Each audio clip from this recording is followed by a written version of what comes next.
My sister dated a dangerous man and said I overreacted when he hurt someone. Then she moved in with him in 4 months and ended up in trouble.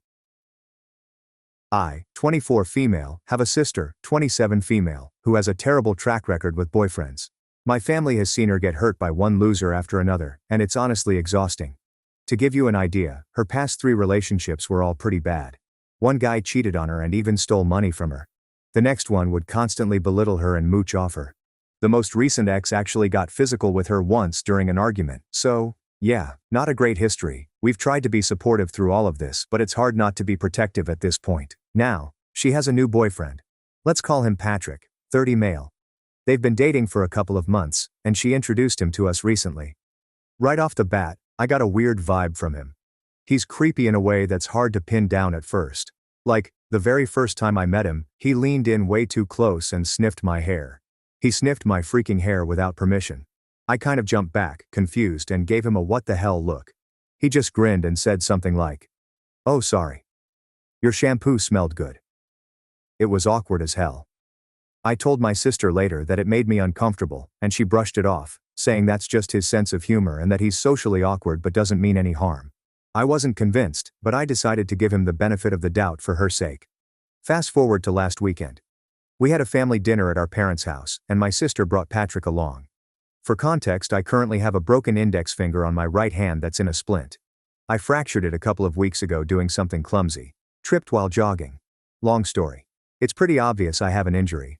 My 2 fingers are taped together, and the splint is big and bright blue, so everyone is aware to be gentle with my hand. At dinner, Patrick was sitting across from me. Out of nowhere, he reaches over the table and smacks my broken finger. It wasn't an accident. He literally smirked, reached out, and flicked my injured finger hard. I immediately yelped in pain. It hurt like hell, and I instinctively shouted, "What is wrong with you?" I might have dropped an F-bomb. I was in a lot of pain and shock. Patrick just laughed and said, "Relax. It's a joke." The room went dead silent. My dad looked like he was about to kick Patrick out then and there. I was on the verge of completely losing it. My sister jumped to Patrick's defense, putting her hand on his arm as if we were the ones attacking him. She said something like, "He didn't mean it like that. It's just his humor. You guys are overreacting." Meanwhile, I'm cradling my hand in agony, yelling that it's not funny to hit someone's injury. I told Patrick to get the hell away from me and that if he ever touched me again, we'd have a bigger problem. I admit I was furious and dropped a couple of loud F-bombs at him. My sister started yelling at me, saying I'm being dramatic and rude to her boyfriend. Patrick kept kind of chuckling like it was all no big deal, which made me even more furious. My dad finally told Patrick very sternly that he should apologize or leave. Patrick rolled his eyes and went, "Sorry your finger is so sensitive," in the most sarcastic tone. At that point, I was done. I told my sister her boyfriend is a goddamn creep. She got very angry at that and said I was being judgmental. She actually left the house with Patrick in tow, still fuming that we humiliated him. Later that night, my sister sent a text in our family group chat, basically scolding us for not accepting Patrick. She said we all are being unfair, that we intentionally made the evening uncomfortable for him, I guess because we didn't find his jokes funny. She ended by saying if we don't give Patrick a chance and welcome him, she'll cut us off and we'll never see her again. She's essentially choosing this guy over family right now. I was, and still am, kind of shocked. I don't want to lose my sister, but I also refuse to pretend Patrick's behavior is okay. I've tried talking to her since that text, but she accuses me of trying to sabotage her happiness and being biased by her past relationships. Maybe I am biased because I've seen this pattern before and I hate it. But am I crazy here? I feel like any normal person would find what he did extremely creepy and cruel. Yet, she's making me out to be the bad guy for calling him out. I honestly don't know if I handled it the best way or if I'm being too harsh because of her history. So Reddit, am I the asshole for not accepting my sister's boyfriend and calling him out for his creepy behavior? Update 1. Hey everyone, I want to address a couple of common questions and comments I saw. Did Patrick know my finger was broken? Yes, absolutely. My whole hand is in a splint brace. It's super obvious. Everyone at dinner knew I'd injured it. He even joked about my lobster claw hand when he first saw it, which I didn't mention before. So, he 100% knew it was broken. That was kind of the point of his joke. Was he drunk or something? No, he wasn't drunk or on anything as far as I could tell. We had maybe 1 glass of wine each at dinner. He seemed sober. He was just being an ass sober. Has he done stuff like this to anyone else? I honestly don't know him well enough to say. That dinner was only the second time I'd ever met Patrick. The first time was the hair sniff incident. My parents met him for the first time that night. No one else mentioned him doing anything creepy to them that evening, but then again, we were all kind of focused on the finger situation. Also, a few people suggested I might have overreacted by cussing him out in front of everyone. A couple of people even gave me an ESH, everyone sucks here, judgment for that. Look, I generally agree that losing your cool and swearing at someone at a family dinner isn't ideal. But I'll be honest, in that moment, I was in a lot of pain and just seeing red. Maybe I could have handled it more calmly, but I'm not going to beat myself up for having a human reaction when someone flicked my broken bone on purpose. Update 2. Alright, I met up with my sister for coffee this morning. I wish I had better news, but the conversation was not great. I tried to take the approach many of you recommended, staying calm, focusing on how I care about her. But she was defensive pretty much from the get-go. She showed up looking pretty on edge. No small talk or anything. As soon as we sat down, it was basically, "So what do you want to say?" in a stiff tone.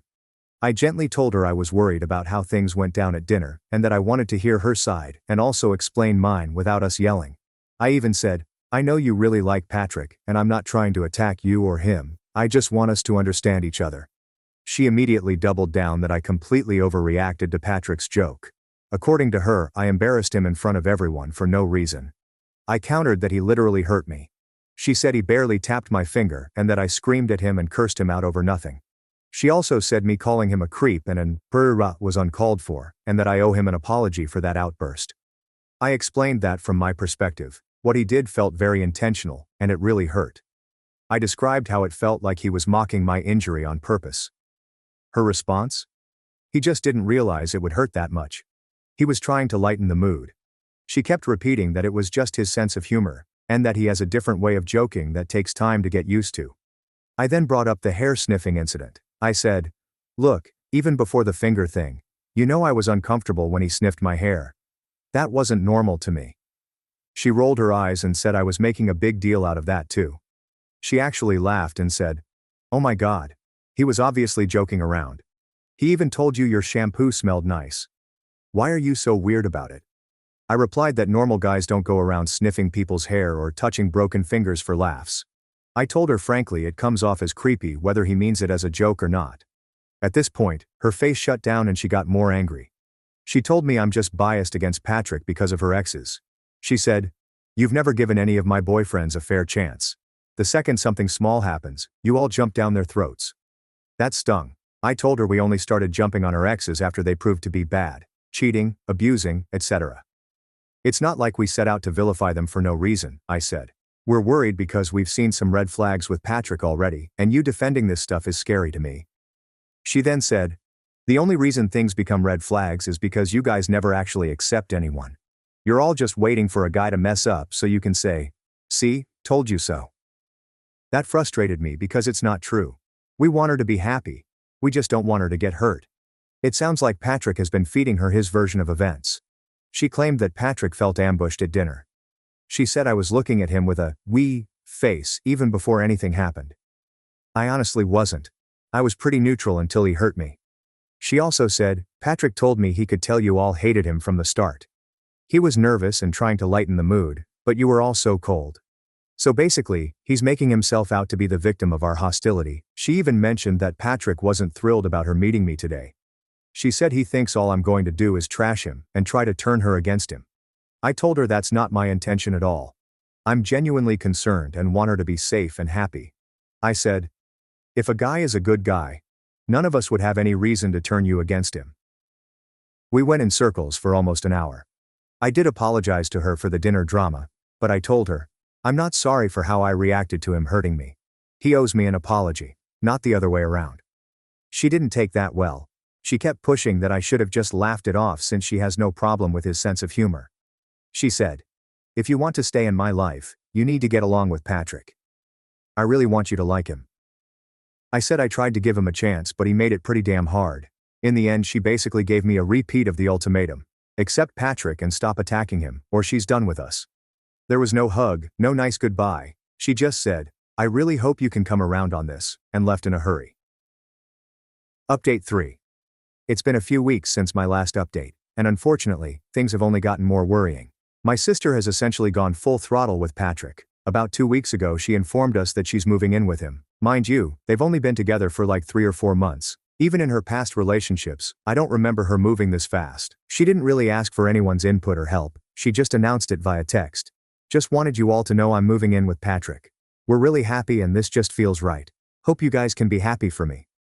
It caught my parents completely off guard. We all felt uneasy about it, but what can we do? She's an adult. If we protested, it would just push her further away. Since she moved in, my sister has been almost completely MIA from our lives. She rarely texts or calls anymore. Our small family group chat, which used to be active daily, now barely gets a response from her. The other day was our dad's birthday. We had a small get-together planned, just family. She didn't show up. She sent a text that morning saying, "Sorry, can't make it. Tell Dad happy birthday for me," claiming she had plans with Patrick. My dad was really hurt. I also heard from her best friend, M, who reached out asking if my sister was okay. Apparently my sister has ghosted her friends too. M said that ever since Patrick came along, my sister has been canceling plans and barely replying to messages. They're all worried. M also noticed that when they did hang out early on, Patrick was always there, glued to her side. If my sister talked to anyone else, he'd hover and even put his arm around her in a possessive way. We don't know Patrick's full background, which makes this more unsettling. I searched his last name online. Nothing obvious criminal-wise, but his behavior is enough of a red flag. My mom called my sister to say we're worried about how she's cut everyone off. My sister got annoyed saying, "I'm fine, Patrick and I are doing great, why can't you all just be happy for me?" She implied that we made her uncomfortable at family events by being cold to Patrick. At this point, it feels like we're watching a slow-motion train wreck. She's isolating herself with this guy, and we don't even know their exact address. Communication is minimal. Update 4. This is the update I hoped I'd never have to write. A few nights ago around midnight, my phone rang. It was my sister. She almost never calls me out of the blue, especially not that late. I picked up. She was whispering, terrified, asking, "Can you come get me, please?" I threw on clothes and headed out. She told me she was at a 24-hour gas station about 20 minutes away without her car, keys or wallet. I called my parents on the way, and my dad insisted on coming. We found her sitting on the curb outside the gas station, no coat, hugging herself. She jumped into the car and broke down crying. At my parents' house, she told us what happened. Patrick had blown up after my mom's call that day. He accused her of siding with us, yelled in her face, punched a hole in the bedroom door, and grabbed her arm when she tried to leave. I saw the bruises. She ran out wearing his sneakers. She blocked his number after he spammed her with alternating angry and apologetic texts. We took pictures of the bruises just in case. Right now, she's staying in her old bedroom at our parents' place. She's not ready to go to the police yet, but we're focusing on making her feel safe and supported. Update 5. It's been about a week since the incident, and I'm happy to say my sister is safe and not going back to Patrick. Patrick tried calling from other numbers, sent emails blaming us, then apologizing. 2 days after she left him, he showed up at our parents' house, agitated and wanting to talk. My dad told him to leave or we'd call the police. We reported the incident to have it on record. Since then, Patrick has gone quiet. My sister went back with my dad and friends during the day to get her belongings. She's agreed to see a therapist next week to work on healing and breaking her pattern of bad relationships. Her friends have rallied around her, inviting her out and reminding her she's loved. None of us have said, "I told you so." The important thing is, she's away from that toxic situation. My boyfriend tried to propose at our friend's wedding. When I whispered, "Not now," he disappeared for hours and left me alone in humiliation. Original post. I, female 26, and my boyfriend, male 25, attended a mutual friend's wedding. They're very close friends to us, and brought my boyfriend and I together. My boyfriend and I are coming up on our 3-year anniversary and things are getting pretty serious. Enough so that I very much wanted to marry him. He's sweet, chatty, typically considerate and empathetic. He's the person who I thought was the first to show me what a truly healthy and compassionate relationship was like. He's very serious about us too. We've had long talks about marriage and it seemed we were in agreement with no formal declaration. We had even gotten as far as looking at rings. So the chance of a proposal was more of a when, not if. A few weeks before the wedding, us and the engaged couple at the time were hanging out. The topic of weddings was very prevalent, and my boyfriend had cracked a joke about proposing at our friend's wedding. The to-be groom joked back and said, "That'd be funny as hell." This was followed by me and the to-be bride both shutting it down, trying to be serious but also not thinking he was serious. He was. During the reception, everyone had made their speeches and people were getting their food. While our table was waiting, my boyfriend went up to the DJ, and after, they played my boyfriend and I's favorite song to scream and sing in the car together. Story of My Life by One Direction. I look at him, smiling, and he's looking around. All of a sudden he grabs a fork, stands up and begins clanging on a glass. Immediately the whole dining room looks over. I stand up and whisper the words, "Not right now." His face drops and he yells a mix of, "I'm sorry, I was just joking." After he sat back down, I verbatim said, "Let them have their moment. Let's make this our own." He wouldn't even look at me. When it was time to get our food, he immediately went toward the exit. I followed and tried to catch up to him but couldn't find him. I texted him twice and called him a couple times, but got no answer, so I went back to the reception. After not hearing from him for about an hour and a half or so, he returns, sits down, and doesn't even look at me. The rest of the night was terrible. He looked like his dog just died, and I'm trying to make the best out of the night, but felt like I was just in his shadow. I was preparing for a breakdown or maybe a fight in the car, but the only thing he said was, "I don't want to talk about it right now." And the drive was just quiet and awkward. He sent me a long text about how hard it was to get the ring, how he felt rejected by his closest person, and that I embarrassed him. I tried to explain that it's not that I didn't want to marry him. It was our best friend's wedding, and they deserved their moment. That we should create our own, and not piggyback off theirs. He got offended and said that if I wanted to marry him, I wouldn't have stopped his proposal in front of everybody. This situation perplexes me. I've never seen the appeal of proposing at someone else's wedding, and tried to handle the situation in a way that I felt was calm and chill. But he's very adamant that I ruined the proposal, made him look like an asshole, and thus I'm the asshole. Am I missing something? Should I admit I was wrong and have just let his proposal go at our friend's wedding? Oops comments. Commenter. No, you did the right thing. But I think he feels hurt because he was really excited and ready. But that was not the right time and place. They deserve to have their reception focus on themselves. They spend the money, and TBH. It was their once-in-a-lifetime event. To be interrupted by someone's proposal would be tacky. I would talk to him though, even though his heart was in the right place. The context was wrong. OP. Yeah, this makes a lot of sense. I mean, I also got super excited when we talked about marriage. I tried not to make it seem like I was saying no, I just didn't want to be proposed to at an event tailored for someone else. Like you said, they paid for that, and it's an ideally once-in-a-lifetime event. Commenter. Not the asshole. It was bad taste for him to propose at the wedding. It would have been unfair to the bride and groom, not to mention tacky. He needs to get over it and move on. Out of all the possible scenarios to propose, he chose the worst options. You did the right thing by stopping him. No one knew he was going to propose, so he shouldn't feel embarrassed. Oop.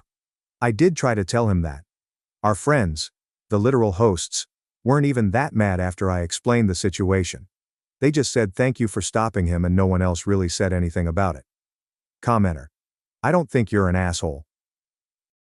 You wanted to be empathetic to your friends, but I think he's just feeling a bit dejected at the moment. It's not your fault. I mean, you even tried to say before how much you wouldn't have wanted that sort of proposal. ATP, I say you just give yourself both some space. Not for too long though. I would wait a bit for him to come around. If he doesn't, I just ask if any of it is really worth the fight. Ope. Tie for this.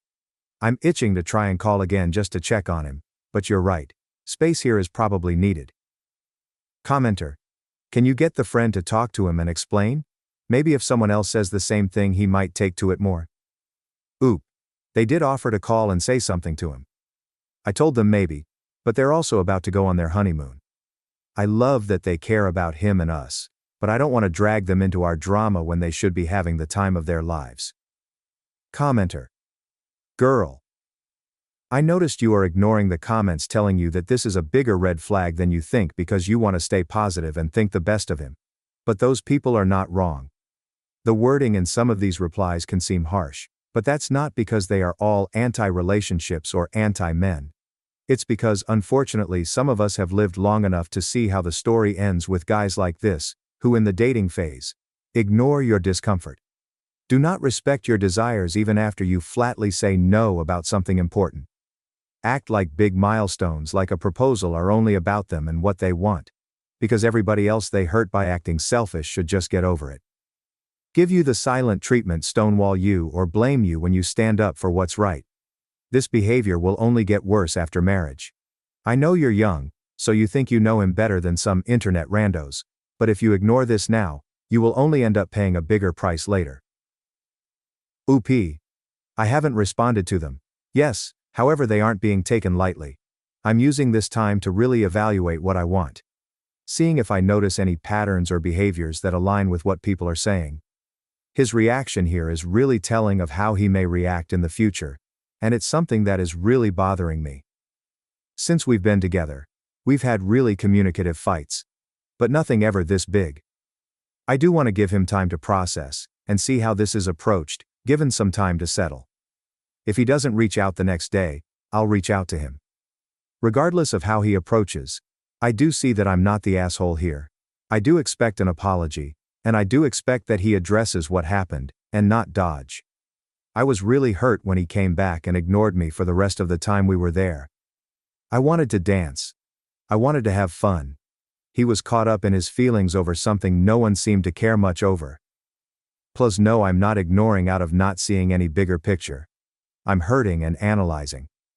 This is also almost 3 years I've committed, where the only red flag to me was that he plays Yumi in League of Legends.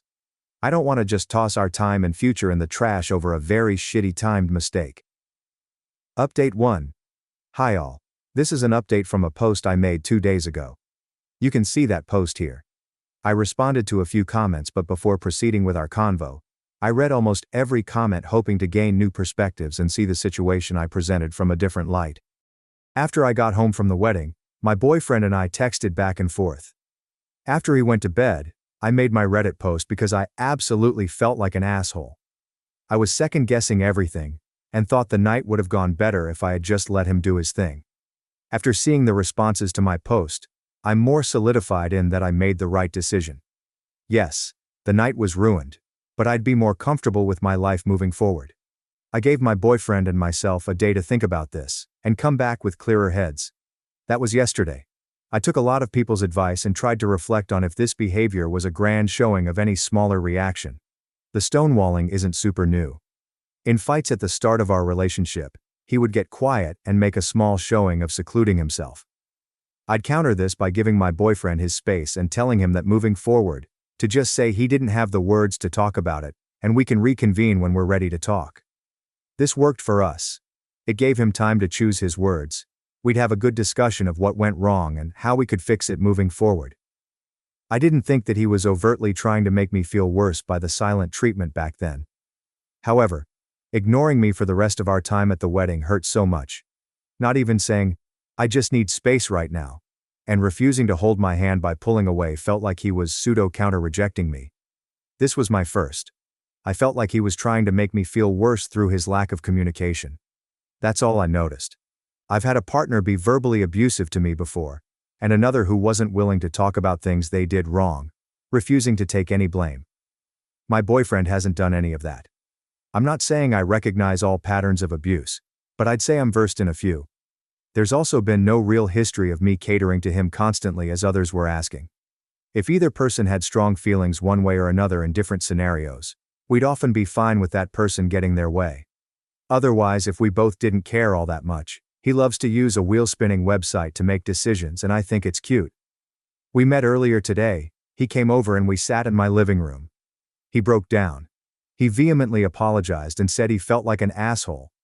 He said he had been reflecting all of yesterday and talking to his dad about the situation. His dad got mad at him and talked him off his ego crash. His words, not mine.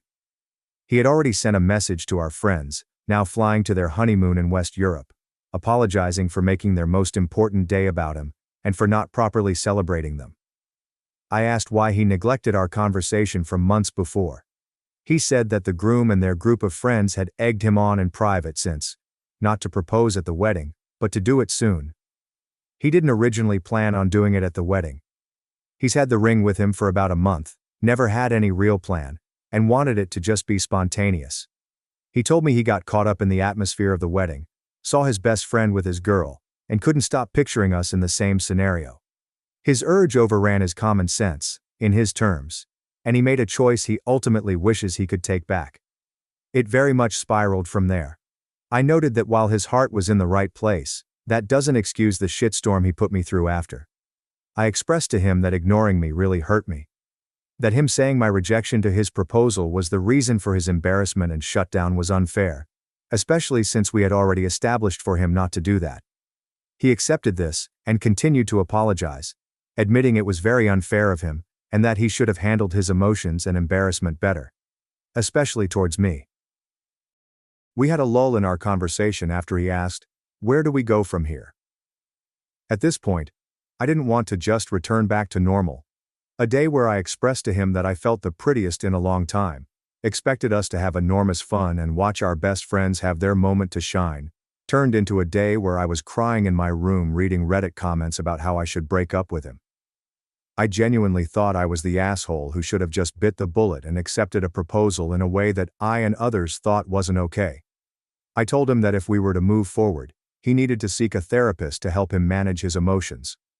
Not only from this, but other signs that he may have a panic disorder. My mom works for a mental health clinic and has offered resources before. I said that I needed time to rebuild my trust in him. He understood and is going to seek mental health resources through my mom's clinic. Until then, we'll be on a week or so break with an open channel of communication. He's going to find appropriate channels to better himself, and I'm going to take myself on a mini vacation after the emotional roller coaster that was this weekend. We did talk about what each other's ideal proposal was, something we should have talked about before the trigger was even pulled on it. I said that I didn't care for anything fancy, I just prefer it not to be public. He said that he wanted to make a grand showing of love to me, and didn't care where or how.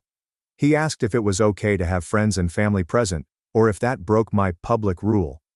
I said that was fine and was happy with the communicative compromise. I also stated that I didn't want to be proposed to for a while so that we could let this situation rest and figure ourselves out from here.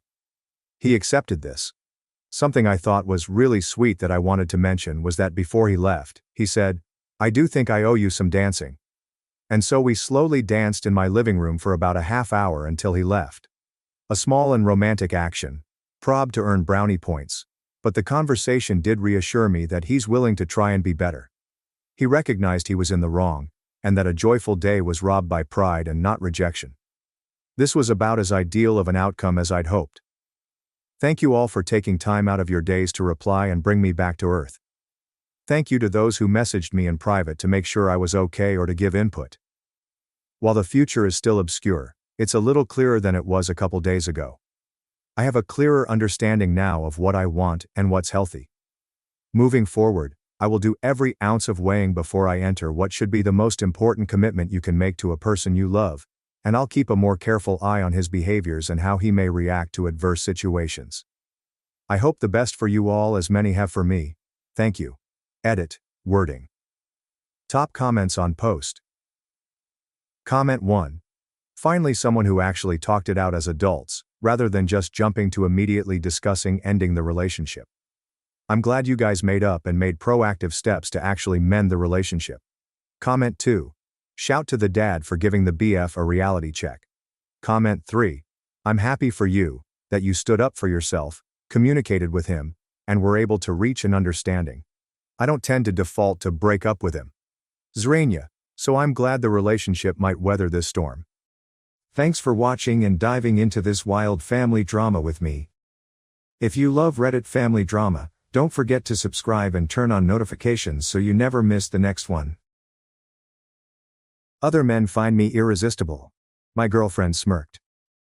I canceled 6 cards, 3 bills, and 1 lease. Now she's broke, and begs me for help. My girlfriend told me to step my game up. So I erased her entire lifestyle in 72 hours and watched her crumble without me. I was with one ex for 4 years and wanted to marry her. One night out with friends, I noticed her making out with another guy in a car at a red light. 3 days later, I informed her I was going to see my brother. He never specified where he lived, only that he lived in another state. That happened 30 years ago, and she still does not know where I reside. She has been married and divorced thrice since then. She married the man she cheated on me with, and then cheated on him as well. I've been happily married for 22 years. This is a distinct comment. This guy saw his girl cheating 30 years ago, and instead of making a huge deal about it or attempting to work it out, he simply fled. Clean break. There was no drama, begging, or, let's talk about this. Just gone. Look at the findings. She's been married twice and apparently hasn't learned her lesson, as she also cheated on the guy she left for. Meanwhile, he has been happily married for 22 years. 22 years. This is something we frequently discuss. When someone shows you who they are, believe them the first time. This guy didn't need multiple chances or second chances to realize she wasn't bride material. He recognized what he needed to see and made his decision. The fact that she still doesn't know where he lives 30 years later demonstrates a strong dedication to moving forward. This is how you handle betrayal, gentlemen: clean, decisive, and permanent. If you have any stories like these, please share them in the comments. I'll include them in my forthcoming videos. Now let's begin the story. She responded, "I can't help it if other men find me irresistible. Maybe you should step your game up." When I witnessed her offer her phone number to a random guy, I remarked, "You're right." The next day her name was removed from everything I paid for. Her belongings were packed, and her tea did not function. She called me 23 times in one day. I'm 34 years old and male, and Brianna, my now ex-girlfriend of 3 years, said I needed to raise my game. So I stepped it up. Alright. She just didn't expect it to happen this way. Saturday night, we went to Copper Mill, a fashionable bar downtown, to celebrate her buddy Chloe's promotion. The place was packed. A typical weekend crowd, with decent music and plentiful beverages. Brianna looked stunning in her red dress, which cost more than most people's rent. She always dressed to impress. Around 10 p.m., I was talking to a guy about sports when I observed Brianna at the bar with another guy. Tall man, expensive outfit, maybe mid-30s, looked like he stepped out of a magazine. There's nothing odd there. Brianna caught attention everywhere we went. Part of dating someone that resembled her. But then I noticed her laughing at something he said, leaning in closer and taking out her phone. She typed something in, passed it to him, and he typed back. They both put their phones away, and she patted his arm again, laughing. I strolled over, as casual as possible. When the guy noticed me approaching, he quickly disappeared. That was a smart move. "What was that about?" I inquired, maintaining my voice level. Brianna turned around with a smug expression. "Oh, that? Some guy wanted my number, so I gave it to him." "You gave him your number?" I asked. She shrugged as if it was nothing. "I can't help it if other men find me irresistible, Albert. Maybe you should step your game up." The way she said it was condescending and entitled, as if I should be grateful she even bothered with me. Chloe and 2 other friends were observing the entire exchange. Some appeared embarrassed, while others tried not to smile. "You're right," I replied. "I should definitely step my game up." She smiled, supposing she had won something. "Good. I'm glad you finally got it." I grabbed my jacket and walked to the door. Brianna called after me, asking where I was going, but I just continued walking. She'd find out quickly enough. Update 1. The next day, Sunday morning, I awoke with a sharp focus. It's time to amp up my game, as Brianna recommended. The first thing I did was assess our living circumstances. My flat, my contract, and my name solely. Brianna had moved in around 18 months ago but kept putting off signing the lease. Said there was too much paperwork. Her loss. But here's the deal. Even though she wasn't on the lease, she had tenant rights after staying there for long enough. We couldn't just kick her out legally. That would require several weeks of sufficient warning, so I got inventive. Begin with the financial support system. Brianna's automobile lease was in her name, but I had been making the payments for the past year because she said money was tight. I called the lease business and informed that I was no longer making payments on her behalf, effective immediately. They stated that they would contact the primary leaser regarding payment arrangements. The phone came next. She was on my family plan, which saved her approximately $60 per month. I called the carrier and said that I needed to remove a line from my account. They indicated it would take effect at the end of the current billing cycle, in 3 days. Car insurance came next. She was listed as a driver on my policy, but her automobile was not protected. She has her own protocol for this. I immediately removed her as an approved driver from my insurance. Next came the credit cards. She had added user cards to 2 of my accounts for emergencies and convenience. call both banks, withdraw her authorization, and cancel the physical cards. They stated that the cards would stop operating after 24 hours. Gym membership. The same story. She utilized my family membership package. I called and terminated her access immediately. The apartment was difficult because she had tenant rights. I couldn't change the locks or remove her belongings without a proper legal process, but I could begin planning. Went to a storage facility, hired a unit for 6 months, and paid in advance. Then I got down and wrote her a letter informing her that our relationship was finished, that I would no longer be funding any aspect of her lifestyle, and that she had 30 days to make other living arrangements, as required by law. Professional, courteous, and legally acceptable. She left the letter on the kitchen counter, where she would find it when she returned home from wherever she had gone after the bar. Update 2. Brianna arrived home around 7 p.m. on Sunday, still wearing her outfit from the night before and looking slightly hungover. I was sitting in the living room reading. When she walked in, she noticed the note, took it up and read it. Her face changed into roughly 5 different expressions: confusion, fury, disbelief, panic, then back to anger. "Albert, what's this?" she screamed, waving the letter. "It's a 30-day notice to vacate," I explained calmly. "Also, notice that I'm no longer covering any of your expenses, effective immediately. You can't be serious." "Dead serious, Brianna. You told me to step my game up last night, so I did some evaluation. Turns out I was subsidizing someone who gives her number to random men and tells me I'm not good enough." "That's not what I meant, and you know it." "That's exactly what you meant, Brianna. You made it clear other men are more interesting than me. So go be irresistible on someone else's dime." She used her credit card to purchase meal delivery an hour later. Declined. I tried the second option. The same result. That's when the first round of frantic calls began. "Albert, my cards aren't working," she stated as I responded. "That's correct, Brianna. You're no longer an authorized user on my accounts." "How am I supposed to eat? How am I supposed to function?" "The same way adults function, Brianna. Use your own money, your own cards, your own resources." She hung up and tried ringing back immediately. I forwarded it to voicemail. Update 3. 2 days later.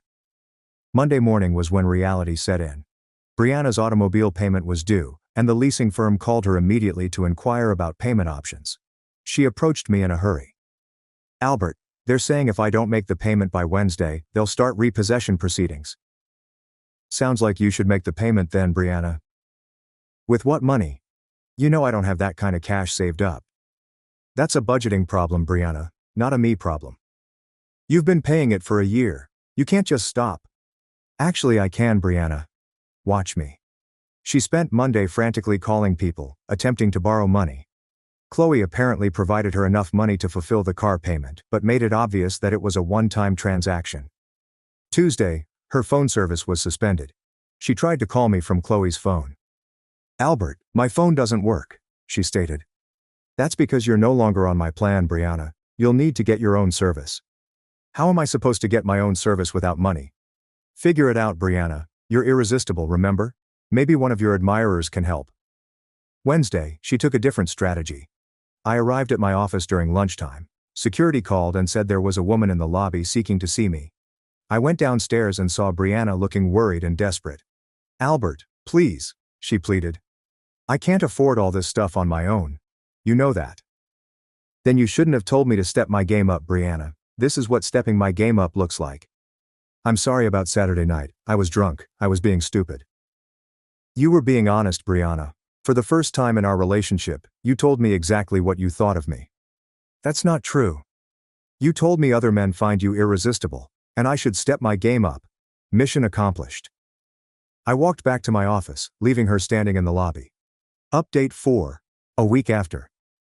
Brianna was staying with Chloe at the end of the first week, depleting her savings in order to sustain her lifestyle. The cancellation of her gym membership affected her hard. She had been going there every day, mainly to see and be seen. Chloe called me Thursday night, clearly frustrated.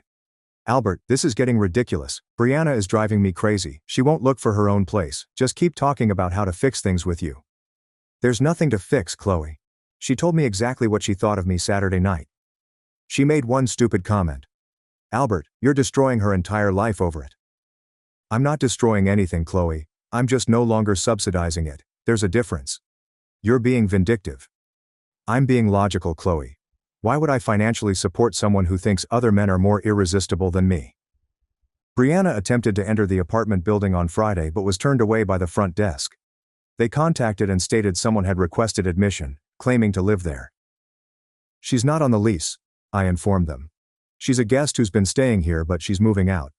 Don't let her up without my explicit permission. The weekend passed quietly, but Monday brought a new degree of desperation.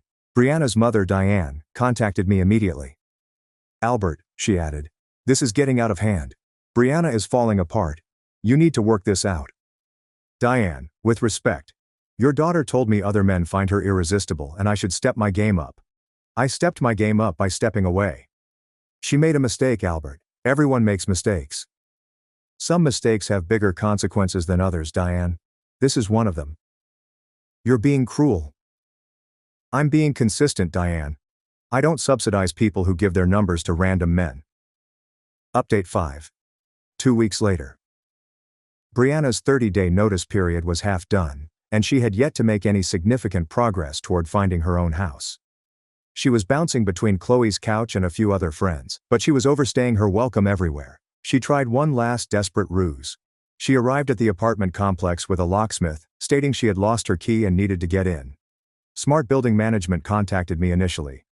Sir, there's a woman here with a locksmith saying she needs access to your apartment. Don't let them in, I instructed. She doesn't live here anymore, and I haven't authorized any locksmith services. The locksmith supposedly told Brianna that he couldn't work without the property owner's permission and left. She called me right away, screaming, Albert, that was my stuff in there. I have a right to it. You have a right to collect your belongings during reasonable hours with advance notice, Brianna. You don't have a right to bring locksmiths to my apartment. I need my things now. Send me a text with a date and time that works for you, Brianna. I'll be present while you collect your belongings, and then you can move on with your irresistible life. She hung up but texted me an hour later, asking if I might come by Wednesday evening. I agreed. Wednesday, she arrived with Chloe and a little moving truck. It took them 3 hours to pack her belongings. I kept an eye out to see that nothing of mine went missing, but otherwise I stayed out of their way. Brianna stood in the empty bedroom, stunned that it was actually occurring. Albert, she spoke quietly. This doesn't have to be the end. We can work through this. You told me to step my game up, Brianna. This is what that looks like. Find someone who thinks you're worth competing for. Chloe drove away with Brianna and all her belongings. I changed the locks that night, just to be safe. 1 month later, this is the final update. It's been a month since I upped my game, and the results have been phenomenal. Not only in my life, but also in Brianna's perception of how the world actually works. She found a studio apartment across town, but she needed her parents to co-sign because her credit wasn't good enough on its own. I heard from Chloe that she's working extra hours to offset all the bills she didn't understand I was covering. Car payments, phone bills, insurance, gym memberships and streaming services all pile up when you pay for them yourself. It turns out that being appealing does not cover the cost of living. She attempted to contact her a few times through mutual acquaintances, always sending messages about how sorry she was, how she'd learned her lesson, and how she wanted another opportunity. My response was usually the same. She received everything she asked for. The lovely irony is that Saturday night's comment was intended to push me to work harder, compete for her attention, and demonstrate my worth to her. Instead, it inspired me to recognize my worth and cease subsidizing someone who did not value it. Chloe stopped attempting to mediate after understanding Brianna wasn't looking for solutions, but rather someone to solve her problems for her. Even her closest friends grew tired of her incessant moaning about how pricey everything was. Last week I noticed her at the grocery store, using coupons, looking worried, and counting goods in her cart. She noticed me and waved tentatively. I nodded nicely and continued shopping. There was no drama, simply two people who had previously known each other. By the way, the guy from Saturday night did not phone her. Chloe claimed that he was married and was only gathering numbers for enjoyment. Brianna sat by her phone for days awaiting a text that never arrived, while I was busy upping my game by withdrawing financial assistance from someone who believed I wasn't good enough. She wanted me to compete harder, battle for her attention, and show how tempting she was. Instead, she discovered that some men do not compete. They simply walk away, leaving individuals to work out their own lives. The lesson here is simple. When someone encourages you to elevate your game, take them seriously. Stepping up your game may require you to distance yourself from people who do not value what you bring to their lives. Brianna is currently learning to be seductive on her own budget. Meanwhile, I raise my game in ways she never expected. by refusing to fund someone who believed other men were more intriguing than me. Sometimes the best retribution is simply ceasing what you were doing out of goodwill and allowing others to manage their own obligations. My parents forced me to hand over 50% of my paycheck to my golden child brother. Years later, I finally got my revenge at my wedding. My name is Aurora, and I am 30 years old. I have always had a problematic connection with my younger brother, James, who is 10 years old and male. Growing up, our parents continuously preferred him, causing a lot of conflict between us. They would praise James for even the smallest accomplishments while scarcely mentioning my own. Our family dynamics were not always like this. When I was younger, before James was born, my parents made me feel loved and supported. They'd take me to the park, give me bedtime tales, and proudly hang my artwork on the fridge. However, everything changed when James came. James was always destined to be the golden child. Our parents adored him, frequently ignoring my needs in the process. As we grew older, our preference simply grew stronger. I distinctly recall my 10th birthday. I had been begging for a bicycle for months, leaving clues and magazine clippings about the house. When the big day arrived, I eagerly opened my presents, only to discover clothing and books. My parents explained that a bicycle was prohibitively expensive. Only 2 weeks later, they presented James with a brand new bike for no apparent reason. When I inquired why he got one and I didn't, they answered, "James needs more exercise. You're fine without one." This pattern persisted during our childhood. When I made honor roll in middle school, my parents barely looked at the certificate. When James received a B+ on a single test, the entire family went out to supper to celebrate. As we approached adolescence, the disparity in how we were treated became more evident. When I was 16, I obtained my first part-time work in a neighborhood bookshop. I was ecstatic to finally have my own source of income and began saving for education. However, my enthusiasm was short-lived. James, then 13, protested to our parents that it was unfair that I spent money while he did not. Instead of encouraging him to wait until he was old enough to obtain his own work, our parents demanded an unreasonable amount. They requested I give James half of my monthly profits.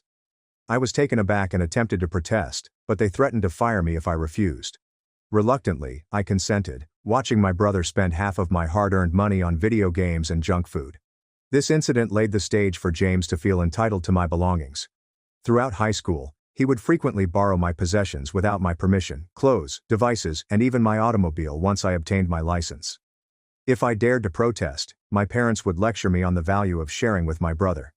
They never seemed to think James should learn to respect other people's property. Despite the continual favoritism, I studied hard in school, believing that academic accomplishment would eventually gain me some attention from my parents. When I was accepted to my dream institution with a partial scholarship, I was overjoyed. I went home to tell my parents, expecting a proud reaction. Instead, they provided a cold response saying, "That's nice, honey," before immediately shifting the conversation to James's last football game. In contrast, when James was accepted into a local community college a few years later, our parents threw him a magnificent celebration. They invited the entire extended family, scheduled catering, and even hired a live band. As I watched them celebrate James's subpar performance, I couldn't help but feel hurt and resentful. The final straw occurred during my second year of college. I'd been saving for months to purchase a high-quality camera for my photography class. Photography had become my passion, a creative outlet for dealing with the stress of my familial situation. I had done significant research and had finally discovered the right camera for my budget. I returned home for Christmas break, excited to finally make my purchase. However, when I went to collect my savings, I realized that a large amount was missing. I quickly discovered that James had taken the money without permission to purchase a new gaming console. When I confronted him, he dismissed it, stating I could simply save up again. Our parents refused to force him to return the console or repay me, dismissing my anguish with a nonchalant, "You should have hidden your money better." This encounter was my breaking point. I knew that regardless of what I did, I would never be a priority in my family. Following that, I distanced myself as much as possible. I worked extra jobs to support myself through college, rarely returning home for trips. When I did, James made snarky remarks about how I thought I was too good for the family. Our parents never reprimanded his behavior, constantly commenting on how I had changed and gotten distant from them. Despite the emotional toll, I graduated with honors and found a nice position in marketing. At my new job, I met Ryan, a 32-year-old male who would become my rock and biggest supporter. We've been dating for 5 years, and he's been quite tolerant about my familial circumstances. Ryan's family is friendly and accepting, demonstrating what healthy family connections should be like. Ryan proposed 6 months ago while on a surprise weekend getaway. It was a lovely moment, and I was so excited to begin planning our future together. However, the excitement of our engagement was swiftly replaced by the fear of dealing with my family during the wedding planning process. After considerable thought and consideration, I decided not to invite James or my parents to the wedding. I want our special day to be full with love and optimism, not the negativity and animosity that has plagued my relationship with my family. Last week, my mother contacted me in tears, asking to know why they hadn't received wedding invitations yet. I took a big breath and said that, given our past, I did not feel comfortable having them attend the wedding. She accused me of being selfish and attempting to punish them, while rejecting my feelings as usual. My father then called, stating I was crushing James's heart by omitting him from such a special day. Apparently James had been telling everyone he was going to be my best man, despite the fact that we hadn't spoken for years. The arrogance of his assumption had me stunned. I held firm and told them my decision was final. This resulted in James bombarding my phone with angry texts, calling me every name in the book. He accused me of being jealous of him and attempting to make myself feel significant. It was as if he had rebuilt our upbringing in his imagination, making himself the victim. My parents have threatened to cut me out of their will if I don't invite them all to the wedding. This threat may have worked years ago, but I no longer expect or want anything from them. Ryan fully supports my decision, recognizing how toxic my familial dynamics are. He has offered to handle any further correspondence with them in order to protect me from their manipulative tactics. Some of my pals, however, have recommended that I simply invite them to preserve the peace. They claim that if I do not have my family present at my wedding, I will regret it. Their remarks have sown the seed of doubt in my thoughts. Am I being overly harsh? Should I give them one final chance? But then I remember all of the pain and disappointment. And I am reminded of why I made this decision in the beginning. I realize this is a long essay, but I felt it was necessary to provide background for why I'm making this decision. So, Reddit, am I an asshole for refusing to have my brother and parents attend my wedding? Update 1. I'd like to thank everyone for their enormous support on my original article. Your remarks and words have given me courage at this tough time. I wanted to provide an update on the issue, as there have been significant changes in the last several weeks. After more discussion with Ryan, I decided to hold firm on my decision not to invite James or my parents to the wedding. However, Ryan advised that I meet with them in person to explain my reasoning, which could give some closure for all of us. Although I was hesitant, I decided it was worth a shot. We decided to meet in a neutral spot, a quiet cafe in a nearby town. I arrived with Ryan, feeling both anxious and determined. My parents and James were already there, with my mother's eyes red from crying and my father sporting his usual disapproving grimace. James, surprise, appeared more reserved than I expected. As soon as we sat down, my mother broke into a sobbing tirade about family loyalty and how I was pulling everyone apart. My father interfered with remarks about how ungrateful I was behaving. I let them speak while taking deep breaths to remain cool. When they eventually ran out of steam, I politely expressed my stance. I brought up specific examples of how they had harmed me over the years, such as the camera incident and the persistent favoritism. I informed them that, while I cared about them, I didn't think we had a relationship that warranted them attending my wedding. To my surprise, James spoke up in a hushed voice. He revealed that he purposefully broke my camera in college. He admitted that he had always been concerned about my academic achievement and regretted that I was leaving him behind by going to college. He stated he wants to take me down a notch to make himself feel better. The table became silent following this revelation. Our parents appeared astonished, as if they were witnessing our dynamic for the first time. My mother tried to make things better by saying, "Well, that was a long time ago, we should let bygones be bygones." But I wasn't having it. I pointed out that James's admission confirmed my point regarding our family's unhealthy dynamic. My father then attempted a new method. He offered to pay for the entire wedding as long as we included them. This financial trickery effort caught me off guard. I declined, stressing that it was not about money, but about surrounding ourselves with sincere supporters. James looked to be really disturbed about this. He began raving about how I had always thought I was superior than the family, and that I would come to regret pushing them away. It was as if all of his previous remorse had vanished, replaced by the same rage and hatred. At that point, Ryan, who had been silently supportive throughout the conversation, recommended we leave. As we stood up, my mother grabbed my arm and asked, sobbing, if this meant I was cutting them out of my life permanently. I honestly told her that I didn't know, but that I needed time to heal and think things through. In the days since this meeting, my phone has been constantly buzzing with messages from extended family members. James and my parents appear to have been fabricating their own version of events, claiming that I am suffering a mental breakdown and attempting to destroy the family. My aunt even called to suggest that I postpone the wedding until I come to my senses. The steady flood of messages and phone calls has been extremely taxing. I found myself questioning my decision at times, wondering if I was overreacting. But then I remember the years of hurt and rejection, and I realize I'm doing the right thing for myself. Ryan has been my rock throughout this. The way my family handled me at the meeting just strengthened his support for my decision. He recommended we go on a weekend trip to get away from the drama and work on our relationship. We ended up heading to a small beach town a couple hours away. During our trip, we spent time wandering on the beach, trying out various eateries, and simply enjoying each other's company without the cloud of family drama hovering over us. One evening, as we watched the sunset, Ryan told me how proud he was of me for sticking up for myself. He reminded me that we are now forming our own family, one based on mutual respect and love. This getaway was just what I needed to reinforce my decision and focused on the wonderful future that awaits us.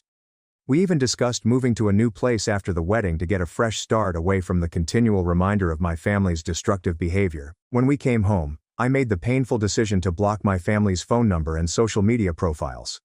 It felt severe, but I knew I had to safeguard my peace of mind.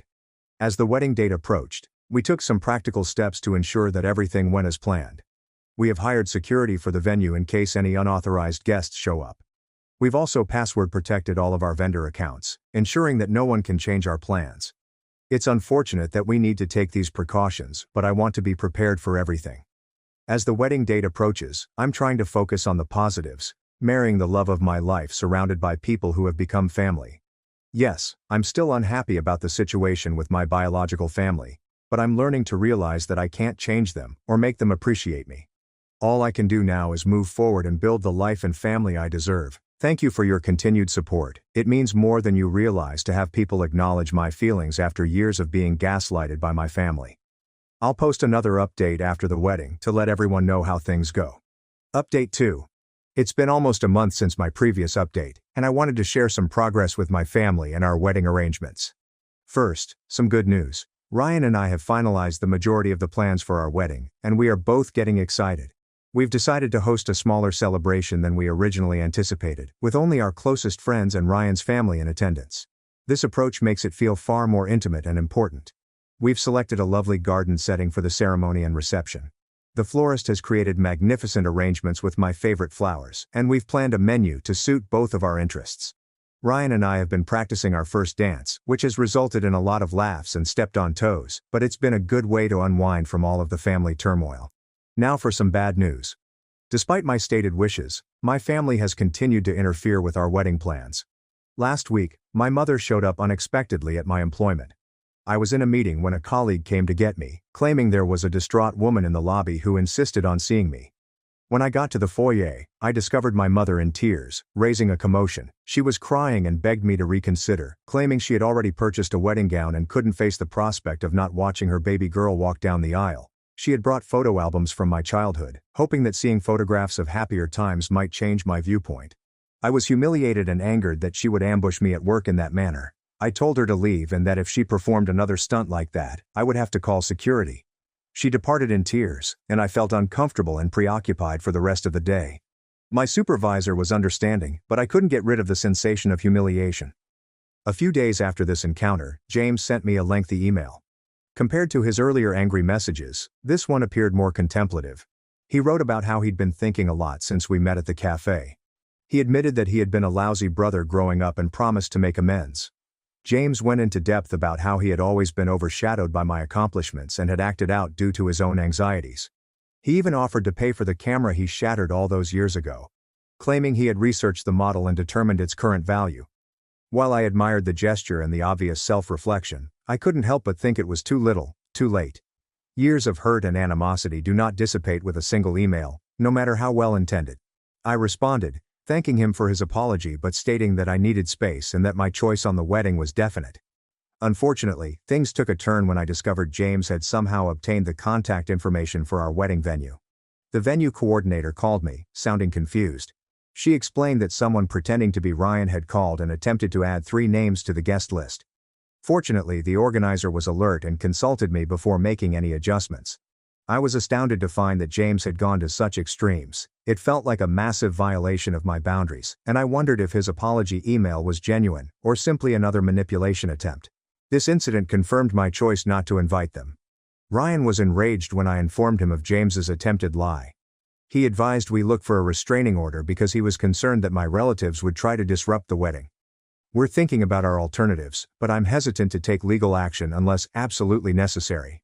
The prospect of taking legal action against my own family, no matter how justifiable, feels like a significant step. On a more positive side, Ryan's family has been really supportive throughout this. Last weekend, his parents asked me over to supper, and his mother pulled me away for a private conversation. She told me that she already considered me a daughter and was proud of me for advocating for myself. It was touching to feel so embraced and cherished by them, especially given my own family's actions. As the wedding approaches, I'm trying to focus on the positive and not let my family's behavior overshadow this beautiful occasion. Ryan and I have begun premarital counseling, which has been quite beneficial in processing everything that has occurred and improving our communication. We've been talking about our hopes for the future and how we want our relationship to vary from what I had growing up. We've also chosen to plan something unique for our bachelor and bachelorette parties. Instead of large parties, we have scheduled a private cooking class for ourselves and our wedding party. It is nice to develop new traditions that are meaningful to us, rather than conforming to others' expectations. Family mocked my little job, called me a failure. I quietly texted my bank, revoked the $40 million loan to Dad's company. His empire fell in 10 mins. The Kensington family dining room has always terrified me. Crystal chandeliers cost more than most people's cars, artwork need insurance premiums, and a table that could serve 22 people comfortably. Tonight, it had 13 seats. My parents, 3 siblings with their wives, and myself, the odd one out, as usual. So, Sage, my brother Daniel began swirling his wine in such a way that he appeared to be trying too hard. Still doing that small tech thing in Seattle? I smiled pleasantly while chopping into my expensive steak. Yes, still in Seattle. My company is going nicely. Company? Pie. Sister Natalie snorted. She had been drinking since before dinner. Do you mean the app thing? What exactly does it do? We create AI solutions for financial forecasting, I explained, maintaining my voice level. I'd learned years ago that expressing emotions in this family was like displaying blood to sharks. My mother's tone suggested that it was complicated. That means she didn't find it particularly impressive. Eleanor Kensington had mastered the art of dismissing compliments. It's wonderful that you're keeping busy. My father, William Kensington, scarcely glanced up from his phone. Speaking of business, I have an announcement. He placed down his phone with the seriousness of someone prepared to declare war. Kensington Holdings is expanding. We're acquiring 4 new properties along the downtown area. Total investment, $45 million. Congratulations rang out around the table. Daniel raised a glass. That is fantastic, Dad. You are a genius. We're so proud, Natalie said, but I noticed she was already checking her phone. My younger brother, Finn, leaned forward. Does this imply promotions? I've been overseeing the residential division for 3 years. We'll talk about it, Dad responded, which was his way of saying yes without committing. This growth will solidify Kensington Holdings' position as the region's and possibly the Pacific Northwest's leading real estate development firm. I had a drink of water. The irony was so thick, I could taste it. Dad went on to say that the financing is tough. We are leveraging a big amount of capital, but the returns will be substantial. Mom patted his hand. You always make things work, sweetie. I cautiously set down my fork. If you require additional funding, I can assist. The table became silent. Not the thoughtful, contemplative type of silence. The shocked, did she really say that kind of silence? Natalie started laughing first. I apologize. What? I offered to help with funding. I repeated gently, I have some capital available. I could invest $350,000. The stillness broke into barely repressed laughs. $350,000? Daniel said it as if I had offered to pay for supper with Monopoly money. Sage, this is a $45 million transaction. Your payment would not even cover the legal costs. Mom remarked in the same dismissive tone, it's sweet that you want to help. But honey, this is serious business. This is not something you understand. My father finally looked squarely at me. Sage, I appreciate your gesture. We really don't need your pocket coins. He said pocket change as if it physically hurt him. This is a $45 million business. We work with serious investors. Institutional funds, not. He did not complete the sentence. He did not have to. Not what? I inquired, keeping my voice level. Not money from a tech business that likely runs out of a coffee shop. Natalie completed for him. She'd never forgiven me for missing her vacation wedding to complete a critical transaction. No offense, Sage, but you're playing in the cat pool. We are in the ocean. Finn attempted to be diplomatic. Natalie implies that our finance system is complex. We've built ties with venture capital firms, private equity groups, and institutional investors. Individual contributions are not particularly useful in this context. Daniel smirked as he added, unless those individual contributions are 8 or 9 figures. You have $100 million lying around, Sage. More laughs. Lauren, my sister-in-law, really wiped away her tears. I took out my phone. Are we boring you? Natalie snapped. Is your small app providing you notifications? I only needed to send a quick message, I explained, typing carefully. Kindly pardon me. The message was basic. Michael Chen, discontinue all support for Kensington Holdings effective immediately. Authorization code. Sage 8841. Execute after 7:08 p.m. The board meeting begins. I press send and placed my phone face down on the table. As I was speaking, Dad continued, plainly annoyed by my phone use. Our expansion marks the end of 32 years of hard work and dedication to our firm. 32 years of relationships, reputation, and accomplishments. It is not something you can just buy with a check. Even a $350,000 check, Mom said, as if it sealed the deal. I understand, I replied gently. Do you, though? Natalie leaned forwards. Because you seem to believe that whatever you're doing in Seattle elevates you to our level. It does not. You make applications. We build empires. Natalie, Finn said softly. No, let me finish. Natalie was on a roll now, boosted by the wine and the approbation she saw in our parents' eyes. Sage has always been this way, constantly attempting to fit in where she does not belong. Remember when she wanted to join the company after college? Thank goodness Dad said no. I remembered. I graduated from Wharton as the top of my class with a finance degree. My father had informed me that Kensington Holdings was a family business, and that I needed to make my own path. Daniel, who had just graduated from a public institution, had been promoted to vice president almost immediately. I found my own way, I explained. Mom responded, yes, you did, in her let's go on voice. And we're glad for you, but this is a serious capital investment discussion, which, frankly, is beyond your pay grade. My phone vibrated. I took a check at it. A text from my financial manager, Michael Chen, verified. Kensington Holdings is receiving a $210 million withdrawal. The board meeting starts in 10 minutes. They do not know yet. I drank another drink of water. The best aspect, Dad said, is that our principal backer has extended their commitment. Another $60 million is available if needed. When you have the reputation we've established, money comes to you. Who is the primary backer? Lauren asked. Dad smiled curiously. Confidential, but they are a key player. Extremely complex operation. They've been with us for 6 years and continue to advance because they recognize our value. 6 years. That was precisely when I began investing in Kensington Holdings via shell companies and investment businesses. They had no idea. It must be good to have that level of support. I said it is. Dad agreed. That is what happens when you function at a specific level. You attract a lot of money. My phone vibrated again. Michael, the board meeting is started. Your father has just walked in. This is going to be intriguing. I glanced at my watch. 7:08 p.m. Is there something wrong? Mom inquired, noting my attention to the time. No, not at all. Dad's phone rang. He looked at it, grimaced, and declined the call. Where were we? Daniel spurred the expansion. Dad's phone rang again. Same number. He declined it again, becoming increasingly annoyed. Perhaps you should get it, I offered. That's okay. They will leave a message. He began to speak again, but his phone quickly rang 3 times. For God's sake. He answered it. This had better be essential. I'm attending a family dinner. We all watched his face transform. The anger turned into confusion, disbelief, and something approaching terror. What do you mean by withdrawn? His voice increased. That's a no. There must be an error. Check again. He remained silent while listening. Is that all? That is impossible. Who approved this?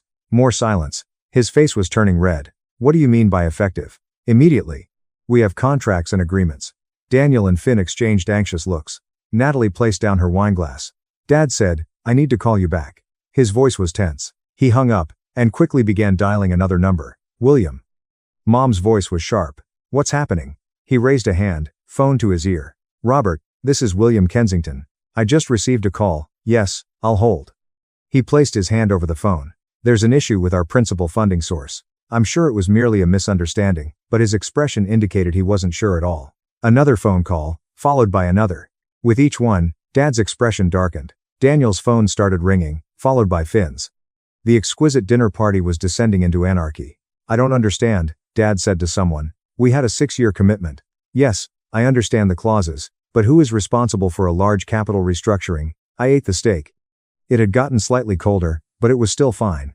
Sage, Mom exclaimed quickly, this is serious. Your father is struggling with a crisis. I can see that, I said.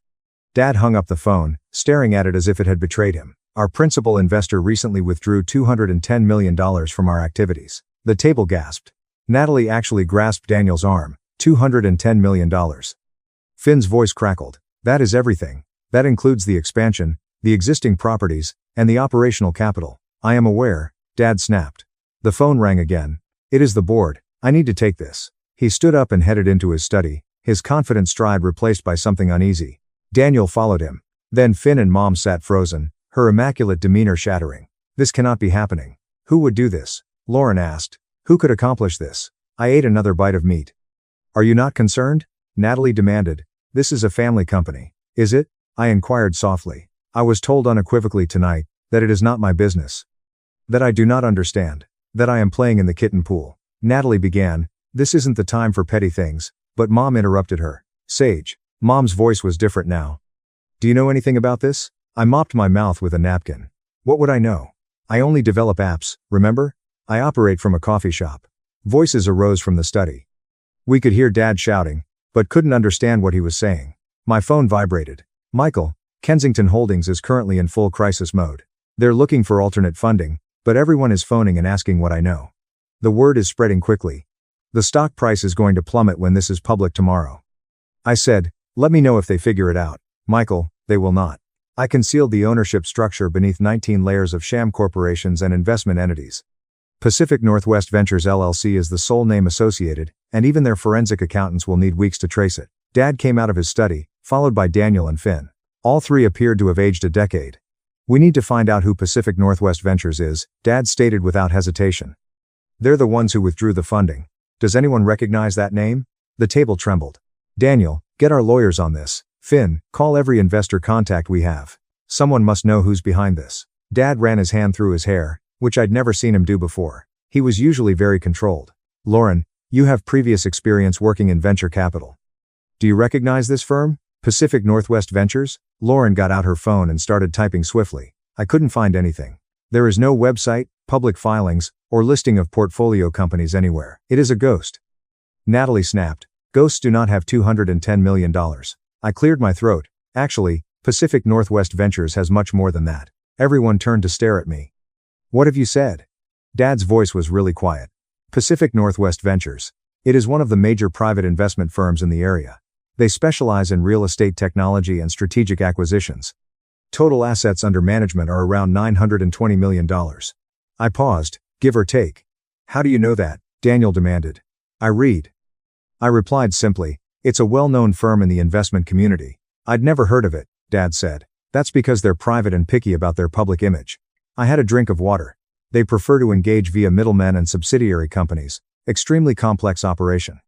Natalie's brows narrowed as I spoke about sophistication. If you know so much about them, Finn asked softly, do you know why they would withdraw funds from us? I couldn't possibly speculate, I responded. I am sure they have their reasons. Major capital restructuring choices are not made at random. Dad's phone rang again. He stared at it, and his face turned white. It's Lawrence Langford. Lawrence Langford. Mom's voice sounded faint. From Hicks Capital? Dad responded, putting it on speaker. Lawrence, thank you for calling back so quickly. William, the voice that emerged from the speaker was measured and professional. I've heard about your situation. I'm calling as a courtesy to inform you that Hicks Capital is unable to provide bridge financing at this time. But Lawrence, we've been working together for 15 years, and I value that relationship, which is why I'm being upfront with you. Whatever happened at Pacific Northwest Ventures has raised serious risk concerns.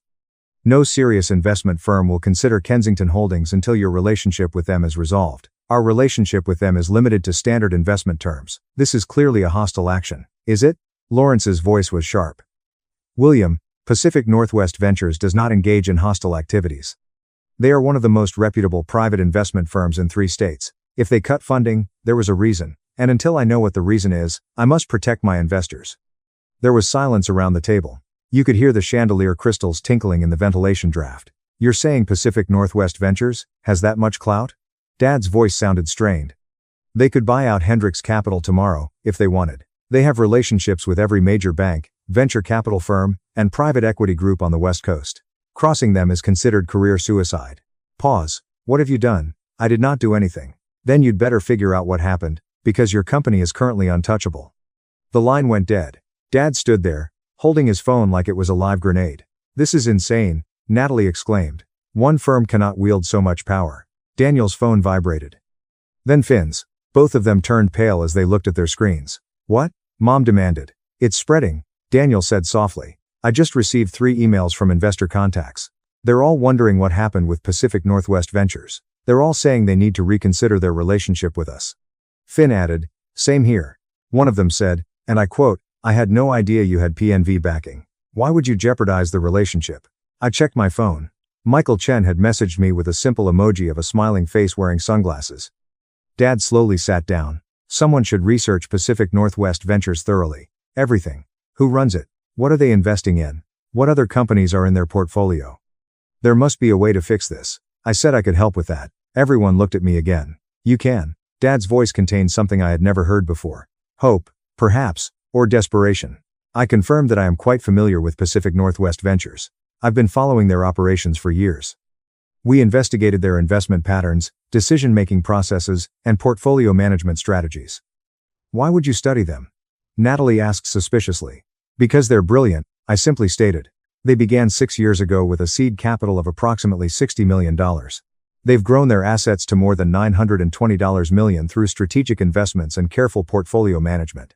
They specialize in undervalued properties, emerging technology companies, and strategic real estate acquisitions. They have a 41% annual return rate.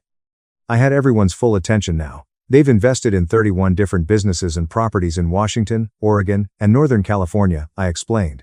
Real estate development, technology startups, industrial facilities, and commercial properties. Their portfolio includes the Riverside Complex downtown, the Morrison Building, and roughly 35% of the Seattle metro area's startup companies. How do you know all of this? Mom asked. Research, I said. This is what I do. Financial analysis, market research, and investment pattern recognition. It's my kind of thing. Dad leaned forwards. Do you know how to reach them? I might be able to facilitate an introduction, I said carefully. But I should warn you, they are extremely picky about who they work with. They have certain standards. Standards? Daniel bristled. Kensington Holdings is a $45 million company with a 3-2-year history. It was a $45 million company, I gently corrected. Without the $210 million in backing, your true operational value is closer to $18 million. Most of this is leveraged. The silence was deafening. How do you know our operational numbers? Dad's voice sounded dangerous now. I replied, public filings, property records, and market analysis. It is not secret information. Anyone who knows where to look can locate it. Finn was frantically typing on his laptop. She's correct. Without the PNV's support, we're in big trouble, Dad. The expansion agreement requires proof of capital by next week. If we can't show it, we'll lose the down payment. That's $9.5,000. We'll find other investors, Dad said, but he didn't seem confident. Natalie's voice began to rise within a week of learning that Pacific Northwest Ventures had dropped us. Lawrence was correct. We are toxic now. My telephone rang. I took a check at it. Excuse me, but I need to take this. This is my investment manager.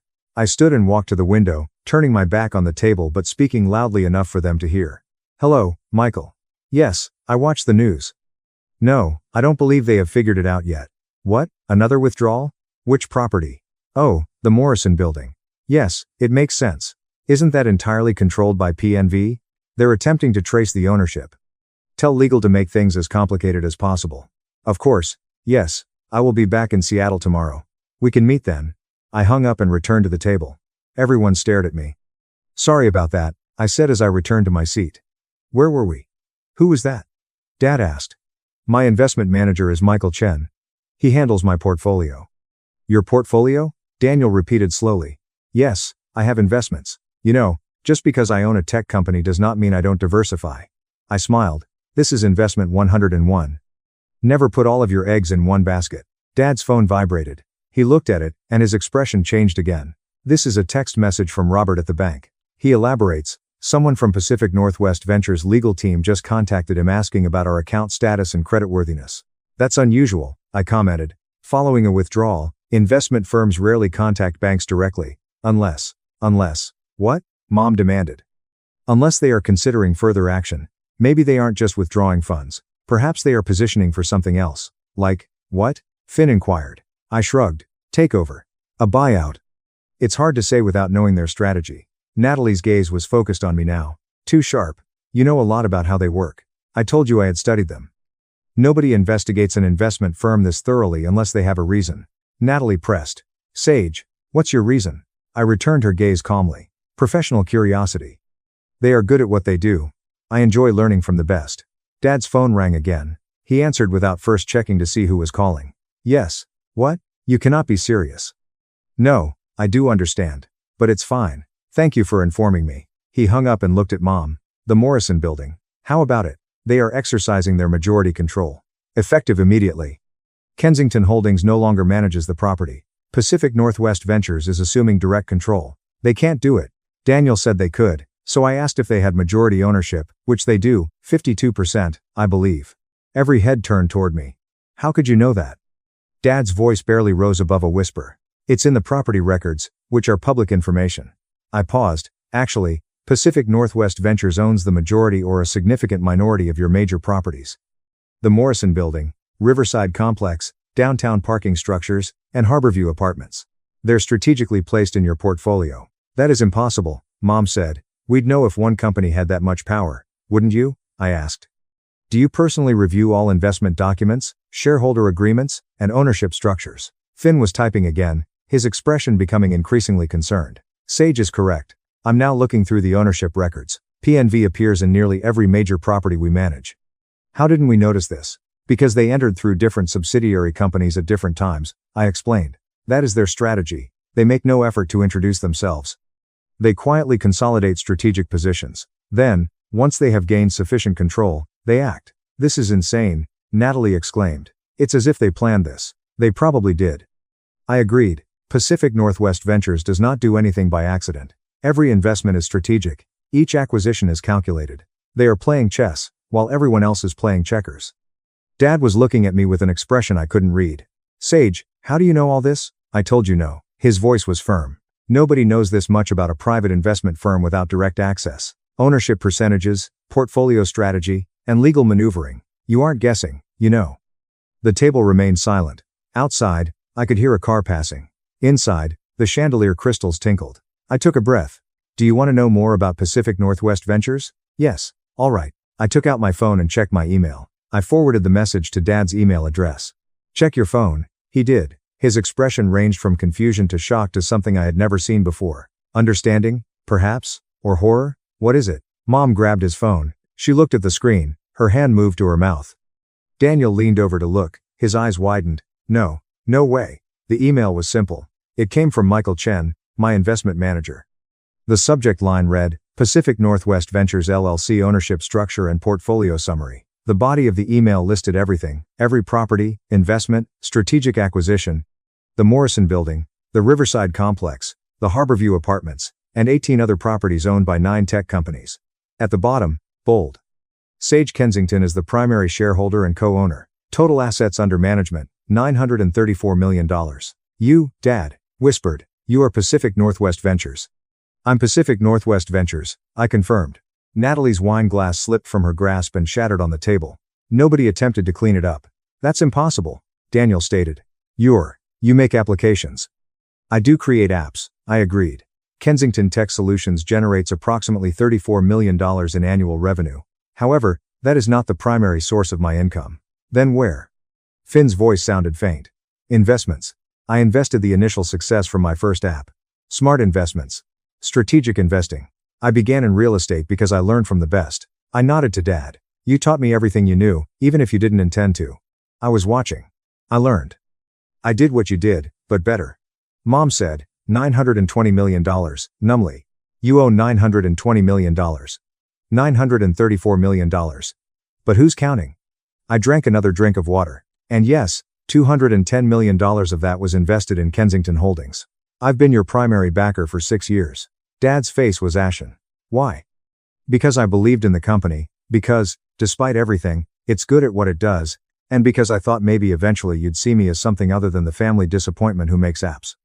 But you withdrew, Finn said. You pulled all the funding. I did. Why? Dad asked again. I looked around the table at my family, my successful, confident, dismissive family. Because you told me my $350,000 was pocket change, I said simply. Because you laughed at my offer to help.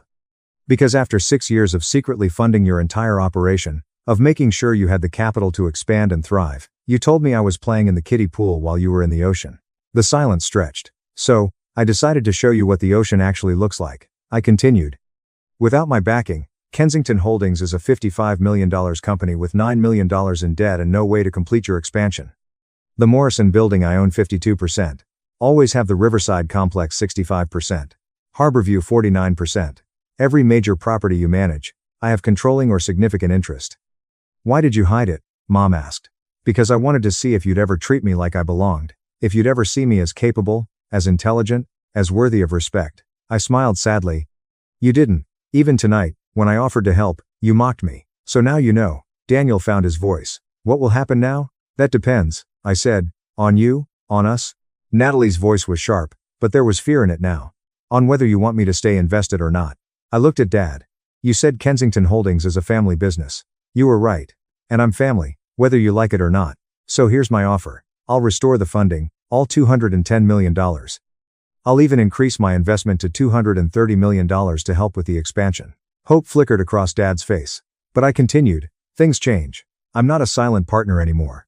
I want a seat on the board. I want full transparency on all investments and decisions. And I want respect, real respect, not patronizing comments about my little tech thing. And if we refuse, Natalie asked, then I pull all my investments from every property and company I'm involved with that has any connection to Kensington Holdings. I have controlling interest in most of your portfolio. I could dismantle your entire operation in a week. I kept my voice calm. Or you could accept that your daughter isn't playing in the kiddie pool. She built the ocean you're drowning in. Dad stared at me for a long moment. Then, slowly, he stood up and walked around the table. He stopped in front of me. I'm sorry, he said, and for the first time in my life, he sounded like he meant it. For what specifically? I asked. For underestimating you. For dismissing you. For not seeing. He trailed off. For not seeing any of it. Mom stood too. Am I? We had no idea. You had no idea because you never asked, I said. You assumed. You decided who I was without ever really looking. Finn cleared his throat. For what it's worth, I think a seat on the board is more than fair. I vote yes. Same, Daniel said quietly. He looked shaken. I'm sorry, Sage, for all of it. Natalie was the last to speak. You really control $920 million, give or take. She laughed, but it wasn't mocking this time. It was almost admiring. You're terrifying. Thank you, I said. Dad extended his hand. Partners. I looked at his hand for a moment, then took it. Partners, but I want that in writing. Official board position, voting rights, full disclosure. Done. My phone vibrated. Michael, should I restore the funding? I typed back. Yes, all of it, plus an additional $25 million. Time to show them what serious money looks like. I looked around the table at my family's faces. Shock, respect, fear, admiration, all mixed together. One more thing, I said. That $350,000 I offered, I'm still putting that in. Consider it a personal investment separate from Pacific Northwest Ventures because family supports family even when family doesn't deserve it. Sage, Mom said, tears in her eyes. I'm very sorry. I know, I said, and I accept your apology, but this can't happen again. I'm not the family member you tolerate at dinner parties. I'm the person who's been keeping this company afloat for 6 years. Remember that. Dad nodded slowly. We will, I promise. My telephone rang. I took a check at it. It's my manager. I need to take this. I answered Michael. Yes. Authorize the funding restoration. All properties, full capital reinstatement. No. Increase it to $230 million total. Yes, I'm sure. Also, prepare the paperwork for my board position at Kensington Holdings. Everything official? Perfect. See you Tuesday. I hung up and looked at my family. You'll have your funding back by tomorrow morning. The board will receive my appointment paperwork on Tuesday. The expansion can proceed as planned. Thank you, Dad said. Don't thank me, I replied. This is business. I'm an investor protecting my investment. The fact that you're my family is secondary. I stood up. Now, if you'll excuse me, I have an early flight back to Seattle. I have actual business to attend to. Sage, wait. Mom called as I headed for the door. Can we talk more about this? About everything. I paused at the doorway. Sure. Call my office and schedule an appointment. My assistant will find time in my calendar. The shock on their faces was almost worth the 6 years of secret investment. Almost. As I drove away from the Kensington family mansion, My phone buzzed with messages from Michael. The funding was being restored. The lawyers were drawing up my board position papers. Stock prices would stabilize by morning. I'd spent 6 years building an empire in secret, funding my family's business while they dismissed me as someone who made apps. Tonight, I'd shown them the truth. Not with anger, not with gloating, but with the simple, devastating power of facts and numbers. Sometimes the best revenge isn't getting mad. It's proving them wrong with $920 million and a smile. My phone buzzed one more time. A text from Dad. I really am proud of you. I should have said that years ago. I'm sorry it took this for me to see what you'd become. I smiled and texted back. See you at the board meeting, Dad. The kiddie pool, it turned out, was just where I'd been practicing before I built the ocean, and now they were all swimming in it, whether they liked it or not. I'd offered them $350,000, and they'd laughed. Now they owed me $230 million, and they'd never see me the same way again. Perfect. Mom was at a spa when doctor called. Your son is dying. She sighed. If he dies, call back. 9 days later, I opened my eyes and saw who chose me. I was 17 when I left a family gathering, figuring the worst thing I'd bring home was a damaged heart. Then a storm swept across the highway, and a semi turned my automobile into scrap metal. In the trauma bay, the doctor informed me that I had minutes, not hours, and that they required my mother's permission to cut me open and save my life. So, a nurse connected her to FaceTime. My mother replied from a spa, with my younger sister sitting by her, and she didn't even stand up. She simply sighed and added, if it dies, let me know. I don't have time for paperwork. So I went under. 19 days later, I awoke with a tube in my throat, metal in my mouth, and 2 lines on a chart at the end of my bed that made no sense. A new legal guardian was appointed, and the name on the document was not hers. It's a story about someone who saved me when I was about to be erased. My name is Cole Mercer. And now I will tell you everything. People believe that kids who grow up in Montecito do not bleed the same way. Big residences, private schools, and an automobile at 17. But no one ever asks what it's like to eat dinner with people who talk about you as if you don't exist. I was 17 when I noticed I wasn't in the family photo anymore. Not metaphorically, literally. My name is Cole Mercer, and this is where it all started. We were sitting at the dinner table in a mansion that looked like it belonged in a luxury home magazine, polished floors and crystal glasses. Richard sat at the head of the table, my mother Helena opposite from him, and Avery on my right, browsing through her phone and filming everything for her Instagram stories. I sat at the end, in an unoccupied corner spot, like a prop someone had forgotten to remove. We were eating salmon, which is my least favorite, and it was precisely arranged, as if it had to pass a picture exam before reaching my lips. Helena discussed her planned spa weekend in OG, as well as a charity auction she was planning to benefit coastal cleanup. Richard interrupted about his latest architecture project, an Eolux villa in Big Sur. Avery chuckled, pulling her hair and giggling about how one of her postings received 14K likes in an hour. Nobody asked me anything. I was not a part of the conversation. I was a placeholder in a family portrait. Then it struck harder. Helena took a call on speaker. It was another parent from Avery's school. Oh, she said in that phony kind tone she always used when she needed something from someone. Richard and I are doing wonderfully. Avery is prospering. And the older one is still around. She didn't utter my name once. The older one. She treated me as if I were a phase she had not yet outgrown. After supper, I went to my room, which was not upstairs like Avery's with an ocean view, but rather in the wing near the laundry room and the utility closet. When we moved in, they said it was only temporary. It had been more than a year. I went looking for an old charger and ended up opening a storage cabinet, where I discovered a shoebox full of family photos. But I wasn't in them. Photo after photo. Helena wears heels on a vineyard tour. Richard smiled beside her. Avery wore outfits with balloons and cakes, as well as matching parent and daughter spa robes. There was one of me cropped awkwardly at the edge of a Thanksgiving photo, with barely half of my face visible. Another one is titled Family Vacation. Maui did not have me at all. There was also a manila packet labeled Confidential Health Insurance. It has my name on it. I did not open it. I'm not sure why. Maybe because I knew I wouldn't like what I found. At school, everyone assumed I was all right. Montecito children do not receive sympathy. If you live behind a gate, people assume you have your life under control. However, the gate only served to polish the anguish. Avery would go past me in the hallway as if we were not connected. Her pals murmured about the OG vacation and the spa retreat she and Helena had planned. She explained, it's simply a girls' weekend. Mom feels it's vital to disengage. No calls, no drama. I was never part of the plan. Ventura was the only location where I could breathe. Every few weekends, I'd go down to see my grandfather, Gage Pierce, a retired sheriff and part-time fisherman who was the only man to ever look me in the eye and say, "Are you okay?" His house smelled like salt and coffee grounds. It wasn't much, yet it seemed personal. We did not discuss feelings. He offered me a Gatorade, pointed to the toolbox, and showed me how to mend a flat. That was his way of expressing he noticed me. "Are you going to the Easter fish fry?" he inquired, passing me a flyer with a wink. "Yeah," I replied, attempting to sound nonchalant. "I'll be there early to help out." Helena texted me on the way back. "Don't make this week too complicated for me." "I'm busy," she said, without asking if I was okay. She never did. I glanced at the message, a peculiar chill settling over my chest. Easter was approaching, and something in my gut told me it wouldn't be just ham and pastel decor this year. Something was being set in action, and I was not going to like where it led. The air in the house changed around a week before Easter. It was not dramatic. It was calm and controlled, like if everyone knew something I didn't, and they were rehearsing lines for a show to which I wasn't invited. I arrived home one afternoon and entered through the side entrance. Helena and Richard were in the kitchen. They did not hear me at first. Richard was pouring something into the glass. Helena stood beside the window, her phone facing down on the counter. "I talked to Dr. Thomas," Richard stated. "He recommends boarding." Helena groaned. "Structured programs are more effective at behavioral stabilization. All I want is for it to be handled properly before Easter. No scenes.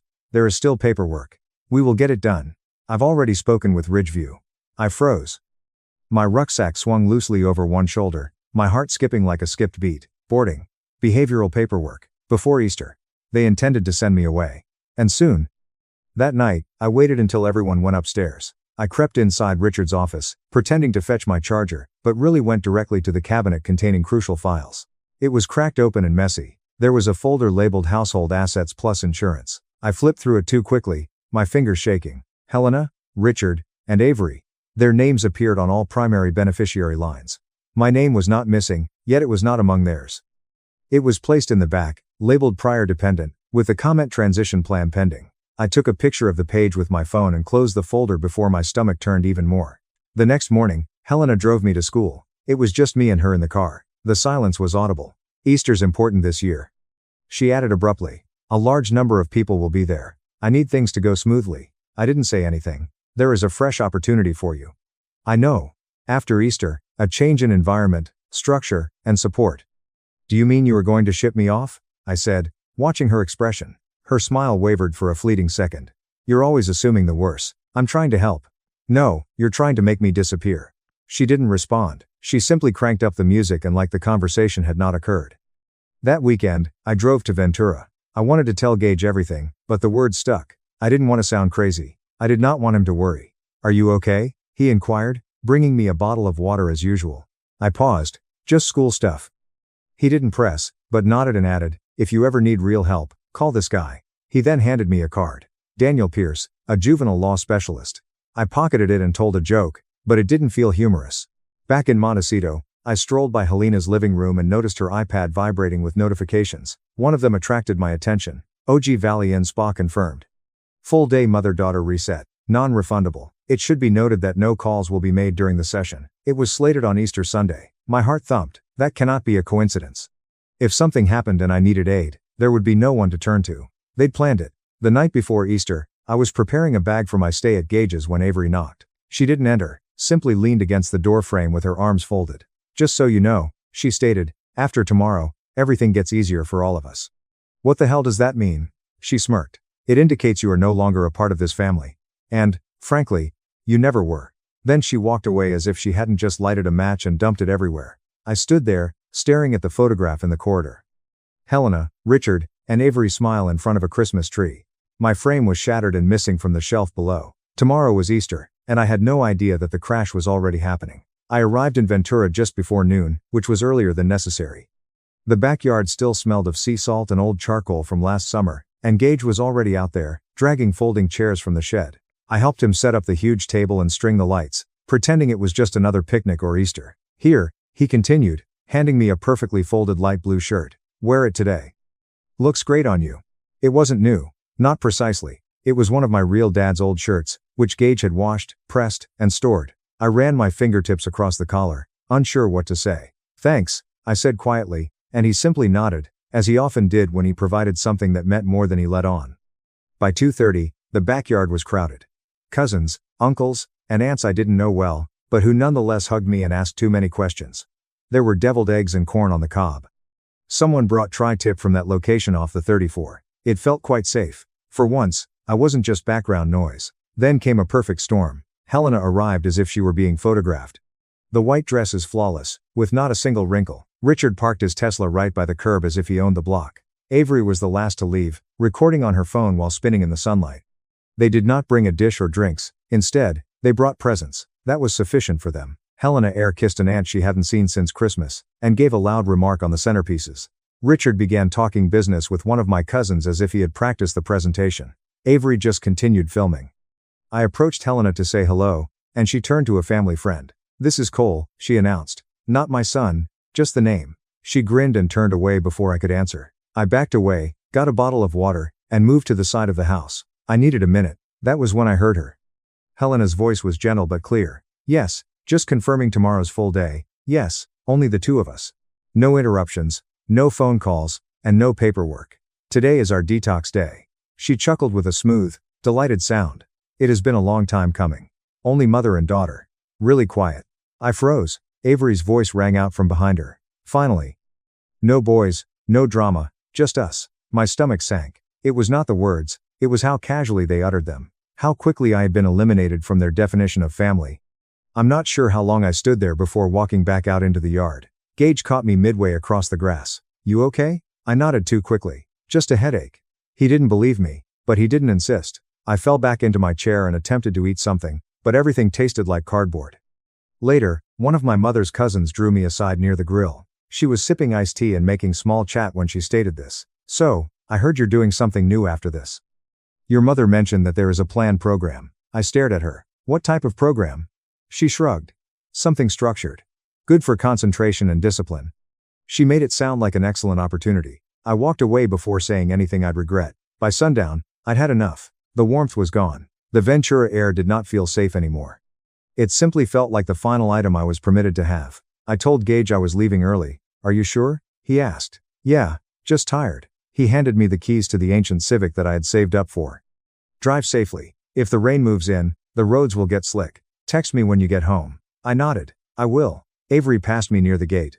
All lip gloss and smugness. She leaned in just enough to say, "Mom will be busy all day tomorrow. Whatever happens, don't call." I glanced at her in surprise, but she didn't stop. Just kept walking as if it was nothing. I slipped inside the car and turned the key. The fragrance of barbecue lingered on my clothes. I didn't turn back as I drove away, but the wind had picked up and the sky was changing. As I approached the freeway, I kept thinking about Gage's voice. "Please text me when you get home, and do not call Avery." Two separate orders. One meant protection, while the other meant erasure. And I still hadn't chosen who I would listen to. The rain fell faster than I thought. When I passed the second exit out of Ventura, the windshield was a whirl of water and headlights. The wipers were set to full speed, but they were unable to keep up. Everything appeared smudged, as if I were driving through a painting that had been sobbed on. I looked at my phone on the console. I typed a quick message to Gage before heading back. "It's all good." Then I stared at it. What if he calls? What if he overheard something in my voice? I deleted the message and put the phone in the glove box. I did not want him to worry. I did not want him to stop me. I told myself to get home, sleep it off, act as if today did not happen. The road curved across a low area, with water collecting in the dips. I slowed down. I was not being reckless. I recognized Gage's voice. "If it's raining, drive slowly." I checked the speedometer just below the limit. That's when the headlights appeared in my rearview mirror. Bright, and too close. A black SUV hugged my bumper. Their bright beams flickered once, twice, as if they wanted me to accelerate, but I did not. The SUV did not pass. It sat there, inching closer, its headlights bouncing inside my car like searchlights. I held the wheel tighter, my heart pounding in my ears. Then I saw it. A decal on their windshield. Something resembling a school crest or private club. My stomach sank. It appeared familiar. One of the places Avery would always post from. Her buddies had gone to a club. I did not have time to think about it. Up ahead, a semi-truck in the opposite lane hydroplaned. I watched it start to fishtail, slow at first, then fast, way too fast. The trailer slid across the line like a knife. I swerved. Everything turned white. Then sound blasted. Metal, glass, and something tearing. I felt the seatbelt buckle across my chest. The world swirled. My arms became numb. My head broke. Something hard. Then came silence. Then there was some more noise. Sirens. Someone yelled. A bright light shines above me. A voice says, "Kid, can you hear me? Stay with us." I was speechless. I tried. Nothing came out. My entire body felt as if it were wrapped in wet cement. Hands yanked at my jacket. Someone was checking my pockets. My wallet lay on the floor, open. My student ID and a folded business card, which Gage gave me. I saw a paramedic pick it up, look at it, and stuff it into my coat pocket as if it didn't matter. But it did. They strapped me to a board and lifted me into the back of the ambulance. I could hear them speaking. Someone muttered, "Name is Cole Mercer." "There is no paperwork," Reynolds says. "What?" "That is not what he said. That is what's in the system." Muffled voices. Then one of them is flagged as insurance. "We need to check eligibility." Then a pause. "We do not have authorization. Family contact." Another pause. "Mother is unavailable. No calls are permitted during spa treatments. Listed under do not disturb. There are no other guardians listed." "No." I tried to move and speak. Nothing. The sirens became louder, and the lights harsher. I could hear the doctor as the doors swung open. "Bring him in now. We are losing window time." I wanted to scream. I wanted to know I wasn't alone, that someone was waiting for me, and that I was important to someone, but all I could think about was the message I hadn't sent. "I'm heading back. It's all good." It would have been a lie, but he'd know I tried. I do not remember being wheeled in.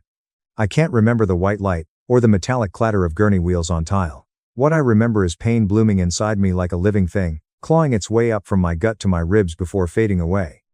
Later, they informed me that there was internal bleeding, a ruptured spleen, possible cerebral edema, contusions, broken ribs, and a shattered collarbone. It sounded like a list someone might recite in court. Not injuries, but evidence. What I didn't know, and no one else knew, was how much of the next 90 minutes would be spent on a FaceTime call. The surgeon required a signature. I was 17, unconscious, and legally a minor, and Helena Reynolds was listed as my guardian in the hospital records. A nurse named Jessie dug into the system. She frowned as she scrolled through the contact files, her eyes catching something odd. "That's strange," she commented quietly to a colleague. "There is no secondary emergency contact on file. It's just her. No grandfather, no extended family." Another nurse assisted her in digging deeper into the records. Gage Pierce was listed among other contacts who had not been flagged for emergency communication, buried beneath layers of form fields and quiet editing. The implication was clear: someone had gone in and rearranged the priorities. The one man who would have given everything to save me had been pushed to the bottom of the list. They had no choice. They dialed the number listed for Helena. The screen shone with golden light and soft music. It looked like a commercial. Helena was reclining on a plush spa bed, wearing a white robe, her head wrapped in a towel, and a half-applied facial mask on her skin. Avery was next to her, grinning as if it was the best day of her life, phone in hand and already mid-selfie. "Mrs. Reynolds," the surgeon, stated calmly, "your son is in critical condition as a result of a vehicle collision. He has internal bleeding and possible brain trauma. We need emergency authorization to proceed with surgery." Helena blinked slowly. "Wait. Ouette." The nurse clarified. She didn't even sit up, instead waving one manicured hand. "If it dies, please let me know. I don't have time for paperwork." I wish that line was fiction. It was not. Avery snorted, held up her phone, and took a photo of the FaceTime screen. "I'm unconscious, blood on my face, and tubes down my throat." She giggled as if she had won a bet. The nurse's hand froze and trembled as she lowered the device. A third nurse in the background muttered, "Save the call log. Record everything." Another doctor came into view and tried again. "Mrs. Reynolds, you understand that this is a legal matter. He is a minor." Helena sighed, annoyed. "Okay, call his grandfather, Gage Pierce. He will sign whatever. I'm done here." Then she ended the call. That's when things moved fast. The ER team located Gage's name in the extended contact list and dialed. He picked up on the third ring. He didn't ask for details. He didn't ask what happened. The second he heard my name and the word critical, he was gone. Out the door. Through the storm. Keys in hand. He arrived at the hospital drenched from head to toe, shoulders squared like he was walking back into a war zone. "I'm Gage Pierce," he told the front desk. "Where is he?" They took him straight to ICU. In a side hallway, they handed him the forms. Consent for surgery, emergency decision-making authority, financial responsibility, should it come to that. He didn't hesitate. Signed every page. Fast, neat, decisive.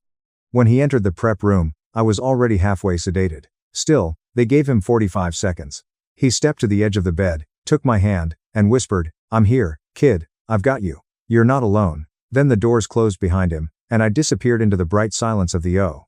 What no one knew, not the doctors, not even Gage, was that while they were working to keep me alive, Richard Reynolds was already on the phone, not to check on me, but to his financial advisor. He wanted a note on the insurance file. No financial liability from his side. All medical authorization would fall to Helena. No media contact, no signatures, no paper trail. Let Helena carry the mess. Let the kids survive or not. Just keep my name out of it. That's how they moved. As if I was a headline waiting to happen. Not a boy, not her son, just a problem being handled. By the time the surgery began, the hospital was already updating my chart. An internal note flagged by the risk management team stated current guardian declined life-saving intervention. Alternative party signed under emergency clause. And deep inside the system, a new line was added. Under legal guardian, the cursor blinked, and then typed Gage Pierce. The ICU was too quiet. Monitors beeped. Machines hissed and clicked, but everything felt muffled, like sound was being filtered through water. Gage never left. He sat in the hard chair beside my bed, jacket slung over the armrest, one hand always resting on my arm. If a nurse so much as glanced toward my chart, he was already asking questions. What's his oxygen saturation? Why did the heart rate spike just now? He wasn't just my grandfather anymore. He was my line of defense. By the third day, he'd already requested printed copies of every record the hospital had on my file, especially the FaceTime call. He'd worked homicide before retiring. He knew how systems buried things, and he knew how to make sure nothing got erased. He had them burn the audio to a thumb drive, had the call log notarized. A risk management rep from the hospital met with him that afternoon. There's sufficient evidence, she said carefully, to categorize this as medical neglect. The fact that the legal guardian declined urgent intervention for a minor puts us in mandatory report territory. She paused, then added, "We'd like to know if you want to proceed with an emergency transfer of guardianship while the patient is still unconscious, for his safety." Gage didn't even blink. Yes. By that evening, Daniel Pierce was standing in the ICU hallway, a stack of documents under his arm, tie loosened, but eyes sharp. He reviewed everything. The call transcript, the nurse statements, the image of Avery's smirking face over my broken body. "This won't stay quiet," he said. He wasn't wrong. By morning, a staff member told Gage that a version of Avery's screenshot had already made its way through group chats at her school. Students were sharing it in whispers, captioned with things like, "Guess he finally crashed." Daniel didn't just see a bad joke. He saw a gift. "This is actionable," he said. "Defamation, emotional abuse, targeted harassment. It helps build the case that Montecito was not a safe environment, especially with a minor involved." Gage nodded. "Do whatever you need." The next day, Daniel got a call, not from Helena, not from Richard, but from a law firm that smelled suspiciously like PR. They weren't asking for forgiveness. They were offering silence. "Settle this quietly," the man on the phone said. "Let's not make this messier than it already is." Daniel smiled like a wolf. "Put that in writing." By that afternoon, he was standing at the front gate of the Reynolds estate in Montecito with a court officer and an envelope. Emergency guardianship petition, formal complaint, notice of pending medical expenses. The door opened. Helena stood in a white sweater dress, face tight. "You can't be serious," she said. "I am," Daniel said. "Have a good evening." Behind her, Avery burst into tears. "She's saying, I posted it by accident." Gage later told the nurse, "Now it's my fault for being in the hospital." The court fast-tracked the hearing. Children, medical negligence, social fallout, even the system couldn't ignore that. By day's end, Daniel had everything lined up. Witnesses, call logs, my new medical chart with Gage listed in bold at the top as primary decision maker. I was still unconscious when the change was entered officially. Somewhere across town, Helena sat in her curated living room, staring at the court order that proved she'd lost something she didn't even try to keep. And in the ICU, Gage leaned forward, resting both hands on the bed rail. "I've got you, kid," he whispered. And this time, the law backed him. The first thing I saw when I woke up wasn't a ceiling. It wasn't my grandfather's face, or the blur of a nurse, or even the blinding white of ICU lights. It was a clipboard. More specifically, a chart clipped to the edge of my hospital bed. At the bottom, in bold capital letters, a phrase I couldn't process fast enough. New legal guardian. And right underneath that, a name, Gage Pierce. My throat burned. My ribs hurt. Something was in my nose, my arms, and I was pretty sure I couldn't feel my left leg. But all of that was background noise to that single line. Something had changed drastically while I'd been unconscious. Someone had made a decision that saved my life. And it wasn't the woman who gave birth to me. "Hey," a hoarse voice said from beside me. I turned slowly. My grandfather sat in the stiff hospital chair, his elbows on his knees, hands clasped like he'd been praying or bargaining with something that didn't listen much. His eyes were bloodshot and rimmed in salt. "You're awake," he breathed, then pressed the call button for the nurse without taking his eyes off me. "You're safe now, Cole." I wanted to speak, but my lips barely moved. My voice cracked like wet paper. Still, I managed 2 words. "What happened?" He didn't sugarcoat it. He didn't baby me. Didn't pretend the truth would come later. "You were in a car accident on the 126, driving home from Ventura. It was bad. A semi jackknifed in the rain." He paused. "You almost didn't make it." I closed my eyes, and the memories flickered. Metal screaming. Glass raining. A woman's voice on the phone saying, "Don't call me tomorrow. We'll be at the spa all day." He saw something in my face shift. "You remember something?" "I remember leaving the cookout." He nodded slowly. That's where it started. He told me everything else. That the trauma team needed immediate consent to operate. That the hospital called Helena because she was still listed as my legal guardian. That she was in OG with Avery mid-facial. And when asked for permission to save my life, she said, "If it dies, let me know. I don't have time for paperwork." Then Avery laughed, took a screenshot of me on a stretcher, bleeding. I didn't speak. I couldn't. My heart wasn't breaking. It was going numb, like someone had turned off the pain just long enough for me to float above it, watching. Hospital staff recorded the call, Gage added. They flagged it for risk management. That was enough for Daniel, our lawyer, to petition for emergency guardianship transfer. The court agreed. I signed the papers. I turned my head toward the chart again. "So, it's real. It's real," he said. "You're not going back there." I felt that line settle in my chest like the first breath of clean air after smoke. I wasn't going back to Montecito, not to her. Later that afternoon, a nurse came in to update my file. She confirmed my name, date of birth, and said something about how I'd originally been logged under the Reynolds name, Richard's last name, because of an insurance record mismatch. That name again, Reynolds, a name I never chose. I remembered that locked drawer in Richard's office, the insurance forms, the one with my name blacked out, replaced with something cleaner, more convenient. They'd been planning something. I knew that now. It wasn't paranoia. It was strategy. Daniel visited that evening. He asked one question. "Cole, do you want to return to your mother's home?" I did not scream. I did not cry. I just shook my head and said, "That's not my home." He nodded. "That's all I need." The next morning, the hospital buzzed, not with alarms, but with energy, PR reps pacing the hallway. A man in a crisp blazer asking for a quiet conversation on behalf of the Reynolds family. He offered a donation to the hospital if the situation could be handled with grace. Daniel told him to get lost. In more elegant legal terms. I watched it all from my room, knowing I was the storm they were trying to contain. Then came the emergency hearing. Daniel wheeled me into the courtroom. Gage walked beside me. I hadn't left ICU for more than 5 minutes in 2 weeks, and now I was sitting in front of a judge in Santa Barbara with an IV still taped to my hand. Helena showed up looking exactly how I remembered. Expensive, immaculate, performative. She didn't look at me once. Avery clung to her like a guilty shadow. Makeup perfect, lips tight. The judge asked for the facts. The court clerk played the recording. Helena's voice filled the courtroom, breezy and cold. "If it dies, let me know. I don't have time for paperwork." Then Avery's laugh. The room went still. Nurse Park testified. So did Dr. Caroline. Daniel presented the call log, the missed surgery window, the screenshots, every digital breadcrumb, every omission from the hospital contact file. They tried to erase my grandfather from the records, erase any backup plan that didn't involve them. They removed protective contacts, shifted insurance coverage, changed his last name in some systems. It was structured neglect, Daniel said. By design. The judge took it all in, then issued the ruling. Temporary guardianship officially transferred to Gage Pierce. All rights of parental medical decision-making revoked from Helena Reynolds. I left that courtroom with more pain than I walked in with. But for the first time in my life, it wasn't pain someone else had the right to ignore. And outside, as the cameras started rolling, I heard Daniel whisper to Gage, "They'll either try to play victims or drag this out in court, but this isn't over." I looked at him. It wasn't fear in his voice. It was readiness. Recovery wasn't a montage. It wasn't sunshine through windows or inspirational music. It was me in a back bedroom at Gage's house in Ventura, learning how to stand on one leg while a nurse held my elbow. It was the sound of my own breath as I tried to put weight on a foot that still didn't feel like mine. It was dropping a spoon twice during breakfast because my fingers shook too hard to grip anything. But it was also progress. Gage cleared out his old office to make space for my recovery gear. He didn't hover. He didn't pity me. He just brought me water and listened when I cursed at the pain. I started therapy with Dr. Mira Shaw. She didn't ask about the crash.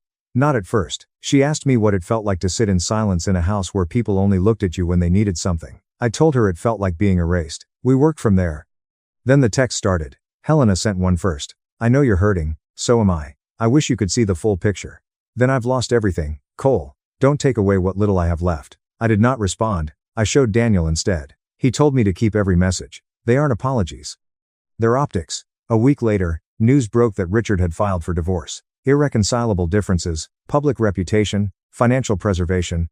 He cut ties fast and clean, and Helena was suddenly alone. Avery's school issued a statement about disciplinary review. Her scholarship applications disappeared overnight. Montecito wasn't a fortress. It was a house of cards.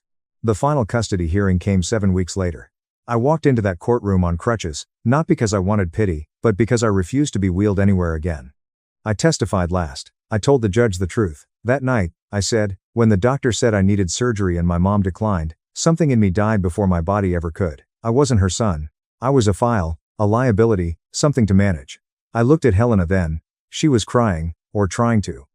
I'm not asking for money. I'm not even asking for an apology. I'm asking to be free, to stay where I'm safe. I looked at Gage. That's with him. The judge ruled quickly. Parental rights permanently terminated for Helena Reynolds. Full legal guardianship transferred to Gage Pierce. The court authorized adoption proceedings. The rest happened fast. A lien on the Montecito property. Hospital bills filed through civil court. Helena's employer dropped her. Avery transferred schools. Richard remarried someone younger and even more vanilla. I signed my adoption papers at age 18. I didn't change my name, but I changed everything else. I finished high school, enrolled in a state college near Ventura, studied social work.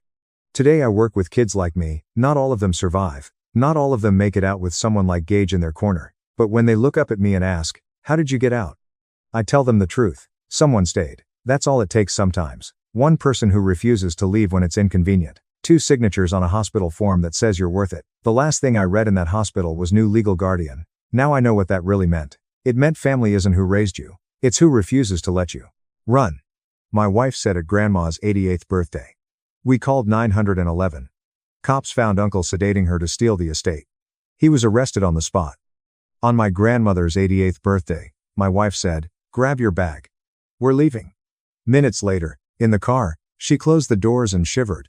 Something is wrong in that house. I contacted the cops. What they discovered caused my entire family to panic. My wife's fingers dug into my forearm deeply enough to leave marks. "We need to leave," Claire said quietly, her breath hot against my ear. "Right now, don't ask questions." We were standing in my grandmother's living room during her 88th birthday party. "Just grab your coat and walk out." 46 individuals packed into the house. Aunts, uncles, cousins, and neighbors. A large sheet cake was on the dining room table. White frosting with pink roses spells out Happy 88th Grandma Margaret. Mylar balloons banged against the ceiling. Someone's child was weeping in the kitchen. Frank Sinatra performed on the antiquated stereo system. Normal. Everything was normal except that Claire's face was the color of paper. Her hands were trembling, and she was pushing me toward the door as if the house was on fire. "Claire, what?" "Not here." Her voice crackled. "Please, Aaron, trust me, we need to leave right now." Claire and I had been married for 7 years. I'd watched her remain cool through job loss, her father's death, and a vehicle accident that ruined our Honda. I hadn't seen her look like this before. She was terrified and horrified, like if she had witnessed something supernatural. I gathered our coats from the pile on the guest bed, made excuses to my Aunt Susan about Claire being sick, and walked out the front door into the cold November evening, Claire's hand gripping mine like a vice. She didn't say anything until we were in the car, the doors were secured, and she started the engine and drove away from the curb. Then she sat there at the first stop sign, grasping the steering wheel and breathing like if she had just completed a marathon. "Claire, what the hell is going on? There's something horribly wrong in that house." She looked straight ahead at the empty street. "Your Uncle Douglas and your cousin Lauren." I overheard them talking in the office. My stomach fell. "What are we talking about?" "Your grandmother." She turned to face me, tears in her eyes.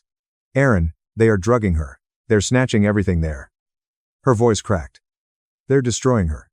The world shifted sideways. I had known my Uncle Douglas my entire life. He was my father's older brother, 61 years old, and worked in real estate.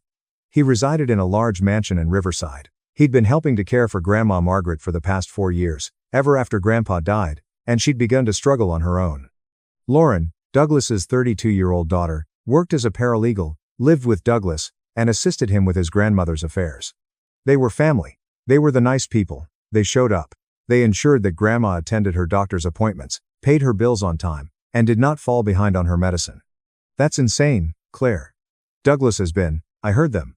Her voice was still now, sharp. "Certain." I went seeking for a restroom. The hallway bathroom was occupied. Someone informed me that there was another one down the hall. The office door was cracked open. I heard Douglas's voice. "What did he say?" "She signs tonight whether she wants it or not." Claire's fists gripped the steering wheel tightly. Lauren then stated, "I already forged the last set." She was too perplexed to notice. My mouth became dry. Douglas mentioned something about lawyers, time, and making sure everything was transferred before anyone caught on. Lauren then added. Claire closed her eyes. "There are no mistakes this time. Everything must be clean." Jesus Christ. I peeked through the opening in the door. The desk is covered in papers, legal documents, and property transfers. I saw power of attorney paperwork and a will, all dated within the last 3 weeks. I sat there, trying to digest everything and make sense of it. Perhaps it is genuine estate planning. Perhaps Grandma asked them to. Aaron. Claire gripped my face, forcing me to look at her. Where is your grandmother now? I thought about it, picturing the party, the crowded living room, the packed dining room, and the kitchen where the children were playing. I hadn't seen Grandma since we arrived. Douglas said she was resting. I explained gently that the gathering provided too much stimulus, and that she required quiet time in her room. She is 88 years old and attending her own birthday party. She becomes fatigued. When was the last time you saw her? Have you talked to her? I tried to remember. Thanksgiving. 4 weeks ago. How did she appear? I'm tired. Confused. She repeatedly asked the same questions. Douglas claimed that was natural aging. Perhaps early dementia. Claire restarted her car, drove 3 blocks, and turned into a 7-Eleven parking lot. Call the cops, Claire. Call them right now. Inform them that you have grounds to think an elderly woman is being abused. Inform them you overheard a conversation concerning fake documents. Tell them you need a welfare check right away. What if I'm wrong, and you're right? She took my hand. What if we drive away right now and they ask her to sign anything tonight? What happens if she wakes up tomorrow to find her house gone? Her money is gone. Her entire life is gone. I took out my phone. My hand was so shaky that I couldn't dial. 911. The dispatcher answered on the second ring. 911. What is your emergency? I need to report potential elder abuse. My grandmother. I believe my uncle is drugging her and fabricating paperwork. What is the address, sir? I provided them Grandma's address and recounted what Claire overheard. The dispatcher's voice became sharper, more concentrated. Officers are en route. ETA. 10 minutes. Stay on the line. Are you currently at the location? No, we've departed. We're 3 blocks away. Is the accused abuser still at the home? Yes, it is a birthday celebration. There are 44 individuals present. Sir, do not return to the residence. Wait for the officers to arrive. Can you meet them on the corner? We drove back, parked across the street from Grandma's house, and watched the party from the windshield, lights on in every window, figures moving past curtains. Someone unlocked the front door, probably to leave, and music poured out. Laughter, the sound of celebration. Claire grabbed my hand. Neither of us spoke. At 7:52 p.m. 3 police cruisers entered the street. The lights are off, and there are no sirens. They drove up in front of the home. 5 cops exited. 2 people approached the front door. 2 went around the back. 1 remained by the car. The officer in the front pressed the doorbell. A long pause. The door opened. I recognized my Aunt Susan's figure in the doorway. She appeared bewildered. One of the officers showed her his badge and began talking. Oh God, I whispered. What if we were wrong? We're not wrong, Claire replied. Susan stepped aside and let the officers to enter. The front door remained open, more silhouettes and raised voices now. The music was stopped off. Then, one of the officers dashed back outside, spoke hurriedly into his radio, and ran back inside. That's not good, Claire remarked. 2 minutes later, an ambulance appeared on the street, lights blazing. It pulled into Grandma's driveway. Paramedics grabbed equipment and dashed inside. My stomach fell through the floorboards of the automobile. Aaron, I'm so sorry, Claire said quietly. I'm so sorry. I couldn't breathe or think, just watched as more officers arrived, yellow tape was put up, and neighbors stepped out onto their porches. My family members began filing out of the house, puzzled and afraid, and gathered on the front lawn. The 4th police car arrived. This one said detective on the side. A woman in plain clothes emerged. Late 40 seconds, black, with a notebook. She went straight in. The paramedics returned around 8:19 p.m. They had a stretcher. Someone was on it, little and feeble, with an oxygen mask and an IV that was already running. Grandma Margaret. I got out of the car before I realized I was moving. Running across the street. A uniformed officer apprehended me before I could reach the ambulance. Sir, you need to remain back. That is my grandmother. What has happened to her? Are you Aaron Cole? Yes. Dispatch reported that you called this in. I need you to speak with Detective Alvarez. She's inside. I need to visit my grandmother. The paramedics are caring for her. She is stable. But I need you to speak with the investigator right now. He took me into the house. The living room was now empty, save for 3 officers, the detective, and my Uncle Douglas. Douglas noticed me. In barely a second, his expression changed from astonished to outraged. You. He took a step towards me. An officer stopped him. You called the cops on your own family. Cole, step back, the officer instructed. What have you told them? What lies have you made up? Detective Alvarez. I could see her name tag. Now, step between us. Mr. Cole, I will need you to calm down. And you? She stared at me. Aaron Cole. Yes. Come with me. She took me into the office. Claire had been correct. The desk was covered with paperwork, legal documents neatly stacked, a laptop open, file folders labeled and structured like a corporate filing system. Walk me through what happened, Detective Alvarez requested. I told her right away that Claire had overheard the exchange. About the fake documents, about Grandma being hidden in a back room at her own birthday party. Where is your wife now? In the car. I'll need her statement as well. But first, what do you know about your grandmother's medical condition? Douglas handles all of her medications. He has power of attorney for healthcare. When did he obtain it? I do not know. A year ago, maybe longer.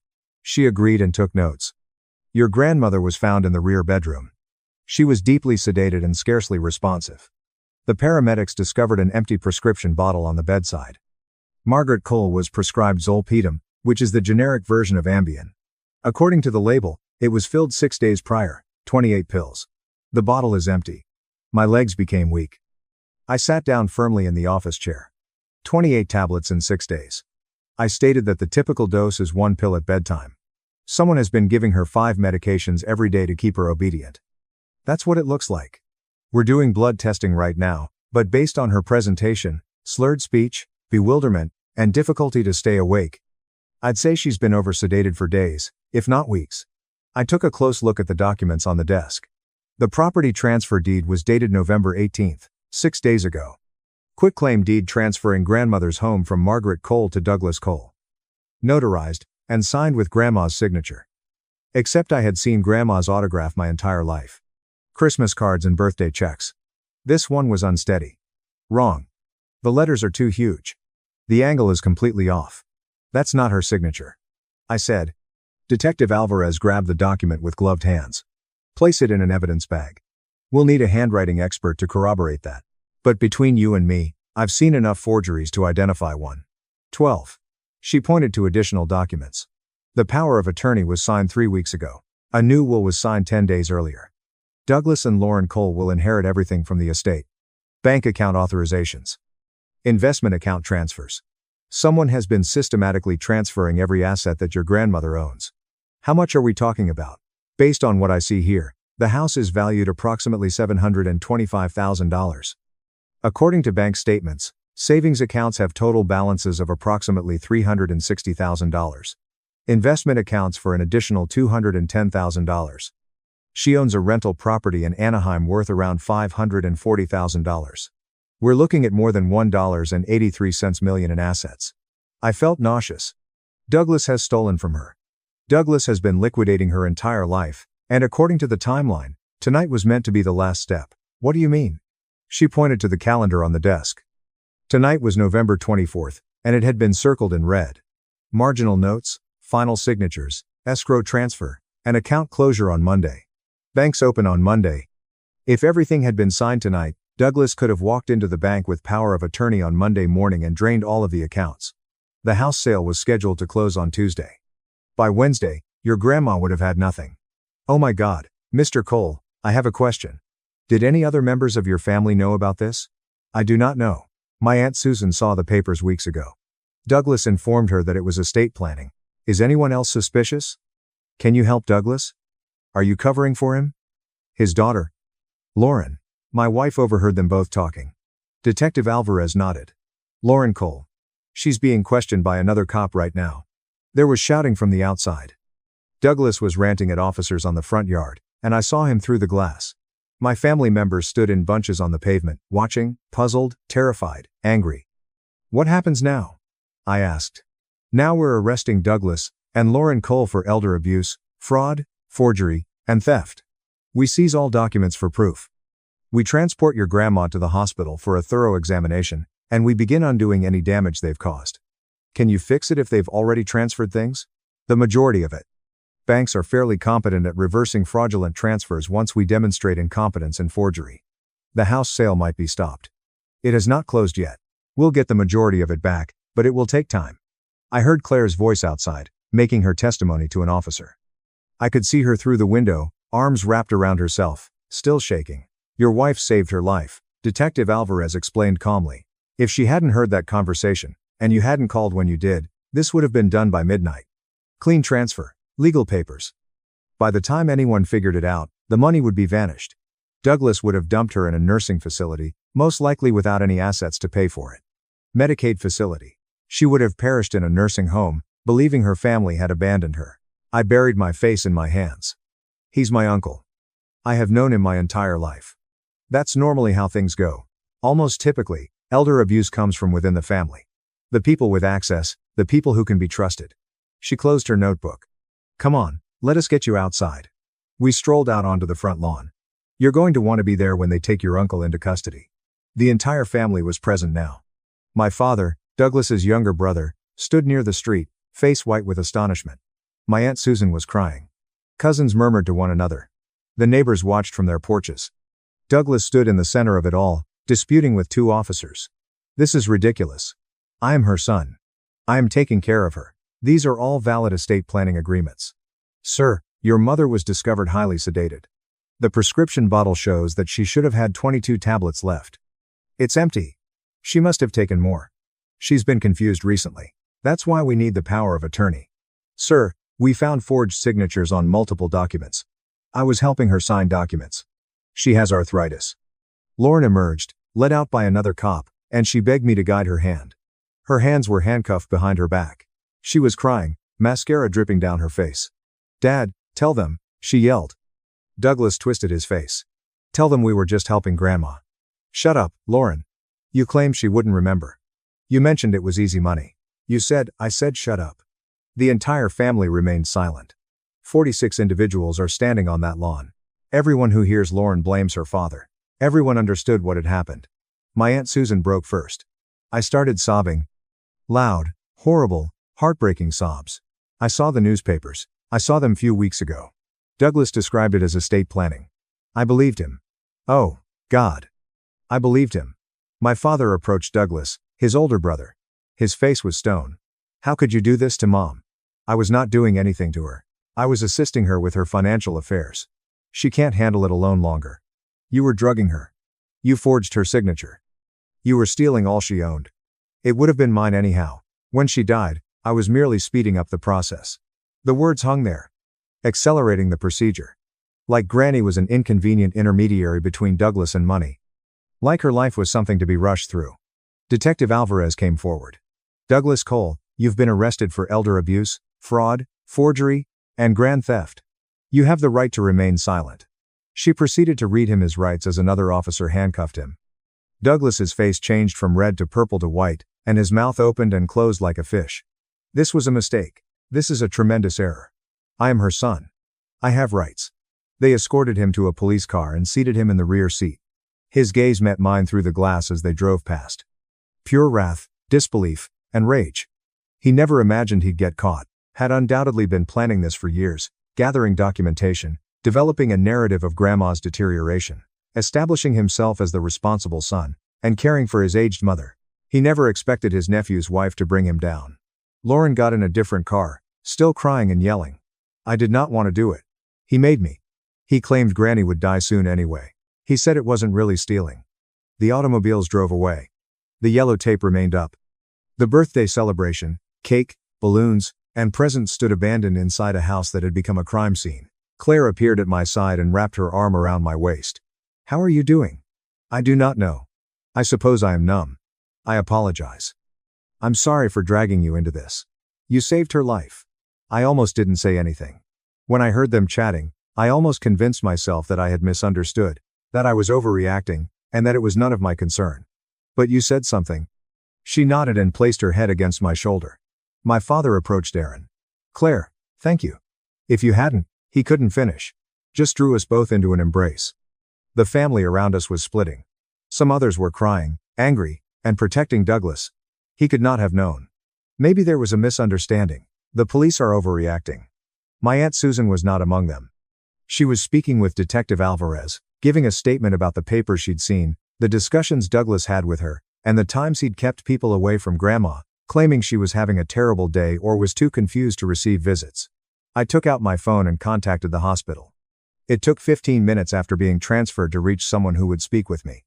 Margaret Cole was hospitalized at 8:33 p.m. The nurse stated that she is in the ER and is now being evaluated.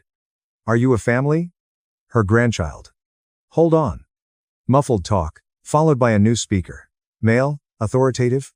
This is Dr. Michael Reynolds, the attending physician. You are Margaret Cole's grandchild. Yes. Aaron Cole, your grandmother is stable but extremely drugged. We have drawn blood. The initial results show extraordinarily high levels of zolpidem in her system. We're also noticing indicators of dehydration and malnutrition. How long has she been living this way? I'm not sure. Weeks? Maybe months. My uncle was her primary caregiver. The one who's been arrested? Yes. Well, he has been systematically poisoning her. The dose she's been given would knock most people out for days. She's fortunate she didn't stop breathing. He stopped. We'll keep her overnight for observation, possibly longer. She'll require a detox procedure to get the medication out of her system. Once she is clear-headed, we will need to conduct a comprehensive cognitive evaluation. But I can assure you that everything your uncle told you about dementia was not accurate. That was drug-induced impairment. Is she going to be okay? Physically, sure. He mentally moaned. It will depend on how she processes what happened. She learned that her own kid had done this to her. That is trauma. Real, significant trauma. I thanked him, hung up, and stood on my grandmother's yard, trying to digest it all. Claire squeezed my hand. What have they said? She's going to live. But Douglas wasn't simply stealing from her. He was poisoning her. They kept her so sedated that she couldn't think clearly. I couldn't question what he was doing. Could not fight back. Jesus. My cousin Emily, Douglas's younger sister's daughter, approached. She was 32, worked as a nurse. Is this true about Uncle Douglas? Yes. I sensed something was wrong. I kept attempting to visit Grandma, but he always made excuses. She was asleep.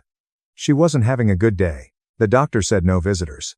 I thought he was just being overprotective. He was hiding her all the time. He claimed she was confused, asking the same questions and forgetting things. That wasn't genuine, was it? The doctor says, no, it was the medications. Emily closed her mouth. Oh, my God. We all believed him. We all assumed she was deteriorating. We felt sorry for him for having to go through it. That's what he wanted. I'm a nurse. I should have noticed it. I should have known. You trusted him. We all did. Additional family members approached, asking questions, crying, angry, and puzzled. The party had transformed into something else. A crisis, a reckoning. My Aunt Susan called me aside. Aaron, I have something to tell you. Douglas requested me about a month ago to witness a power of attorney paperwork. He explained that Grandma wanted to sign it but needed a witness. I signed it. I did not read it attentively. I just trusted him. It is not your fault. I should have asked more questions. I should have made sure she knew what she was signing. Should have talked to her without Douglas present. But I did not. I simply signed it. Did you see her do it? I saw her hand move, but Douglas was holding and guiding it. He explained that her arthritis made it difficult for her to write. I assumed he was helping her. Susan cried again. I helped him. I witnessed a forgery. I'll have to testify to that, don't I? Probably. Good. I want to let everyone know what he did. By 10:45 p.m., the police had completed analyzing the scene. They had boxed up all of the documents, photographed everything, and obtained statements from a dozen family members. Detective Alvarez informed us that they were preparing a case that would most likely result in many criminal charges. How long will he be in prison for? My dad inquired. Elder abuse is a criminal. Fraud is a felony. Grand theft is a felony. We count each fake paper separately. If convicted, he faces a sentence ranging from 12 to 18 years. Maybe more if your mother wants to file civil charges as well. She will, my father responded. Once she's better, and she understands what he did, she'll pursue every charge possible.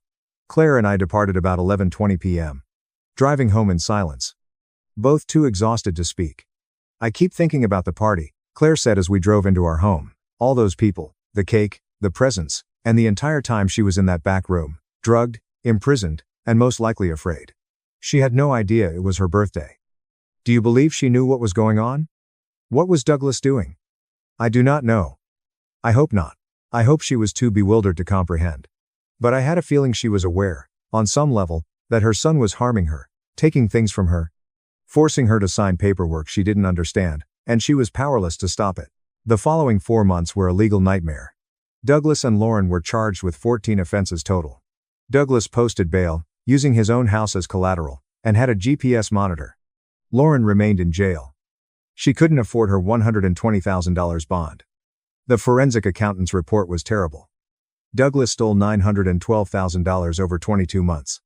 He'd been faking grandma's signature on checks, sending wire transfers, selling off her investments, and pocketing the money. The final element was the property sale, which added $725,000 to his overall steal of $1.65 million.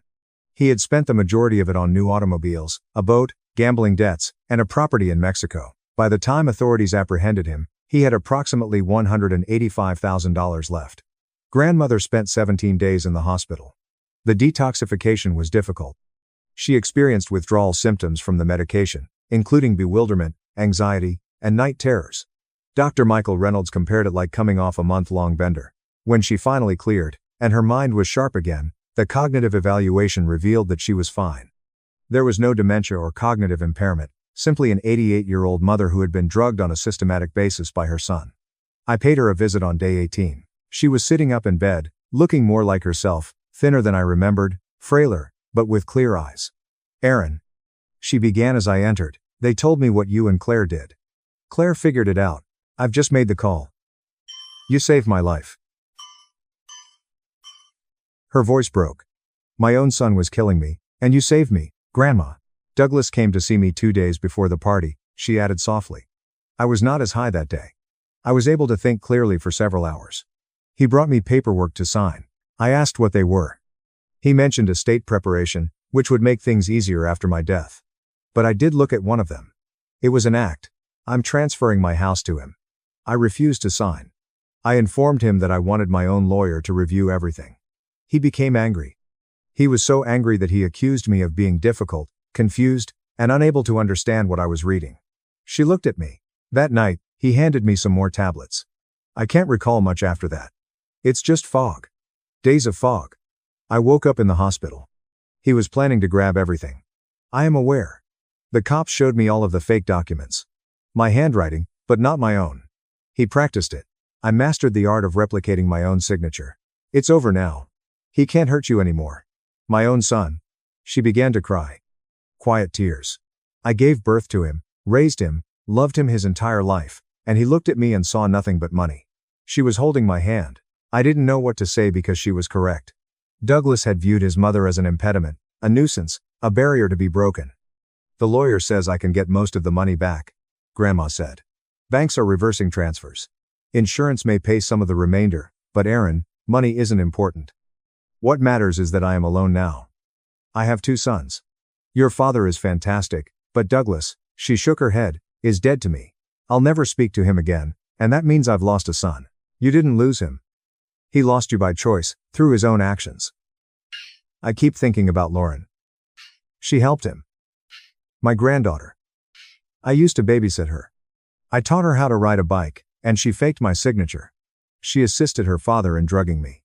Steal from me. She is also facing charges. She'll go to prison. Good. The severity in her voice astonished me. They should both go to prison. They should both suffer for what they did. The trial took place in March. Douglas pled not guilty. Lauren accepted a plea agreement and testified against her father in exchange for a reduced sentence. Her testimony was heartbreaking. She told how Douglas began preparing this 4 years ago, shortly after Grandpa died, how he progressively raised Grandma's meds, left a paper trail of disorientation and memory difficulties, and positioned himself as the competent caregiver so no one questioned his authority. She admitted to faking signatures at least 37 times in 22 months. She practiced on sheets of paper, copying her grandmother's handwriting until it was perfect.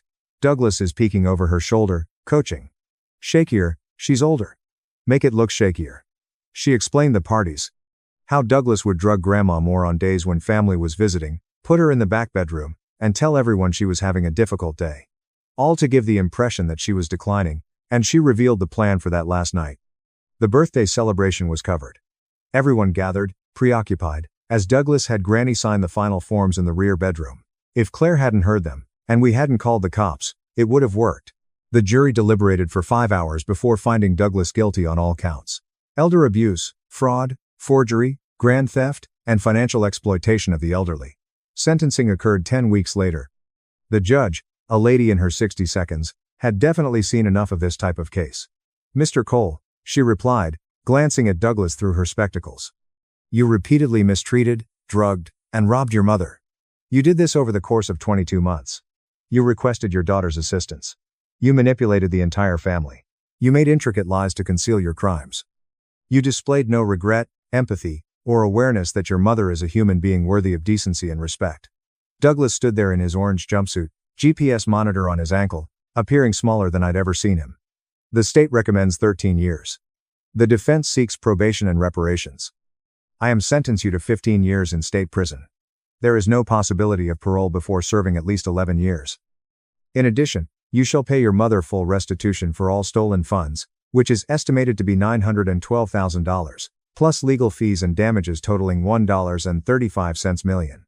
Douglas' lawyer objected, saying, if you cannot pay, your assets will be confiscated and destroyed. The judge overruled. The sentence stood. Lauren received 7 years. She'd be out in 5 minutes if she behaved herself. Grandma reclaimed her house, most of her money, sold the rental property, and placed the proceeds in a trust maintained by my father and Aunt Susan. We hired a full-time caretaker, a lovely woman named Isabella, who moved into the guest room and took care of everything. Claire and I came every Sunday. Parents let me and my 7-year-old sleep in a shelter to rent my house for $3,000. Wealthy grandmother found out. She evicted them, sued them for $50,000 back rent. My affluent grandmother spotted me and my 7-year-old daughter in a family shelter. She replied, why aren't you living in your house on Hawthorne Street? I was taken aback. What house? 4 days later, I arrived at a family gathering, and my parents turned pale. If you've never attempted getting a 7-year-old ready for school while living in a family shelter, let me summarize the experience for you. It's similar to running a little airport, but the customers are more emotional. The security queue is embarrassing, and you're doing everything with one sock missing. That morning, Chloe's sock was missing. Mom, she whimpered, like a child trying to save you from falling apart. It's okay. I can wear different socks. She pulled up one pink sock with a unicorn and one white sock that used to be white. I looked at them as if they were evidence in a crime scene. It's a bold fashion choice, I explained.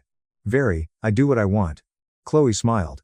And for half a second, I forgot where we were. Then the shelter door opened behind us, and the cold jolted me back to reality. We were outside the St. Bridge family shelter. 6:38 a.m. The sky remained a bruised gray. The sidewalk was moist. The air had that winter smell, metallic and clean, as if the world had been washed too harshly. Chloe adjusted her backpack, which was larger than she was. I pulled the zipper up on her big coat and tried not to glance at the sign over the entrance. Family shelter. It wasn't even the word shelter that grabbed me. It was the word family. As if we were a category. As if we were a label on a package. Okay, I replied, pushing brightness into my voice. School bus in 7 minutes. Chloe nodded. She was brave in a quiet way that left me feeling both pleased and guilty. Then, she delicately inquired, do I still have to say my address when Mrs. Bennett asks? My gut tightened. I don't think she'll ask today, I told her. Chloe did not push. She only stared down at her shoes and then back up at me, as if she was memorizing my face, checking to see whether I was still myself. Mom, she said. Are we going to move again? I opened my mouth, but nothing came out. And then a black vehicle slid to the curb, as if it belonged there. Not a taxi, not an Uber, not the type of car that would ever drive up to St. Bridge unless it took a wrong turn and regretted it. The door opened, and a woman stepped out wearing a midnight-colored fitted coat. Margaret Sinclair is my grandmother. I hadn't seen her for about 2 years. I knew this because my life had been divided into 2 parts, before everything went apart and after, and she fit squarely into the former. She looked just like she always did, poised, stylish, and little terrifying, not in a malicious way, but in the sense that I once ended a boardroom fight by lifting one eyebrow. Her gaze initially focused on me, and I saw recognition, then bewilderment, and finally Chloe. Something shifted in her expression. Something rapid and sharp, like a crack in the glass. She looked up at the sign over the entry, then back at me. Claire, she whispered, her voice weird, as if she hadn't said it aloud in a long time. What are you doing here? My initial thought was to lie, not because I was afraid she'd judge me, but because I couldn't bear being seen. I'm fine, I replied, which is the standard lie of fatigued women worldwide. We're fine, it's only temporary. Margaret's gaze shifted to Chloe's mismatched socks, then to my hands, which were red and dry from too much sanitizer, cold, and life. Her voice became quieter. Claire, she repeated. Why aren't you living in your house on Hawthorne Street? The world shifted. I blinked at her. My what? She asked without repeating herself, as if she thought I was stupid. She repeated herself as if she believed I might faint. The house, she said, pronouncing the words. On Hawthorne Street. My heart began to pound so fiercely that I could feel it in my throat. What house? I heard myself ask. I don't have a house. Margaret looked at me as if I had spoken in another language. I could see the calculated look in her eyes. She was calculating figures in her brain. Timelines, possibilities, and lies. Chloe tugged on my arm. Mom? She whispered. Do we have a house? I said, looking down at her. Her eyes were wide, expectant but hurtful. I swallowed. No, honey, I replied gently. We don't. Margaret's face became very motionless, and my grandmother's expression generally indicated that something was ready to crack. She moved closer. Not to me, but to Chloe. She crouched down in front of her, which was almost surprising. Margaret Sinclair didn't stoop for anyone. She sat on chairs that cost more than my monthly wage, forcing everyone else to accommodate. But there she was, lowering herself to my daughter's height. You're Chloe, right? She inquired. Yes, Chloe responded shyly. Margaret's expression softened only little. That's a lovely name. Her gaze returned to mine, sharper than before. Get into the car, she ordered. I blinked. Grandma. Get in the car, she ordered, and her tone left no room for negotiation. I felt heat pour into my face. Anger, embarrassment, relief, everything is twisted up. Margaret opened the back door to the vehicle. I paused. Chloe looked up at me and murmured, Mom, softly and steadily, it's okay. The fact that my 7-year-old was soothing me was the last straw. I nodded. Okay. Chloe stepped into the rear seat first, holding her backpack, and I slid in beside her, half expecting someone to touch me on the shoulder and explain that this was a misunderstanding. As soon as the door closed, the silence within felt costly. Margaret did not drive right away. She simply sat there, her hands softly resting on the driving wheel, and looked straight ahead. Then she spoke gently. By tonight, she added, I will know who did this. My gut flipped. She moved her head to look at me. I swallowed hard. Grandma, I don't understand. No, she replied. You don't. And that tells me everything. She took out her phone, tapped it once, and said, Call Daniel. A man instantly responded. Miss Sinclair. This is Margaret, she announced. Get the property manager for Hawthorne Street on the line, and I want a simple answer. Who has the keys? Who is living there? And whether anyone has been collecting money off it. My heart was racing. Money? I focused on her profile, the set of her jaw, and the calm manner she delivered those words, as if she were ordering coffee. And I knew I wasn't simply humiliated. I was poised at the edge of something much darker. If you had asked me 7 months ago if I believed I'd be living in a shelter with my daughter, I would have laughed. Not because I thought it couldn't happen, but because I assumed it couldn't happen to me. By the way, that is a hazardous level of hubris. It does not protect you, it simply amplifies the fall. 7 months ago, I was still working as a nursing assistant at St. Jude's Medical Center. 10-hour shifts, call lights that flash like a slot machine, and individuals begging for items I didn't have. Time, answers, and miracles. I was fatigued but surviving. And then I moved in with my folks. It was meant to be transient. It always starts with temporary. My father, Thomas, had that calm, rational voice that people believe. My mother, Victoria, had that sweet grin that made it appear as if she was doing you a favor, even when she chopped you off at the knees. These days, I address them by their first names. Mom and Dad did not fit anymore. You can stay with us until you get back on your feet, Victoria offered. Chloe needs stability. Family supports family. I should have heard the tiny print in that sentence. But I did not. Initially, it was tolerable. My parents' apartment was modest, but we made it work. Chloe slept in my old room. I worked. I paid whatever I could. I kept my head down. Then the comments began. Not large, apparent attacks. Little ones. The kind that don't appear cruel if you tell someone about it afterward. You're always tired, Victoria said. When Chloe's toys were on the floor, Thomas would sigh. Maybe you should organize your life better. We're just trying to keep the place nice. And then, one night, after I'd returned home from a double shift with my feet throbbing and my brain half dead, Victoria sat down at the kitchen table, as if she were about to deliver a diagnosis. We need to talk, she said. I was already familiar with that tone. We think it's time you became independent, she added quietly. You've been here long enough. I'm trying, I said, keeping my voice level. Rents are high, deposits. You're a mother, Victoria explained. If you're a good mother, you'll figure it out. The words struck me so strongly that I looked around to see if anybody else had spoken them. Thomas cleared his throat. 45 days. That's reasonable. We're not monsters.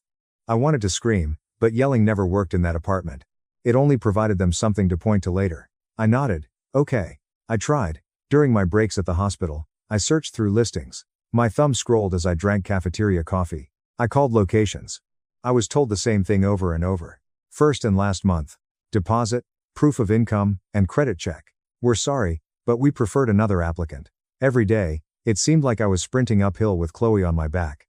Then came the night when they realized 45 days was just a guideline. It was following a late shift. I'd assisted a bewildered elderly guy back into bed 3 times, cleaned up a dropped plate, and held a woman's hand as she cried from fear of surgery.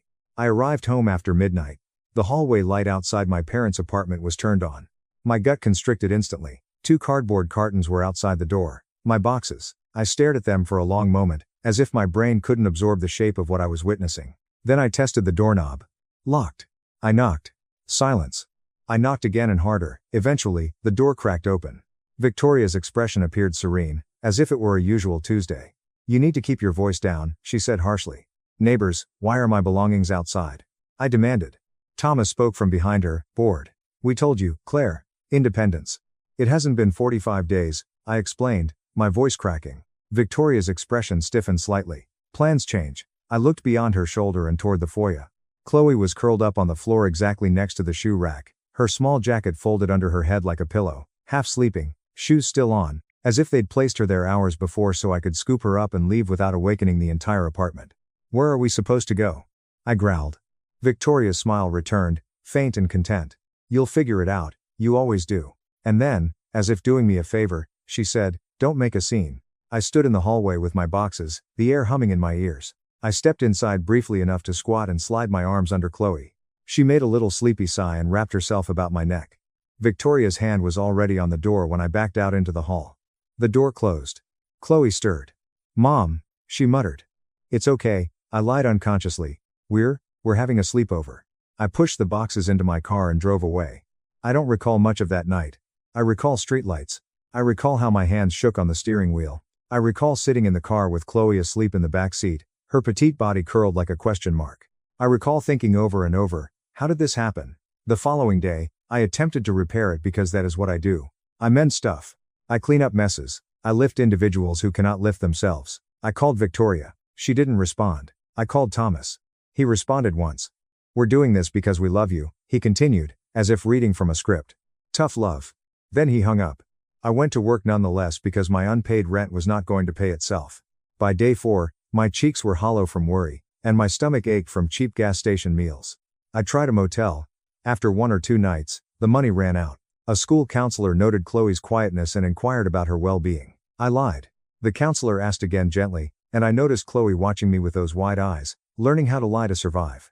So I told the truth, and 3 days later, I was filling out shelter intake documents with Chloe sitting next to me, swinging her legs.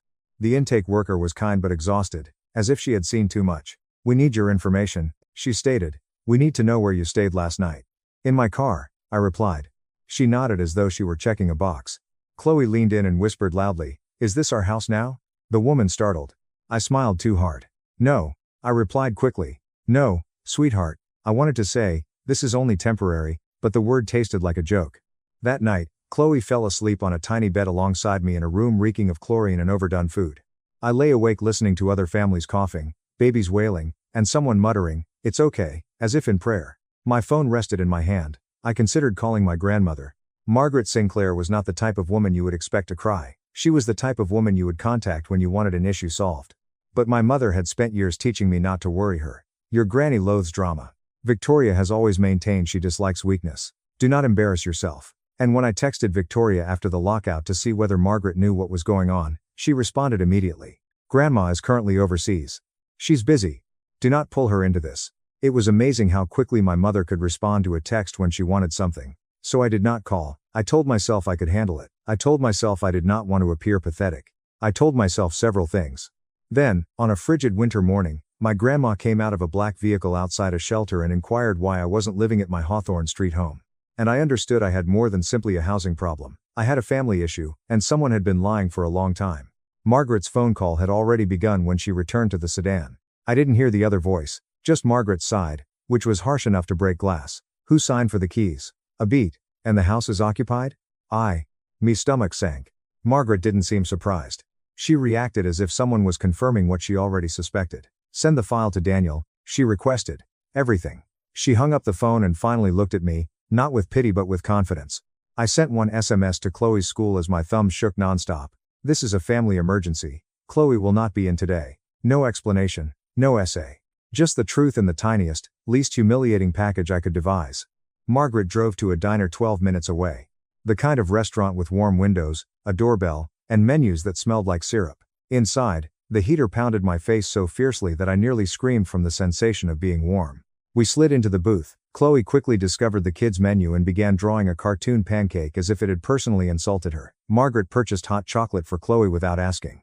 I saw her do it and felt a strange surge of rage. Not at Margaret, at the universe, because it was so simple to be good, and my parents had chosen everything else. Margaret picked up her phone again. Grandma, I began, but stopped since I had no idea what I was asking. What house? Why are you here? How did my life turn into a shelter sign? Margaret did not answer my inquiries in the order that my terror dictated. She simply added calmly, I'm going to make another call, you'll listen and not interrupt. I nodded. It was the type of nod you give a surgeon while on the operating table. She tapped the screen and set the phone to speaker. One ring, two, and my mother's voice. Victoria seemed bright and pleasant, as if she were auditioning for the role of a caring mom in a community theatrical production. Margaret, oh my goodness, what a surprise, how are you? Margaret's tone remained nice, almost compassionate. I was thinking about Claire, she explained. How is she doing? I felt my stomach sink into my shoes. There was a microsecond of silence, the smallest moment when a liar determines which version of reality is most beneficial. Then Victoria responded easily and confidently, as if she had practiced the words in front of a mirror. Oh, she's doing great, she said. She's living in the house, she's settled, she loves it. You know Claire, she wanted space, so we didn't bother you.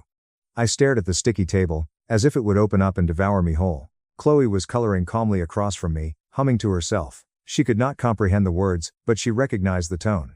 She looked up briefly, noticed my expression, and returned to coloring furiously, as if she could scribble the problem away. Victoria continued to babble, filling the silence with cheery gibberish. She described how busy she had been, how proud she was, and how important family is. Margaret allowed her. Margaret did not rush liars. She allowed them room to properly hang themselves. Margaret finally remarked, "That's good to hear," and the call ended with that. There is no conflict, no allegation, and no gotcha. My throat clenched. Margaret's modest statement did not indicate misunderstanding. I let out a cough-like laugh. So she knew, I explained. She knew the whole time. Margaret's eyes were fixed on mine, steady and sharp. She knew enough to lie without thinking. And she told me. That tells me what I need to know. Chloe pulled her coloring paper toward me. Mom, look. I made the pancake purple. I faked a grin so fast that it probably appeared painful. Wow, I said. That pancake is incredibly brave. Chloe laughed, and my chest relaxed for a few seconds. Margaret then leaned in, lowered her voice, and delivered the simple words I should have heard 7 months ago. I arranged a house for you, she explained. On Hawthorne Street. Your parents were supposed to manage the handoff. Keys, move in, all of it. They told me it was done. My brain was trying to digest everything. A house for us, and my parents had been living as if that sentence did not exist. I grasped the edge of the booth until my knuckles became white. Why wouldn't you tell me directly? I heard myself question, and I felt silly for blaming the only person who had shown up. Margaret did not flinch. Because I trusted your parents, she explained. Which was my mistake, not yours. Then she stood up, took a few steps away so Chloe couldn't hear, and made 2 brief phone calls. Low voice, clipped, and efficient. I only caught parts. Hawthorne file, clear summary, key log, listing history, and tenant payments. Yes, today. When she returned, she did not sit down as if she intended to linger. She sat down as if she intended to move. You're not going back to that shelter, she informed me. My pride attempted to rise up and dispute. My tiredness pushed it back down. Okay, I muttered, the most sincere word I'd spoken all day. About 90 minutes later, Chloe was bouncing on a hotel bed like a trampoline, and the world had never been crueler. She spotted the small complimentary soap, sniffed it deeply, and declared that it smelled like a fancy grandmother. Margaret stood by the window, phone in hand, observing traffic like it was a battlefield. She did not tell me everything. She did not have to. The purpose was not to go into detail yet. The point was that something was occurring, and I didn't have to bear it alone. That night, when Chloe fell asleep in clean sheets with her favorite rabbit tucked under her chin, Margaret sat at the small table by the window and finally talked. Your parents are hosting an event, she explained. Important to them, the venue, relatives, speeches, and the entire performance. My stomach constricted. When? Margaret's attention was fixed on the city lights. Soon, she said. And we'll be there, she said without sounding threatening. She spoke it as if a decision had already been made. 5 days later, I stood in the hotel restroom, staring at myself in the mirror. I resembled a version of myself that had been put through a washer cycle and hung to dry in a storm. Margaret had demanded I purchase a dress. Not an expensive one, but a clean, plain one. You don't need armor, she had stated. You need dignity. I'm not sure if dignity came in polyester, but I appreciated the sentiment. Chloe wore a little blue dress with tights. She twirled once in the hotel room and exclaimed, "I look like a princess." "You do," I replied, my throat tightening. My stomach twisted so hard during the ride over that I feared I'd vomit. "What if I freeze?" I said gently. Margaret did not look at me. "Then I'll speak." "What if they deny everything?" "They will," Margaret answered. "What if everyone thinks I paused because I couldn't find a phrase for it. Margaret looked at me, her eyes piercing but steady. "Claire," she answered. "You've survived worse than a room full of liars." The car came up outside a venue that I would never have chosen in my life. One of those hotel event venues with soft lighting and stiff grins. The sign outside the door said Sinclair Collins Family Dinner. Of course it did. My mother enjoyed an event not because she liked people, but because she appreciated the witnesses. Inside, there were relatives I hadn't seen in months. Aunts, cousins, people with opinions, and casseroles, although the casseroles had been replaced with catered hors d'oeuvres delivered on trays like miniature edible bribes. My mother couldn't serve supper without also serving a narrative, so she set up a projector screen and a microphone at the far end of the room. Before we entered, Margaret paused at a side door and spoke briefly with a staff member. A woman nodded and opened a tiny private room adjacent to the banquet hall, which was peaceful, warm, and filled with water bottles and crackers. "This is for Chloe," Margaret explained. "She doesn't need to be in the middle of this." Chloe took a hesitant step into the room and looked up at Margaret, serious. "Do I get snacks?" "Yes," Margaret replied. "Good ones." Chloe accepted it as if it were legal. A reliable helper remained with her. Chloe waved at me, ignorant that she was being sheltered from the family disaster. Margaret looked at me. "You go in first," she replied. I understood what she was doing. Let them see me before they see her. Allow them to panic in silence. I entered the banquet room alone. The chatter lessened and then resumed in the manner that people do when they detect something but do not want to be the first to admit it. Then Victoria noticed me. Her smile came instinctively, then glitched like a faulty Wi-Fi signal. Her gaze swept over my clothes, my stance, and the fact that I no longer had "I'm drowning" on my face. Her hands clenched slightly over the wine glass. Thomas noticed seconds later. His laugh stopped midway through, his jaw tightened as if he were biting down on a thought. Neither of them approached me. They didn't inquire where I'd been. They did not inquire about Chloe's well-being. They did what people do when they are attempting to assess risk. They smiled and waited. I stood at the edge of the room, allowing the silence to do its work. Dry humor sometimes be the only thing that saves you from shouting. So I allowed myself to have one notion. Look at us. A family supper. Everyone pretends that the seating arrangement is the most essential thing. A minute later, the indoor temperature shifted. Margaret Sinclair approached calmly, unhurriedly, and entirely in control.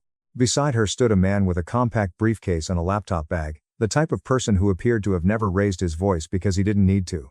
Victoria turned pale. Not, "Oh, you surprised me" pale. More like "I just realized my entire plan has a hole in it" pale. Thomas straightened his shoulders, as he did when he wanted to appear as the victim before anyone accused him of anything. Margaret nodded to a few relatives as if she were just attending supper. Then she stared at my mother. "Victoria," Margaret answered carelessly. "Before we eat, I'd like to clear up something you told me." My mother's smile hardened. "Of course, Mom." Margaret's voice was calm. "You told me Claire was living in the house on Hawthorne Street," she recalled. The room fell silent, not because everyone suddenly cared about Hawthorne Street, but because everyone instantly worried about Victoria's expression. Victoria's eyes darted. She laid her glass down as if it were heavy. "Well," she replied, laughing too quickly. "Yes, Margaret raised a hand. "Let's not do this with guessing," Margaret remarked. "Let's do it with facts." She motioned to the man with the laptop. He moved forward and connected into the venue's projector as if it were second nature. The first slide emerged. Hawthorne Street. Summary. A murmur spread throughout the room. Victoria's mouth opened. Nothing came out. Margaret did not speak in a courtroom-like manner. She spoke as though she were reading the weather. "This house was arranged for Claire and Chloe," she continued, and the screen displayed a simple line to match. Next slide. "The keys have been released to Victoria Sinclair Collins. July." Margaret paused for a half second. Then another slide. A screenshot from the listing. "The Hawthorne house is sold as a furnished rental. Photos of the living room, kitchen, and bedroom." People leaned forwards. Victoria's hand started shaking. "The lease will then be summarized. Names were blurred. Dates are apparent. Tenants moved in August." Then came the slide, which silenced the entire room. A payment instruction page from the property manager's file. Victoria and Thomas furnished the rent payout account. Margaret's voice did not rise. Victoria. She began, you didn't just take the keys. She looked around the room to ensure everyone heard. You rented out the home meant for my granddaughter and my great-granddaughter, and you had the rent sent to an account you controlled. Thomas snapped first, loudly, attempting to reclaim the room. This is inappropriate, he said. Margaret turned to face him. This is a family event. Yes, she answered. That's why I'm doing it here. Victoria found her voice, thin and anxious. We were going to tell her, she replied swiftly. It was temporary. We needed. Temporary, Margaret reiterated. Her gaze shifted to the side room where Chloe was, invisible but present. You displaced a child, Margaret murmured, and the room fell silent. She paused just long enough to finish the statement, for profit. Someone gave a gasp. Someone mumbled, you've got to be kidding. Victoria burst into tears. This time, there were real tears. We had debts, she wept. You don't understand. Margaret's look remained unchanged. I understand enough, she replied. And I'm done funding your choices. She moved slightly so that everyone could hear and simply said, starting now, Victoria and Thomas will receive nothing from me, no more help, transfers, or inheritance. Thomas's expression twisted. You can't. I can, Margaret replied. And I already did. The man with the folder stepped forward calmly. Victoria Collins. Thomas Collins, he added respectfully. These documents are for you. A uniformed cop stood nearby, not theatrical, not forceful, but present, since Margaret didn't take chances with scenes like these. Victoria looked at the papers as if they were radioactive. Thomas accepted them with trembling hands, then looked around the room and realized what the worst thing was. It wasn't a fight anymore. It was a public collapse of reputation. Margaret's voice remained level. You will not contact Claire, she stated. You will cooperate, and you will answer for what you did. Victoria looked to me with crazy eyes. Claire, she pleaded. Tell her to stop. We're family. Something inside me turned chilly. You should have remembered that, I added quietly, before you made a business out of my daughter's home. Victoria's face collapsed. I didn't feel particularly joyful. I was relieved. It was a relief to finally hear the truth out loud. I felt relieved that I wasn't crazy. I was relieved that Chloe would never have to learn to grin through humiliation as I did. I did not stay for the aftermath. I proceeded down the corridor from the banquet area and opened the private room door. Chloe looked up, her cheeks filled with crackers. Mom, are we done? I crouched and hugged her so tightly that she squeaked. Yeah, I whispered. We're done. She leaned back and carefully examined my face, as if she were scanning for storms. Then she sweetly said, Can we go home? I gulped hard. Yes, I answered. Margaret approached us in the corridor and said, We can. She did not look back at the room. She did not need to. Chloe fell asleep in the car, leaning against my shoulder. I looked out the window, my hands trembling. Grandma? I muttered. What happens now? Margaret remained focused on the road. Now, she announced, we take back what was meant for you. 8 months later, our lives are dull in the nicest possible manner. We currently live on Hawthorne Street. Chloe has her own room, drapes, and a crooked art gallery with drawings affixed on the wall. She walks to school as if the world was always secure. That is the point. I still work as a nursing assistant because I want to, not because I have to. I'm finishing my RN track one step at a time, and for the first time, my focus is on the future rather than survival. Margaret never paid for my life. She showed there when it counted the most, and she made certain that no one would ever intercept help again. On Sunday mornings, she comes with pastries and pretends she's simply there to see Chloe. Chloe does not buy it. Grandma Margaret, she'll say, do you like our house? Margaret always pauses, as if she's swallowing something hard. Then she answers, yes, I do. As for Victoria and Thomas, it turns out you can't rent out someone else's house, collect the rent, and continue to call it home. The rent they took did not remain free. They were forced to reimburse it, and the subsequent probe destroyed their respectable image. Margaret cut them off, revealing their secret debts like roaches under a flicked light switch. Everyone stopped inviting them. Calls stopped being answered. My mother attempted to contact me, not to apologize, but to negotiate. I banned the number because I'm done negotiating for basic decency. So what do you think? Did Margaret make the right decision, or did she go too far? You're 33 and still on the bus, your sis has a BMW, Dad sneered. 19 minutes later, my private helicopter landed on the lawn. The $3.2 billion truth. The bus ride to my folks' place for Thanksgiving was silent. I'd picked the window seat to watch the city slip by as other passengers dozed or scrolled through their phones. It wasn't the most gorgeous entrance, but it met my needs wonderfully. Growing up, I was always the sensible daughter. My sister Evelyn collected luxury automobiles like accessories, but I was fine with public transportation, walking, or the occasional ride share. Mom interpreted this as failure. Dad had made it a running joke at all family gatherings. Remember when you were 17 and claimed you'd never need a car? Mom had laughed during my college graduation. Still stand by that ludicrous claim? I had merely smiled and changed the subject. It was pointless to explain that I didn't need a car when I was already preparing something far greater. By the age of 24, I had founded Trans Global Aviation with just one helicopter and a goal. I had noticed a gap in the market. Emergency medical transportation, executive travel, and disaster assistance coordination. Nobody was doing anything efficiently. Nobody thought large enough. I thought bigger. At the age of 29, my company operated in 16 different nations. We began with helicopters, progressed to private planes, purchased 3 regional airlines, and established the infrastructure to keep everything working smoothly. Our emergency medical transportation branch had saved thousands of lives. Our executive fleet accommodated Fortune 500 CEOs who paid a premium for privacy and efficiency. The valuation reached $3.2 billion last quarter. My family had no idea. I arrived at their suburban home at exactly 2:15 p.m. The bus stop was 2 blocks away, precisely estimated. Evelyn's white Tesla was already in the driveway, alongside her red Mercedes and the black Range Rover she purchased last month. 3 automobiles for one person living alone. There she is. Mom opened the door with a smile that barely reached her eyes. Was the bus on time? I understand how unreliable public transit can be. Everything was fine, Mom. You really should ask your father to help you with a down payment on a used automobile, she said, pushing me inside. Something practical. A Honda, perhaps. It is embarrassing, honey. You are 32 years old. Actually, 33, but who was counting? The house smelled like turkey and judgment. Evelyn was already in the living room, neatly dressed in fancy clothes and scrolling through her phone. When I entered, she looked up, her expression alternating between pity and superiority.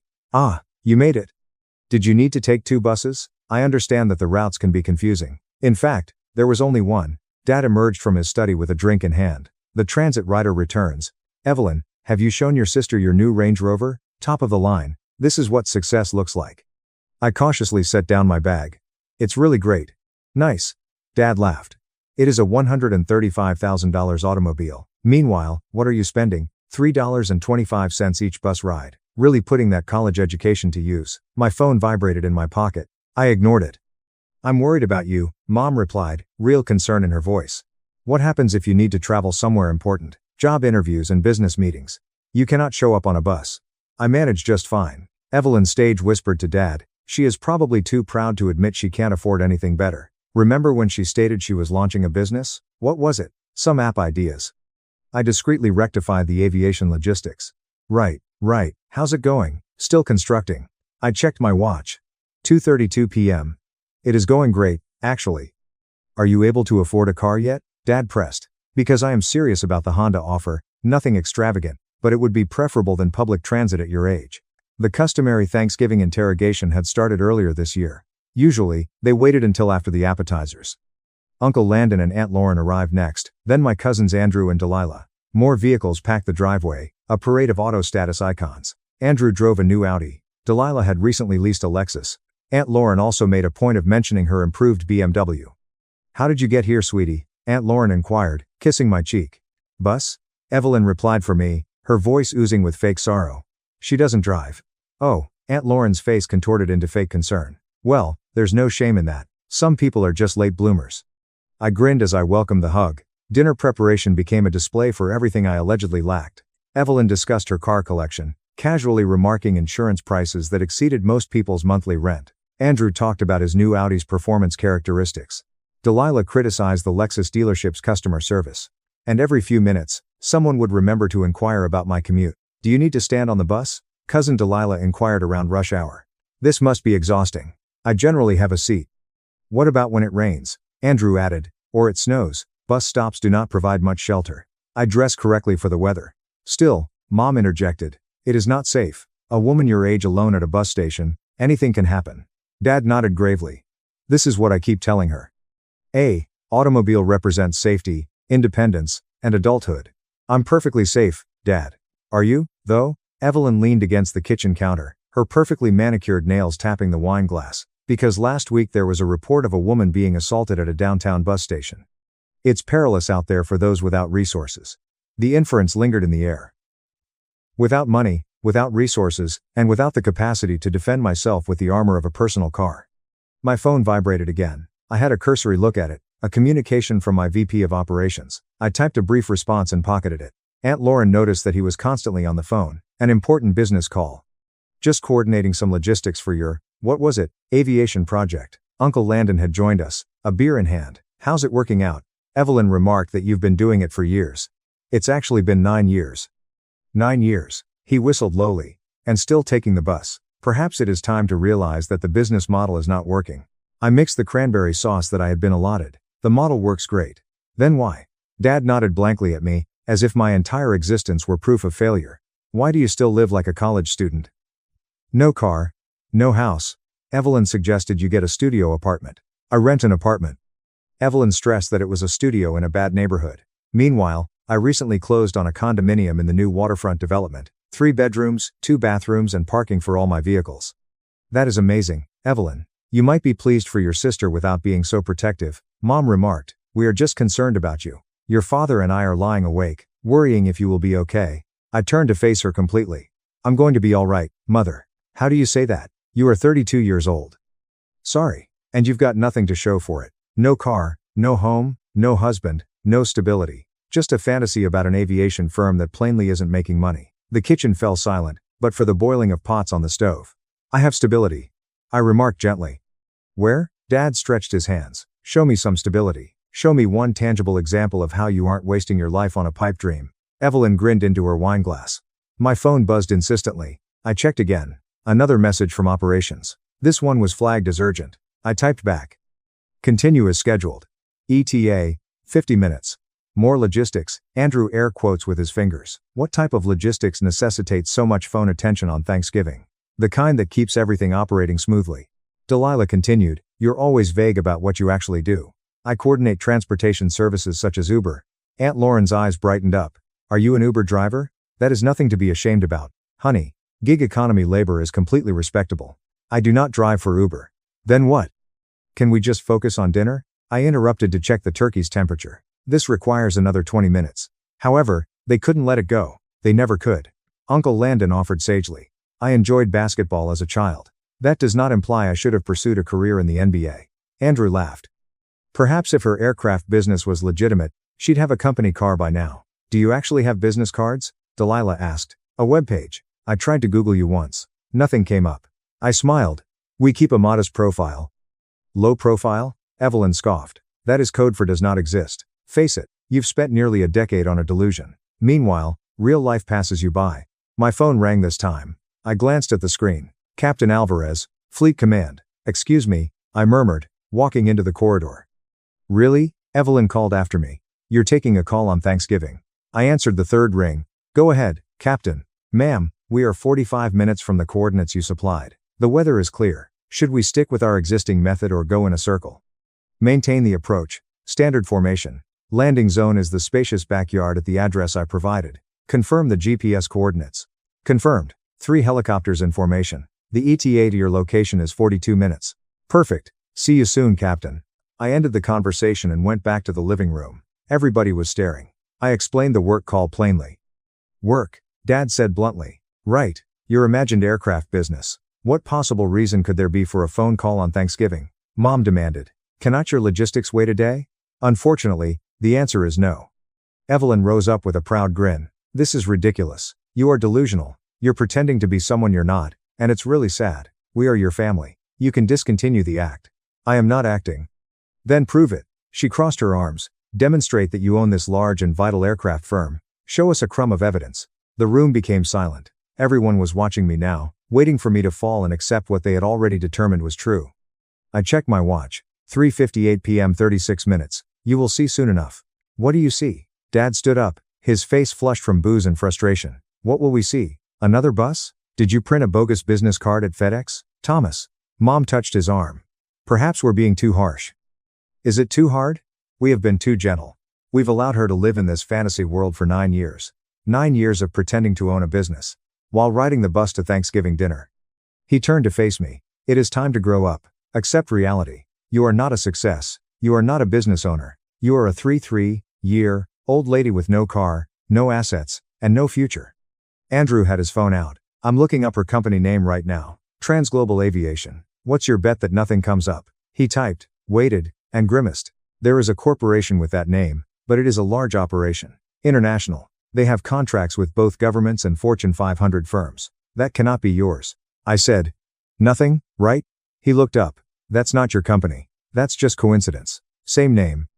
Delilah leaned over his shoulder. It says they're worth $3.2 billion. Private ownership. Major operations include emergency medical transport, executive travel, and disaster assistance. Evelyn pointed proudly. Same name, but different company. She's probably a receptionist somewhere. That is the aircraft logistics she handles. I don't work reception, I explained quietly. Then what? Mail room. IT support. My phone vibrated. Another text from Captain Alvarez. It's 31 minutes out, all systems are nominal. You still haven't proved anything, Dad remarked. In fact, you have proved our point. There is a trans-global aviation, but it is clearly not yours. You're just borrowing the name, or you work there at an entry-level position. I started trans-global aviation 9 years ago, I said quietly. We started with one leased helicopter and a business plan. It was built from there. The room exploded with laughter. Evelyn struggled to speak through her giggles. You started a $3.2 billion company. That's impossible, Uncle Landon said flatly. That type of wealth would be visible. You'd have a car, a home, and something to show for it. I actually own several houses and cars. I just don't use them very often. More laughter. This time, it's harder. Andrew said, this is pathetic. She is doubling down on the delusion. Mom appeared genuinely concerned now. Sweetheart, perhaps you should talk to someone. A therapist. This level of fantasy is unhealthy. I'm not fantasizing. Show us proof, Dad demanded. Right now. Bring out bank statements, ownership documents, or anything else that is legitimate. I checked my watch. 26 minutes. You will receive your proof shortly. What does this mean? Evelyn stalked towards me. Stop being cryptic. You either own this company or don't. Which is it? I own it. Prove it. In about 25 minutes, you'll have all the evidence you need. Delilah was still scrolling through Andrew's phone. It states that the founder and CEO's name is not public. The company is privately held and extremely secretive, but there is a board of directors listed. There are no women on it. The board reports to me, I explained. I do not sit on it myself. Conflict of interest. More laughter. This is unbelievable, Aunt Lauren stated. She's actually committed to this lie. The phone rang again. I responded immediately. Ma'am, we have a slight concern. Captain Alvarez stated, the landing zone you specified. It's a residential backyard. We need to confirm you have clearance for this approach. Neighbors might. I have clearance, Captain. The property's owner is aware. Who owns the property? Me. I own the house. There was a pause. You own your parents' house. Purchased it 4 years ago. They don't know yet. Long story. Proceed with landing. Understood, ma'am. 20 minutes out. I ended the call to find everyone staring again. Who was that? Mom asked suspiciously. My fleet captain. He's confirming the landing approach. Landing? Dad repeated slowly. Landing? What? Where? Here. 3 helicopters. 19 minutes. Lead. 9. The room exploded. She's insane, Evelyn declared. Actually, insane. She thinks helicopters are landing here. This has gone too far, Mom said. We need to get her help. Professional help. I don't need help. I need you to wait 19 minutes. Andrew stood up. I'll prove she's lying. I'll go outside right now and wait. When no helicopters show up, maybe she'll finally admit. Fine, I interrupted. Everyone go outside. We can have appetizers on the back patio. The weather's nice. You want us to go outside? Delilah asked slowly. To watch nothing happen, to watch 3 helicopters land in formation in our backyard? Dad looked at me like I'd lost my mind. You're saying 3 helicopters are going to land in our backyard in 17 minutes? 18 now, actually. Evelyn grabbed her coat. Fine, let's go outside. Let's all watch nothing happen, and then maybe, finally, you'll stop this ridiculous charade. We filed outside to the back patio. The yard was large, one of the reasons I bought the house when it went up for sale 4 years ago. My parents had been struggling with the mortgage, though they'd never admitted it to me. The bank had been ready to foreclose. I'd purchased it through a shell company, then leased it back to them at a rate they could afford. They'd thought the bank had restructured their loan. They had no idea their daughter owned their home. So, we're doing this, Andrew said, checking his phone. We're actually standing outside in November waiting for imaginary helicopters. It's not that cold, I observed. That's not the point. Evelyn was nearly shrieking now. The point is you're delusional. You're mentally ill. You need help, honey. Mom approached carefully, like I was a wild animal. It's okay to admit you made this all up. We'll get you help. Find you a good therapist. Maybe some medication. I don't need medication. Then where are these helicopters? Dad demanded. It's been 6 minutes. Where are they? I checked my watch. Still 13 minutes out. Captain Alvarez is very punctual. Delilah had her phone up filming. I'm recording this. When nothing happens, I'm posting it everywhere. You'll be a cautionary tale about delusion and mental health. That's cruel, Delilah, Aunt Lauren said, but she didn't tell her to stop filming. We stood in silence. The sun was getting lower, casting long shadows across the yard. It really was a nice property. 0.6 acres, mature trees, good sight lines, excellent for helicopter landings. This is absurd, Uncle Landon muttered, standing in the cold for a woman's fantasy. 9 minutes, I said quietly. Stop it, Evelyn snapped. Stop pretending. Just stop. My phone vibrated. I glanced at it. Captain Alvarez. 8 minutes out. Visual confirmed on landing zone. Beautiful property, by the way. I smiled. What? Mom demanded. What are you smiling at? Captain Alvarez says, you have a beautiful property. Who the hell is Captain Alvarez? Dad exploded. There is no Captain Alvarez. There are no helicopters. There is no aviation company. You're a failure, and you're making us all complicit in your delusion. Thomas, please. Mom clutched his arm. Don't be so harsh. Harsh? I'm being honest. Something this family apparently stopped doing years ago. We've been enabling this fantasy, and look where it's gotten us. Standing in the backyard waiting for. He stopped. We all heard it. The distant thrum of helicopter rotors. That's. Delilah lowered her phone. That's not. The sound grew louder. Evelyn's face drained of color. That's coincidence. Someone's flying over. 3 someones, I corrected in information. Andrew was turning in circles, scanning the sky. I don't see anything yet. 6 minutes out, I said, checking my phone. They're approaching from the northeast. The sound intensified, deep, rhythmic, unmistakable. This is impossible, Dad said weakly. Then we saw them. 3 helicopters crested the tree line, sleek and black, moving in perfect formation. The setting sun glinted off their polished surfaces. They were beautiful. Sorsky S-70 Saxes, the flagship of my executive fleet, each one worth $14 million. Oh my God, Aunt Lauren whispered. No, Evelyn breathed. No, no, no. The helicopters began their descent, rotors whipping the trees into a frenzy. The noise was deafening. My family stood frozen, mouths open, as $42 million worth of aircraft prepared to land in their backyard. The backyard I owned. The first helicopter touched down perfectly, right where I'd specified. The second and third followed, forming a precise triangle pattern on the grass. The rotors began to slow, the noise dropping to a manageable level. The doors opened. Captain Alvarez emerged first, his uniform crisp and professional. He was followed by 5 other crew members, pilots, co-pilots, flight engineers, all wearing trans-global aviation uniforms, all moving with military precision. Alvarez approached me directly, saluting. Ma'am, fleet delivered as requested. All systems operational. We're ready when you are. I returned the salute casually. Thank you, Captain. Excellent approach. No issues. None, ma'am. Weather cooperated beautifully. Though I admit this is the first time we've landed at a private residence for a Thanksgiving pickup. There's a first time for everything. He smiled. Indeed. Should we wait on board, or would you prefer we maintain standby here? Standby is fine. I'll need about 20 minutes. Understood. He saluted again, then gestured to his crew. They spread out, conducting post-landing checks with professional efficiency. I turned to my family. Nobody was moving. Nobody was speaking. They were statues, frozen in shock. So I said pleasantly, who wants a tour? Evelyn made a sound like a dying animal. This isn't. Dad couldn't finish the sentence. You don't own a $3.2 billion aviation company. I finished for him. I do. Founded it 9 years ago. We operate in 16 countries, and 358 aircraft total, 268 helicopters, 90 private jets. We employ over 2,300 people worldwide. Andrew's phone slipped from his hand. These 3 helicopters, I gestured at the aircraft, part of our executive fleet. We have 78 more just like them, plus 46 Gulfstream jets, 26 Bombardier Globals, and 21 Boeing business jets for our ultra-high net worth clients. But Mom's voice was tiny. But you take the bus. I take the bus because I choose to. Carbon footprint. Also, it's good to stay grounded, no pun intended.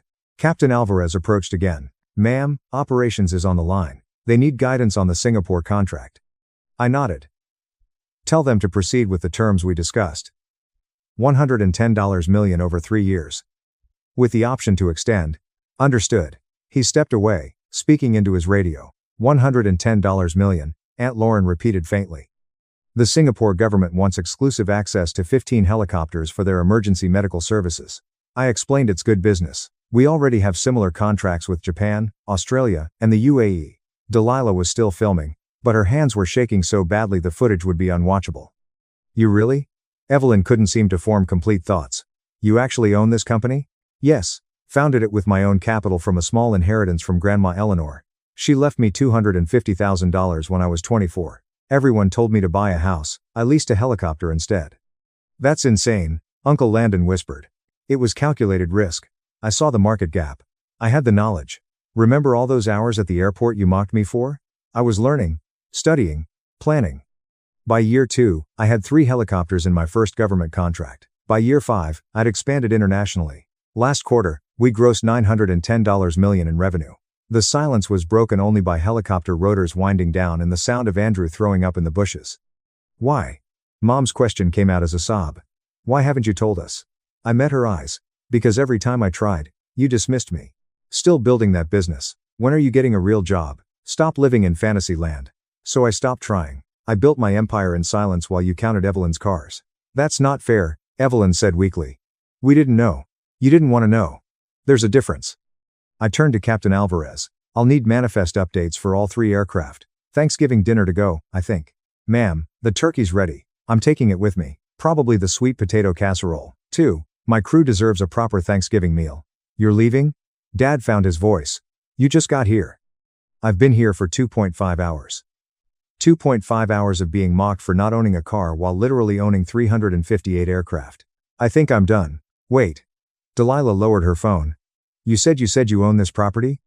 I smiled. Bought it 4 years ago, when the bank was about to foreclose. I've been leasing it back to Mom and Dad at below market rates. You're welcome, by the way.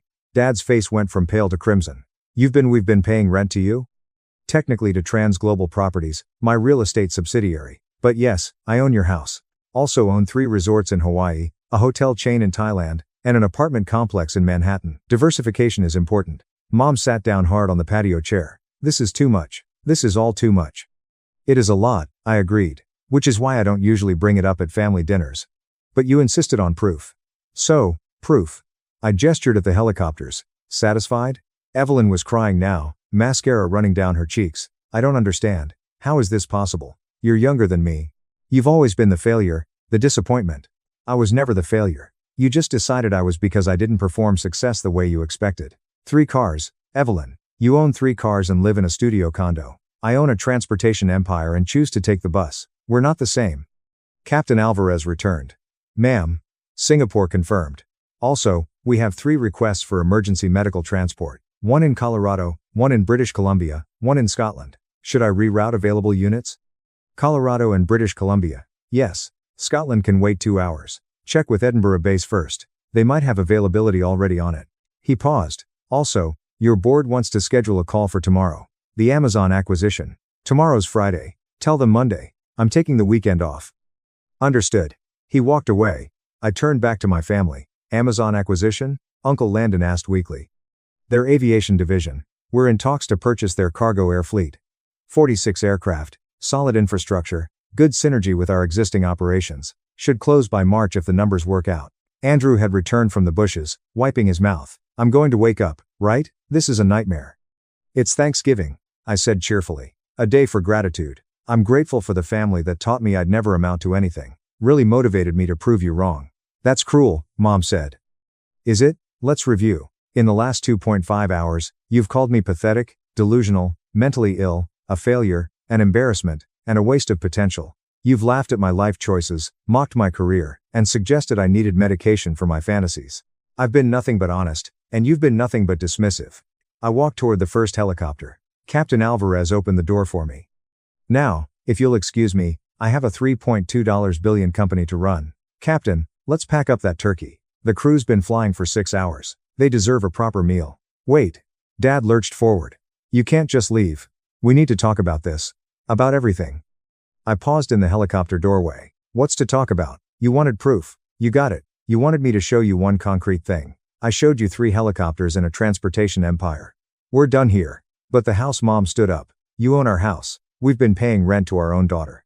You've been paying below market rent on a house you could no longer afford. I saved you from foreclosure, protected your credit, and gave you stability. I did this 4 years ago, and not once, did any of you ask if I needed help, if I was okay, if my business was actually succeeding. You were so certain I was failing that you never considered I might be thriving. Evelyn's voice was small. We just wanted what was best for you. No, you wanted me to succeed on your terms: corporate job, nice car, suburban house, conventional life. When I chose a different path, you decided I'd failed without ever asking if I'd actually succeeded. That's not love. That's control. The helicopter's engine began to power up. The other two followed suit. What will happen now? Delilah asked, still filming. Now you go inside and eat your Thanksgiving dinner. You contemplate how badly you misjudged someone you claim to love. You think about how many times you could have supported me instead of mocking me. And maybe you learn that success doesn't look the same for everyone. Are you coming back? Mom's voice cracked. For Christmas? For anything? I considered the question. That depends. Can you have a conversation without counting my assets? Without comparing me to Evelyn's car collection? Without questioning every choice I make? Silence. I'll take that as a no. I climbed into the helicopter fully. Captain Alvarez, let's go. Where to, ma'am? Corporate headquarters. I have a real estate portfolio to review and an Amazon acquisition to prepare for. And the turkey? Pack it up. Everyone's getting Thanksgiving dinner tonight. It's the least I can do for a crew that flew 680 miles to make a point. He grinned. Best point I've ever helped make, ma'am. The helicopters lifted off in perfect formation, leaving my family standing in the yard, their yard that I owned, mouths open, minds blown, worldviews shattered. My phone buzzed with messages. Evelyn, please come back. We need to talk. Delilah, I'm so sorry. I deleted the video. Andrew, that was the most insane thing I've ever witnessed. And finally, Dad, you're right. We were wrong about everything. I didn't respond to any of them. Instead, I texted Captain Alvarez. Actually, change of plans, take us to the Hawaii resort. The 3-day weekend cruise invited. Full pay, full benefits, full turkey dinner on the beach. His response came immediately. You're the best boss we've ever had. I smiled, watching the neighborhood shrink below us. 358 aircraft. 16 countries. 2,300 employees. $2 billion in valuation. And not a single car in my name because I'd never needed to own a car when I owned the sky. The turkey, as it turned out, was excellent. We ate on the beach in Hawaii while my family sat in their backyard. My backyard, contemplating how thoroughly they'd misjudged the daughter who took the bus. Sometimes, the best revenge isn't proving people wrong. It's succeeding so spectacularly that their mockery becomes a punchline to a joke they'll never fully understand. I raised my glass to the sunset, to the helicopters parked on the beach, to the empire I'd built while everyone was busy counting someone else's cars. To family, I said. My crew raised their glasses. Captain Alvarez clarified to family members who see you. We drank to that instead. Much better toast. Sister cut my brakes to claim $10 million insurance. 3 days later, she went to bank for $8 million. Teller smiled. Olivia just withdrew it all. She left in handcuffs. The dazzling headlights in my rearview mirror were the last thing I saw as my world rapidly spun out of control. I'm Olivia, 31 years old, and I never dreamed my own sister would abandon me to die in a cold ditch. I was driving my silver sedan through Milwaukee's heavy snow when I slammed the brakes at a hairpin curve, but the car advanced rather than stopped. The vehicle slammed through the railing and plunged into the ravine below, and I screamed in terror until the airbag knocked me out. Through my fading vision, I noticed the black SUV pull over, and my sister Madison came out to stare at my wreckage for several minutes to confirm I was stuck before calling for aid. She did not even stay at the hospital to see if I had survived the surgery, but instead dropped my purse at the reception desk and went out without signing a single document. 6 days later, Madison returned to the front desk, dressed in a gorgeous coat and shouting in a theatrical panic to find out where I was. She put her fist on the counter and screamed, "Where is my sister Olivia?" The nurse stared at her with cold eyes and said a single syllable that made Madison freeze in horror. What exactly did the nurse say to make my sister's cocky smile disappear forever? Hit the subscribe button and ring the bell to avoid missing the satisfying payback in the following installment. The only sound I heard as I awoke from my coma after 36 hours was the continuous beeping of the cardiac monitor. I tried to open my eyes, but the harsh fluorescent lights above drove them shut again, sending a throbbing ache through my skull. A middle-aged doctor with a friendly expression observed my movement and approached me, using a small flashlight to check my pupil reaction. He informed me with a relieved smile that I had only had a minor concussion since the airbag had deployed at the ideal moment to cushion the hit. He emphasized that, while my body was heavily bruised and I needed to recover, there were no internal injuries or life-threatening issues that necessitated surgery. I attempted to sit up, but a rush of dizziness drove me back against the cushions as I searched the sterile room for a familiar face. A young nurse who was changing my IV drip gave me a look that blended pity and professional detachment. She hesitated for a bit before telling me that no one had come to the emergency room with me yesterday, nor had anyone called to inquire about my condition. She explained that the woman who dropped me off had left my purse at the front desk without providing any insurance information, or a phone number in case of an emergency before disappearing. I felt a cold knot form in my gut as I realized I had been abandoned in my most vulnerable state by the only family I had left. I asked the nurse if I could borrow her tablet because my phone was missing from my personal belongings and I needed to contact my office. My fingers trembled uncontrollably as I signed into my personal email account to check for any important messages regarding my absence. The email was filled with high-priority security notifications from the private bank that handled our family funds. I launched the banking app and gasped when I noticed a list of pending transactions awaiting administrator clearance. 3 different requests were made to sell a major chunk of the family trust fund, which my parents had placed under my management just hours after my injury. As I looked at the timestamps on those unlawful transfer requests, I had a disturbing thought.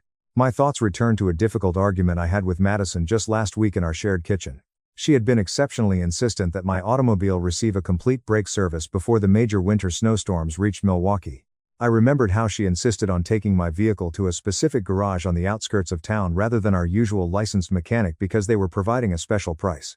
She had collected my keys with unusual enthusiasm and returned the automobile later that evening, declaring everything was in fine working order. As I looked up at the ceiling, the parts of this terrifying puzzle fell into place with clarity. The brake failure was not a technical coincidence, but rather a deliberate attempt to remove the only barrier between her and the money.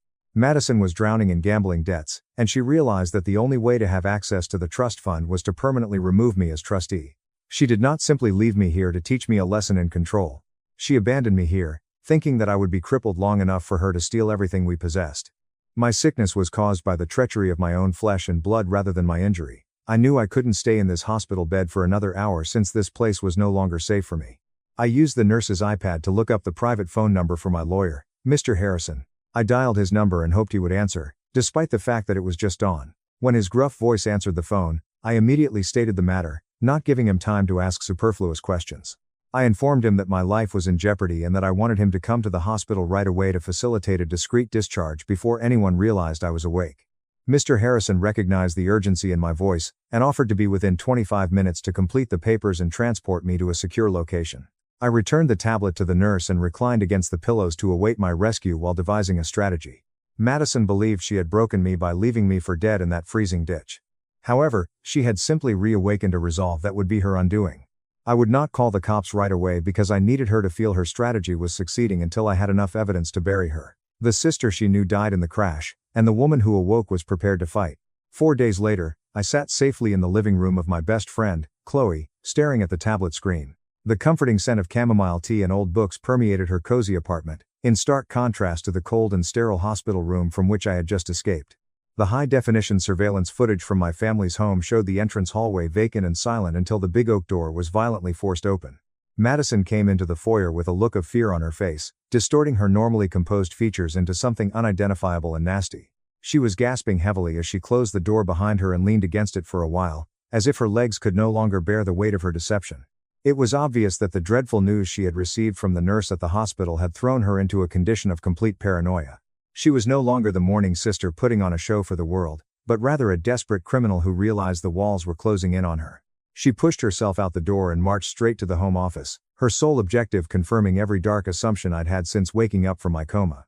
The concealed camera I had set on the bookshelf between the encyclopedias caught her trembling hands as she dashed for the wall safe where we stored the property deeds and family bonds. She entered the code into the keypad with frenzied, jerky movements and waited for the green light, which would enable her access to my fortune.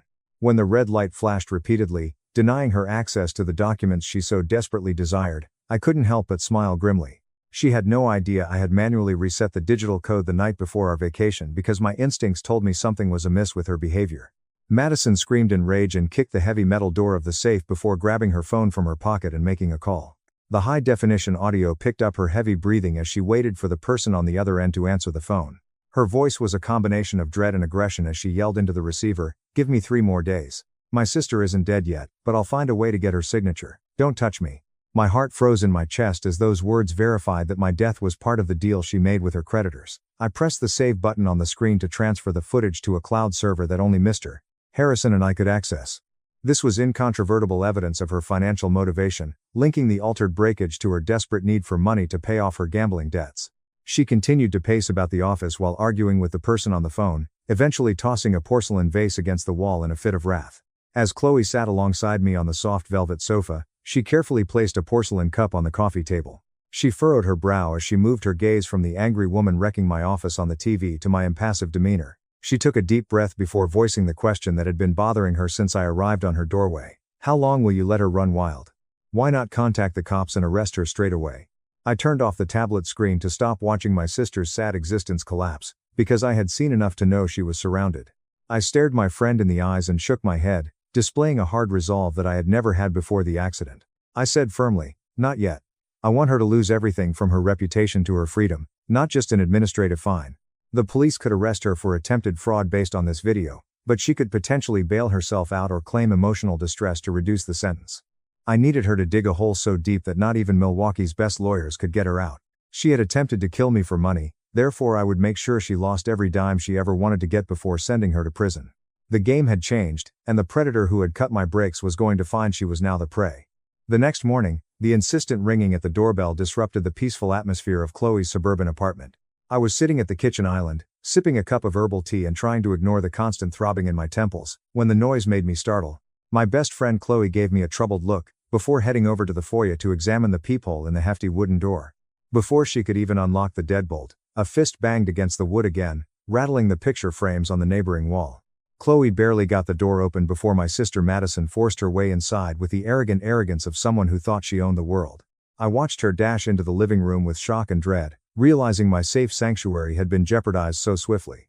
She was brandishing her smartphone in the air like a weapon, raving about how simple it was to follow my location using the shared delivery app we'd been using for years. It seems that I had made a significant error by forgetting to log out of the family account on my personal device before ordering dinner the previous night. Madison didn't inquire how I was feeling or why I had bandages on my head from the accident she caused. She marched right at me, her eyes flashing with rage, and aimed a manicured finger directly at my face. Her voice was sharp enough to make my headache worse as she vented her misplaced rage on me. You ungrateful brat. I've been running around trying to take care of you, and you're hiding here, causing the entire family to worry. I glanced at the woman I had once looked up to, realizing that every word she said was a well-prepared falsehood aimed to deceive me. The old Olivia would have apologized quickly and sought to make things right in our divided family. But Olivia, who had been abandoned to perish in the snow, had vanished, replaced by someone cold and calculating. I dug into the manila folder next to my tea mug and pulled out a stack of printed transaction attempts that I had downloaded yesterday. I dropped the damning bank statements onto the glass coffee table, where they spread out to disclose the unlawful transfers she had made while I was unconscious. I stared her dead in the eye and kept my voice dangerously calm as I asked the question that would shatter her illusion. Are you worried about me, or are you worried because you can't withdraw the money from our parents' trust fund? Madison's face turned pale as she examined the documentation proving she had attempted to liquidate our assets before my corpse was even cold. She opened her lips to shout again, but the words died in her throat as she realized I understood exactly what she had been doing for the previous 6 days. The anger in her posture vanished suddenly, replaced by a deceitful display of emotional victimhood that I'd seen 1,000 times before. She clenched her hands together, claiming that she had simply attempted to relocate the monies in order to get a high-yield investment opportunity that would ensure our financial future indefinitely. She argued that she was merely attempting to relieve me of the responsibility of administering such a huge estate while I recovered from my injuries. I observed her performance with disdainful detachment because I knew the investment was merely a ruse to pay off the loan sharks who were breathing down her neck. When I remained silent and refused to take up the pen, she attempted to force me to sign the authorization documents. Her expression hardened back to deadly contempt. She leaned across the table, lowering her voice to a terrifying whisper, and threatening to destroy my life if I did not obey. She promised to go to family court and testify that the accident had caused severe frontal lobe damage, rendering me psychologically unable to manage my own affairs. With a nasty smile, she stated that once the state appointed her as my legal guardian, she would have complete power over every cent I had, no matter what I wished. The audacity of her warning marked the end of the relationship that had held us together since childhood. I carefully stood up from the bar stool and proceeded around the island, eventually coming face to face with the creature that shared my DNA. I pointed to the open door, where Chloe was already standing with her phone in hand, ready to contact the cops if things went further. I didn't yell or scream because I wanted her to hear every word of my rejection clearly. Get out of here immediately, Madison. From now on, I don't have a sister like you anymore. Madison glanced at me in surprise since she had never heard me talk with such total power in her entire life. She grabbed her handbag from the sofa and raced out the door, mumbling curses under her breath about how I'd regret crossing her. As the door slammed shut behind her, I felt a tremendous weight lifted off my shoulders, knowing that the real war had only just begun. That evening, my phone vibrated continuously with a deluge of notifications from social media, brightening the dimly lit living room. I took up the gadget with a heavy heart, knowing instinctively that Madison had launched her next attack. I unlocked the screen to discover a live broadcast notification shared by hundreds of common acquaintances and local community groups. I clicked on the link and watched my sister's tear-stained face fill the screen as she sat in her beautiful living room. She was putting on a show of a lifetime, weeping wildly into a tissue as hundreds of people offered their condolences in the real-time comment section. Madison stared directly into the camera lens with puffy eyes, claiming that the collision had caused considerable psychological stress, leaving her paranoid and confused. She spun a plausible story about how I was suffering from post-traumatic stress disorder, leading me to fear my own family was attempting to harm me. She lowered her voice to a conspiratorial whisper, accusing evil friends of isolating me from my loving sister in order to persuade me into handing away my assets. She portrayed herself as a martyred guardian, passionately attempting to protect her mentally disturbed sibling from being victimized by others. People who believed her falsehoods and described me as an ungrateful burden who needed to be institutionalized for my own protection left nasty words in the comment area. The scenario rapidly progressed from personal humiliation to professional catastrophe. When my business phone started ringing, I answered the first call from a long-term partner who oversaw our commercial real estate holdings, only to be met with awkward silence. He cleaned his throat nervously before stating that he had seen the distressing video spreading online about my mental health. He informed me that the board of directors was concerned about moving forward with our upcoming contract renewal owing to the potential legal risks linked with my purported instability. I tried to explain that it was a personal family conflict, but he stopped me off, saying they needed to halt all operations until I could submit an official mental evaluation certifying my fitness for duty. I hung up the phone with quivering hands as I realized Madison was not only assaulting my character, but actively ruining the job I had established from scratch. She knew precisely where to strike to cause the greatest pain for me because she knew how much I cherished our parents' professional heritage. Chloe raced back and forth across the rug, her fists clenched in rage as she listened to the falsehoods coming from the tablet on the coffee table. She wanted to log in and scream the truth at everyone in the comment area who dared to criticize me without knowing all of the facts. I reached out to silence the video, because hearing her voice was draining my energy for the fight ahead. I shook my head slowly as I gazed up at my friend, who was willing to fight for me on the internet. Engaging with Madison on social media was precisely what she wanted because it would make me appear defensive and unstable. I looked to Chloe with a cool composure that shocked me given the turmoil all around us. She thinks public opinion can save her from debt. She chose the wrong opponent. I realized that winning a debate on the internet would not salvage my reputation, but proving she tried to kill me would quiet her for good.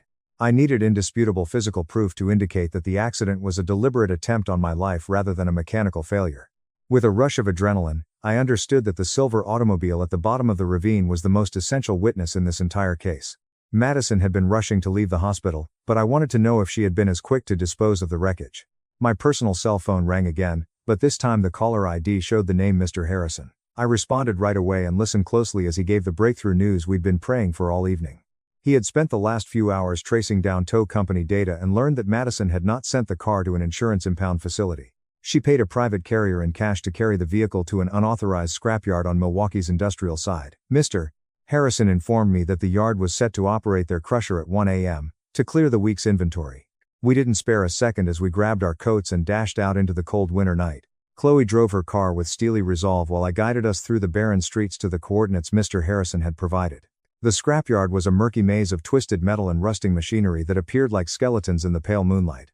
We parked a block away to avoid disturbing the night watchman and met Mr. Harrison at a break in the chain-link fence. The three of us crept slowly along the rows of smashed automobiles, checking the piles for my sedan's unmistakable silver paint. The harsh wind pierced through my coat as we frantically searched against the clock. Finally, I noticed the mangled remains of my automobile sitting on the conveyor line that led to the big hydraulic crusher.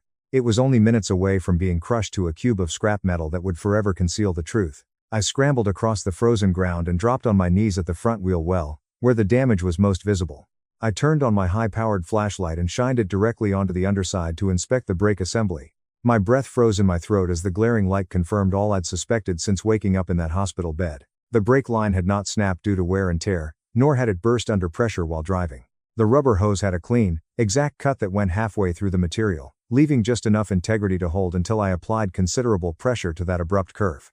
Mr. Harrison, look at this, I said quietly, my voice quivering not from the cold but from the terror of confirmation. The lawyer leaned in with his own camera to photograph the cut before gently removing the damaged part of the hose for evidence. We had just secured the smoking gun before the huge machinery roared to life, consuming the proof of my sister's crime. Madison thought she had covered her tracks, but she had just given me the weapon that would destroy her freedom. That weekend, The Milwaukee Business Association's annual fundraising banquet was held luxuriously at the Grand Hotel, converting the ballroom into a dazzling sea of silk gowns and fitted tuxedos. The crystal chandeliers projected a golden glow over the city's elite, who gathered to network and flaunt their wealth while sipping high-end champagne. I waited in the shadows of the heavy velvet drapes near the entryway, watching my sister move around the room with the ease of a seasoned predator. Madison looked stunning in a crimson evening gown, which I knew she had bought on credit just hours before the occasion. She strolled smoothly among groups of wealthy investors, whispering terrible tales into their ears and blotting her dry eyes with a lace handkerchief. From my vantage point, I could see her surrounding Mr. Whitaker, a well-known banker who had handled our family's accounts for decades before retiring. She rested a hand on his arm and leaned in close, spinning her story of being the sole guardian of her mentally ill sister. I knew she was utilizing my alleged incapacity to obtain emergency bridge loans under the guise of securing the greatest medical treatment for me. It was a smart approach since it allowed her to beg for money without appearing desperate, presenting her financial need as an act of selfless love for a sick relative. She was about to close a deal that would provide her with enough money to depart the nation, but she had no idea her time was up. I nodded to Mr. Harrison, who stood stoically by me in his charcoal suit, and we emerged from the shadows to make our entry. The big bandage wrapped around my head stood out against the grandeur of the room, grabbing quick notice from the visitors approaching the entryway. A hush swept across the ballroom like a wave as everybody turned to look at the woman who was allegedly being held in a psychiatric facility. Despite the aching ache in my temples, I walked with my head held high, unwilling to appear as the victim Madison had portrayed me as. Madison glanced around when she sensed the strange hush in the throng, and the champagne glass slid from her hand, shattering on the marble floor. Her face paled as she peered at me, her eyes darting frantically around the room, as if looking for an exit that didn't exist. For a moment, she resembled a trapped animal. However, her survival instinct kicked in, and she decided to double down on her lie. She raced at me, arms outstretched as if to stop me, her voice high enough to be heard in the rear of the room. She raised a shaking finger at me, and screamed at the uniformed guys stationed at the fence. "Security, get this crazy girl out of here. She's agitated." Two enormous security guards paused, their gaze divided between the frenzied woman in the red dress and the calm woman with the bandaged head. Madison proceeded to scream about how I was having a psychotic episode, and needed to be sedated immediately for the visitors' safety. The crowd mumbled nervously, unsure who to believe, as the soldiers moved tentatively in my direction to lead me out. My heart pounded against my ribs, but I stayed firm because I knew I wasn't waging this war alone tonight. Before the guards could reach for me, a deep and powerful voice blasted through the microphone system, freezing everyone in place. Mr. Montgomery, my father's oldest business partner and the most recognized figure in Milwaukee's financial district, emerged from behind the podium on the main stage. He lifted his hand to stop the security team, his face thundering as he stared down at my sister. The audience became silent as the man who had created half the city demanded everyone's attention. Mr. Montgomery looked straight at my sister, his voice pouring with disappointment and authority as he delivered the verdict that would put an end to her deception. "The only person acting here is you, Madison. I confirm Olivia is completely sane in the soul air." A collective gasp went through the room as the weight of his remarks dropped over the throng, destroying Madison's frail credibility. The investors she had been pursuing took a synchronized step back, looking at her with hatred and betrayal. Mr. Montgomery continued to speak, reminding the audience that he had personally read the medical and legal documentation demonstrating my competency and her deception. He stated that any financial transactions with Madison would be ruled illegitimate because she lacked legal power over the family estate. Madison stood alone in the center of the ballroom, stripped of her lies and revealed as the phony she was. The woman who had strolled in like a queen was suddenly a pariah, shuddering under the harsh glare of the society she so desperately desired to impress. She looked at me one final time with venomous contempt, but I simply turned away to shake Mr. Montgomery's hand. Her reign of terror had ended, and as she exited the room amid whispers of scandal, I felt the heavy chains of her manipulation break free. Madison lost all reason and abandoned her sense of self-preservation 3 days after the party, driven by the desperation of being surrounded. The dangerous men she had borrowed money from were no longer buying her explanations after her public humiliation at the gala revealed she was broke. She realized that her last remaining option for avoiding physical violence was to grab the official company seal from my private office and counterfeit a check against the corporate account. I had anticipated this precise approach since I knew a drowning person would do anything to keep their head above water, no matter the consequences. I told Mr. Harrison to turn off the office's silent alarm system so she could enter easily. However, I made certain that every high-definition security camera was filming and that a group of policemen was waiting silently in the nearby conference room. I stood in the dark hallway, my heart thumping against my ribs, watching her shadow pass over the frosted glass of my office door. It was a weird horror to have my own sister sneak into the sanctuary where our father had taught us how to run a legitimate business. She moved with the feverish energy of a cornered animal, rummaging through my desk drawers for the heavy metal stamp that approved financial operations. I could hear her muttering insults under her breath as she flung critical paperwork and family photos on the floor in her frantic hunt. The image of her squandering our family legacy for easy cash destroyed the last glimmer of shame I had for setting this trap. Her fingers tightened around the wooden handle of the seal, sealing her fate legally and forever. I gave the lead investigator a modest nod, and he flipped the master switch, flooding the room with bright fluorescent light. Madison screamed in panic and dropped the seal to the wooden floor as uniformed officers rushed into the room, their rifles drawn, to surround her. She frantically looked around for an escape route that did not exist before her gaze fell on me. She stood calmly behind the police line, stopped near the desk, hands raised in surrender, her chest heaving with panic and anxiety. The bewilderment on her face rapidly transformed into a mask of intense fury as she realized she had stepped right into a well-planned trap designed to catch her in the act. The officers seized her arms to detain her, and she struggled furiously against their hands, shouting at the top of her lungs. Her voice reverberated off the walls of the empty office building as she attempted to play the victim card one final time in front of a room full of witnesses. "Olivia, you set me up. I'm your sister. You can't do this to me." I stepped forward until I was barely out of her reach, then gazed at the woman who had shared my childhood with a mix of sympathy and determination. I didn't raise my voice since the truth didn't need to be yelled to be devastatingly effective in countering her lies.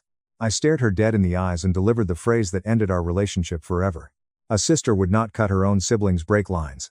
You chose this ending for yourself. The color drained completely from her face as the meaning of my words dawned on her and she understood I was aware of the sabotage. The lead investigator walked forward to read the full list of allegations against her, clutching the warrant we had obtained earlier that day.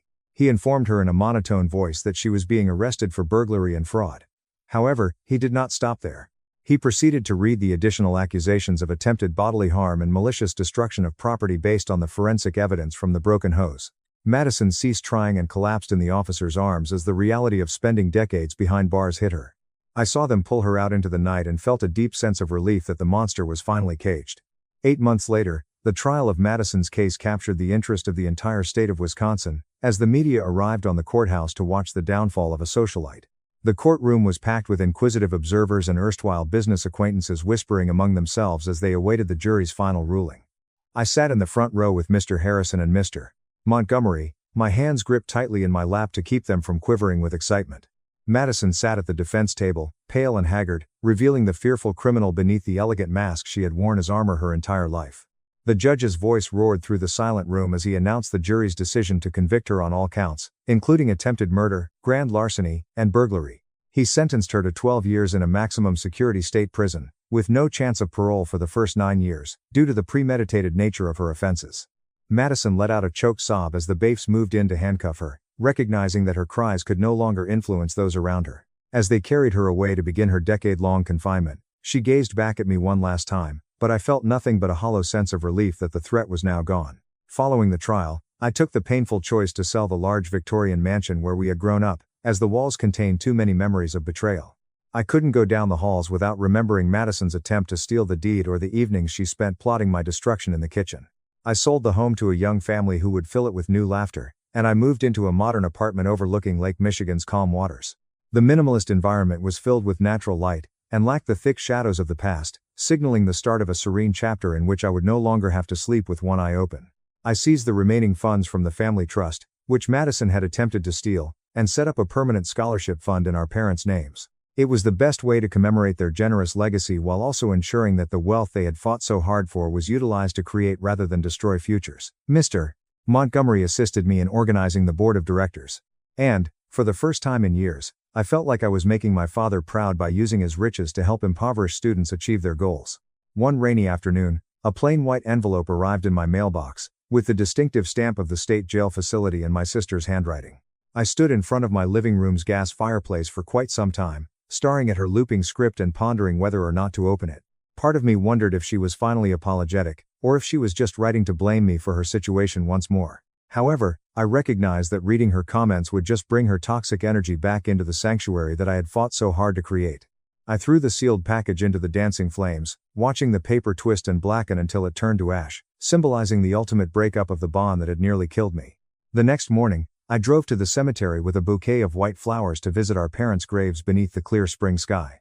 The air was fresh and scented with melting snow, heralding the end of the long, gloomy winter that had engulfed my existence for so long. I laid the flowers against the cold granite gravestone, and stood there in peaceful stillness for a long time, feeling a great sensation of lightness in my chest. I had safeguarded their reputation, saved their legacy, and endured their other daughters' unfathomable betrayals. I muttered a final pledge to live a happy life for all of us, turned away from the shadows of the past, and went toward the sun. Madison's sad downfall and Olivia's perseverance serve as a stark reminder that money has the terrifying capacity to reveal a person's real character. We typically assume that family relationships are unbreakable. But when greed enters the picture, even close blood kin can become unrecognizable foes. Olivia's path tells us that remaining in a toxic relationship just because of shared DNA is a risky decision that can cost you your tranquility and perhaps your life. True strength is found not in forgiving when the other side is unrepentant, but in the determination to cut links and defend one's own future. There is no guilt in separating from family members who see you as a resource rather than a person. Sometimes the most loving thing you can do for yourself is to close the door on the past and refuse to allow anyone, no matter who they are, to steal your dignity or destiny. Thank you for following Olivia's tough journey to justice all the way to the conclusion. We hope this tale inspires you to speak up for yourself in harmful relationships. Go live in the streets, Dad yelled. I left. I bought a mansion next day. 3 weeks later, he saw me on Forbes. Daughter, who is this? Blocked. My name is Harper Bennett. I'm 32 years old, and my father instructed me a few hours ago to go live on the streets. His precise words were, if you're so determined to pursue this stupid dream, pack your belongings and go live in the streets like the losers you admire. He had no idea I already earned $19.6 million per year. I was standing at the end of my childhood home's dining table. The same house where I previously proudly displayed my A+ report cards and honor roll certificates. Now those recollections felt like props in someone else's life. My father's face was flushed, his hand pressed against the table, and veins sprang out in his neck. My mother gazed at her plate, and the silence between his phrases stung more than his ranting. Harper, you're 32. You have no house, no husband, no real job, you sit in front of a laptop all day, pretending you're some big shot. If your little online fantasy fails, don't expect us to pick up the pieces. Go live on the streets and see how far your apps take you out there. Those words used to shatter me. Tonight, something unusual happened. A peculiar serenity came over me. I watched his lips tremble and his face contort with contempt, but all I could think about was the number in my email that morning. Skyline Sync generates annual recurring revenue from 19,842 owners. 3 weeks. That was how long it would take before the number appeared on the screen. He truly respected the local press, business pages, and the people he sought approval from. For the first time in my life, I recognized that I didn't need him. I picked up my overnight bag, which he hadn't seen I had already packed, and smiled. Okay, I replied softly, if that's what you want. If you've ever been told you're a failure by the person who should have believed in you the most, you know that grin isn't peace. It's a promise. Before I tell you what happened after I left with nothing but a bag and a secret, please tell me what time it is where you are right now. And where are you viewing from? I'm curious how far this revenge-filled family story will go. When I stepped off their front porch into the chilly Washington night, the air felt lighter, almost weightless, as if someone had finally severed the chain I'd been wearing for years. Before I even got to the sidewalk, the porch light turned off behind me. That was my father's last punctuation mark. No, come back. No, let's discuss later. It's just darkness. I threw my suitcase in the back of my car and sat in the driver's seat, palms on the steering wheel, heart racing. For a split second, I allowed myself to feel everything. Anger. Shame. The old pain of being the wrong daughter in the wrong family. Then my phone vibrated. A voice note from Lydia appeared on the lock screen. I texted her under the table while we were eating dinner. He urged me to go live on the street. I believe he means it. Now I'm going to hit play. Her voice filled the car with warmth and consistency. Harper, I know you're shivering right now, but listen to me, you don't have to convince him you're worth anything. You already are. You developed a complete company from your laptop while he chastised you for playing on the computer. That's not failure. You said Skyline's huge partnership signs in 3 weeks, right? Let them think you're nothing until the ink dries, then decide what sort of daughter you want to be to the people who tossed you out. I closed my eyes and leaned back. She was correct, and it hurt. For years, I'd attempted to soften the facts for my parents, reducing my accomplishments so it didn't sound like bragging, as if I was putting my strange tech life in their blue-collar faces.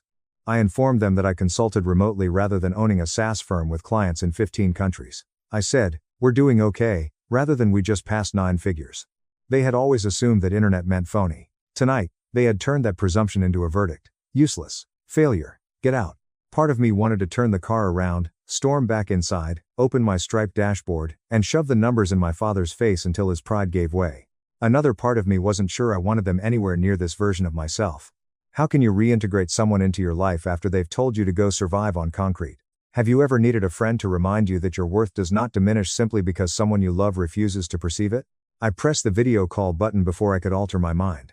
Lydia reacted quickly, her hair in a sloppy ponytail, and blue light flashing off her glasses. There she is, she replied gently. Tell me exactly what he said. Word for word. I repeated it, each syllable tasted like rust in my mouth. After I finished, she took a long breath.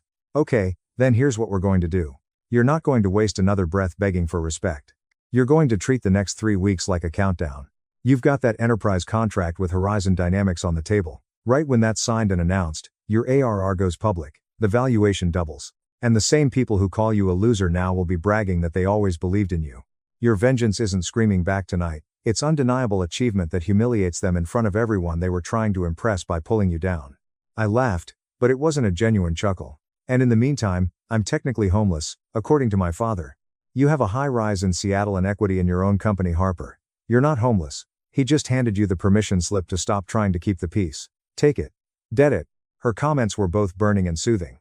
I recalled every time my father had compared me to Jordan, at least your sister works a real job, and every time my mother inquired, are you sure this computer thing is safe? I remained patient, hoping that one day a single major accomplishment would flip a switch in their minds and make them proud. Tonight I discovered that for some folks, there is no switch. So, what now? I muttered. Lydia's eyes softened. Now you drive back to Seattle. You open your laptop. You record everything. How you feel. What they said. What you want. Turn it into fuel. In 3 weeks, when you're standing on that stage next to Horizon's CEO, your story will hit different. And if you ever decide to let them back into your life, it will be on your terms. I took one last look at the gloomy home. There are no silhouettes in the windows. No one was watching me go. Fine, I said. Then tonight is the last night I drive away from here feeling small. I placed the automobile into drive. As I pushed away, a sharp and frigid notion entered my mind. Maybe retribution wasn't about causing them pain. It was about finally refusing to allow them to hurt me. Have you ever walked away from your family to keep your sanity? Keep an eye out because the next 3 weeks of my life transformed that terrible drive into the most powerful decision I've ever made. I didn't get much sleep that night. By the time I arrived at my Seattle building's parking garage, the sky had turned a light gray. My flat was on the 32nd floor, with floor-to-ceiling windows that made me feel awful. I'd tell my parents I was renting a room with housemates while my badge for Skyline Sync's private elevator sat on a hanger by the door. That morning, I left my luggage inside, ignored the unmade bed, and went straight to my work. I opened my laptop, pressed the record button on a blank video call window, and began chatting to myself, Lydia, and future me who might forget how this felt. Day 0, I announced. My father told me to live on the streets because he thinks I don't have a real job. He has no idea that my little computer keeps 428 remote teams running all over the world. 3 weeks from now, Horizon Dynamics will declare that they have standardized on Skyline Sync. 3 weeks from now, my face will be in the same local paper he reads while eating his eggs and complaining about the economy. The strange thing is, I'm not sure I want him to be proud of me anymore. Then I did something I hadn't done before. I launched a new document called Everything They Don't Know. Instead of a standard shot montage, my mind moved through bullet points as my fingers flew. My first client came at the age of 24, and I worked nights after leaving my corporate job. I left that job when I was 27. I overslept and missed Jordan's graduation since I was on Zoom with a Singaporean client. Dad called me selfish. I didn't tell them I was paying Mom's medical bills discreetly last year. They felt the hospital was simply being courteous. The financial meeting is scheduled for Tuesday. The projected ARR following the Horizon contract quarter is $19.6 million. Personal net worth exceeds 8 digits. Emotional net worth with family, overdrafted. Have you ever listed your own life and realized you've been telling a whole different story in your head than your family does? The following days merged into what felt like a task list that I had not agreed to but was driven to finish. I called Horizon's legal staff to finalize the arrangements. I called an emergency meeting with my own board to lock in valuation before rumors spread. I had a late-night debugging session with my lead engineer following a brief failure in Europe, which may have given Horizon pause. Dad then called, since life has a sense of humor. His name on the screen made my stomach lurch. A part of me hoped he'd soften and admit he'd overreacted. Instead, when I responded, his tone was bland and almost bored. Just checking if you've come to your senses yet, he was saying. You find a real job, Harper, or are you still chasing fairy dust? I glanced at the lines of code streaming over my second monitor. I'm working, I responded. I have a big contract finalizing in a few days. He snorted. You and your contracts. Look, you're still on our family phone plan. Your mother thinks we should keep paying for it until you get settled. I don't see the point in funding your little rebellion. You want to live on your own terms. You pay your own bills. When the next invoice hits, I'm canceling your line. It was nearly funny. My phone line cost them $55 each month. Earlier that day, a vendor had invoiced Skyline Sync for $125,000, which we paid without blinking. Don't worry about it, I said. I'll take care of everything from now on. We'll see, he murmured before hanging up.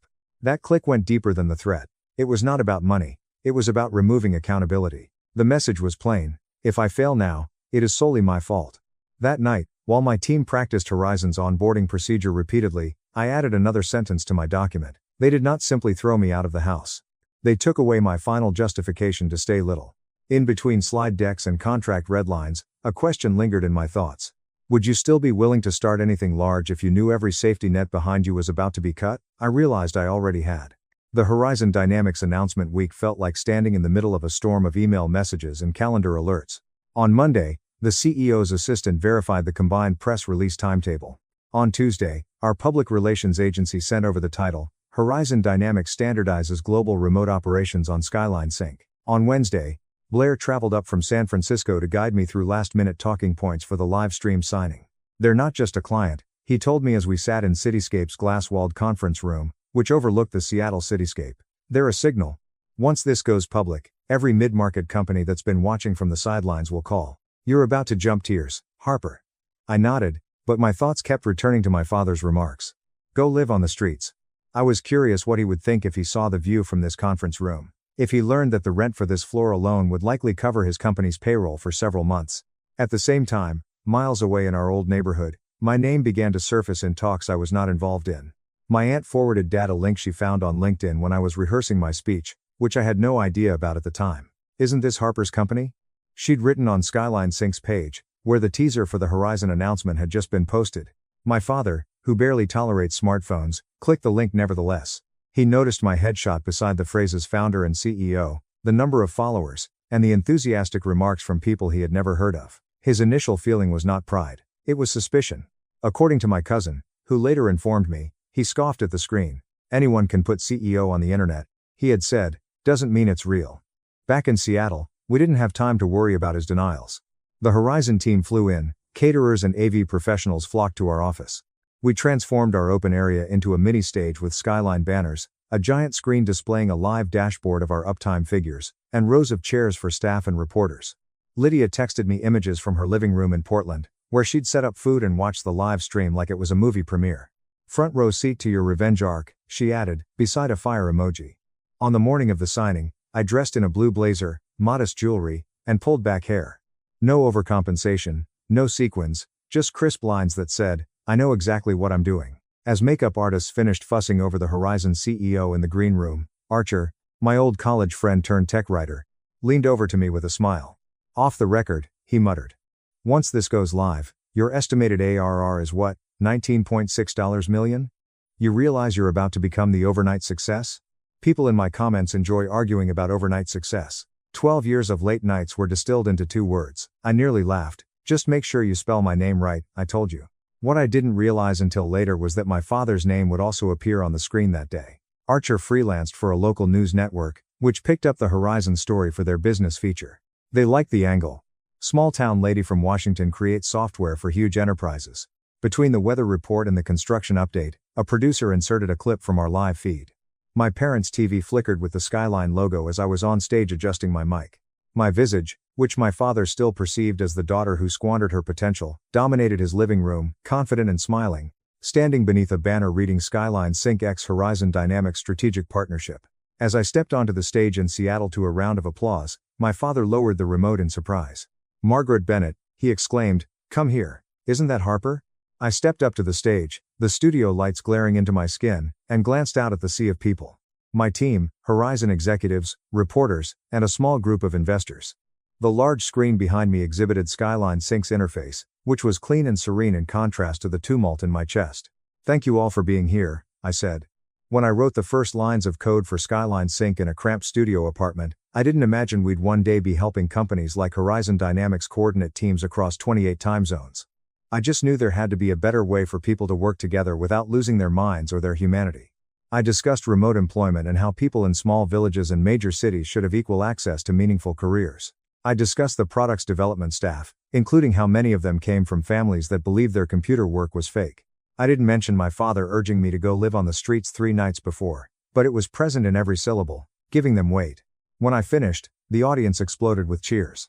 Horizon's CEO joined me in signing the agreement, with cameras zooming in as we transferred folders. On the screen behind us, a graphic appeared.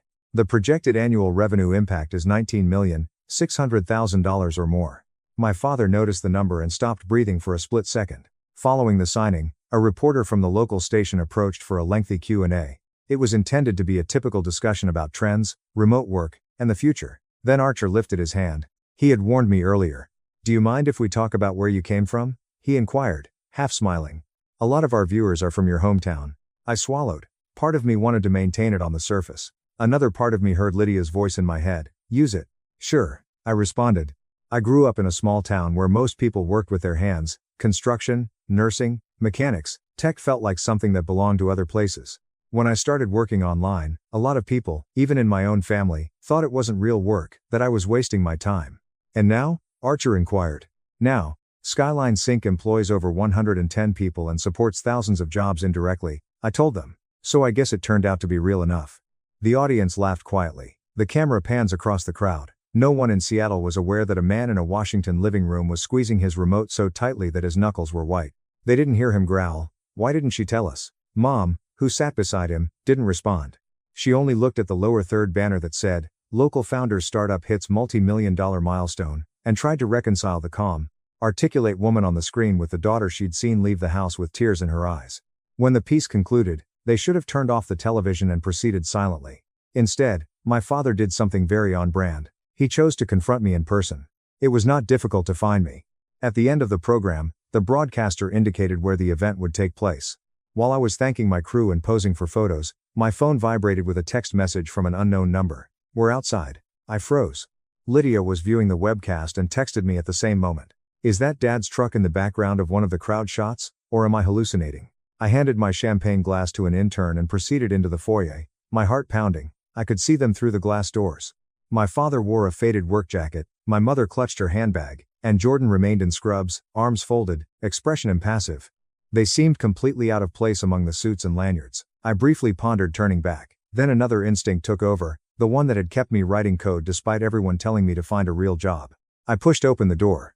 "You came," I answered, cautiously. My father did not squander time. $19.6 million, he urged, his voice quiet yet harsh. "We saw the number. We saw you on TV. What is this, Harper?" My mother flinched at his tone. People in the lobby started to look our way.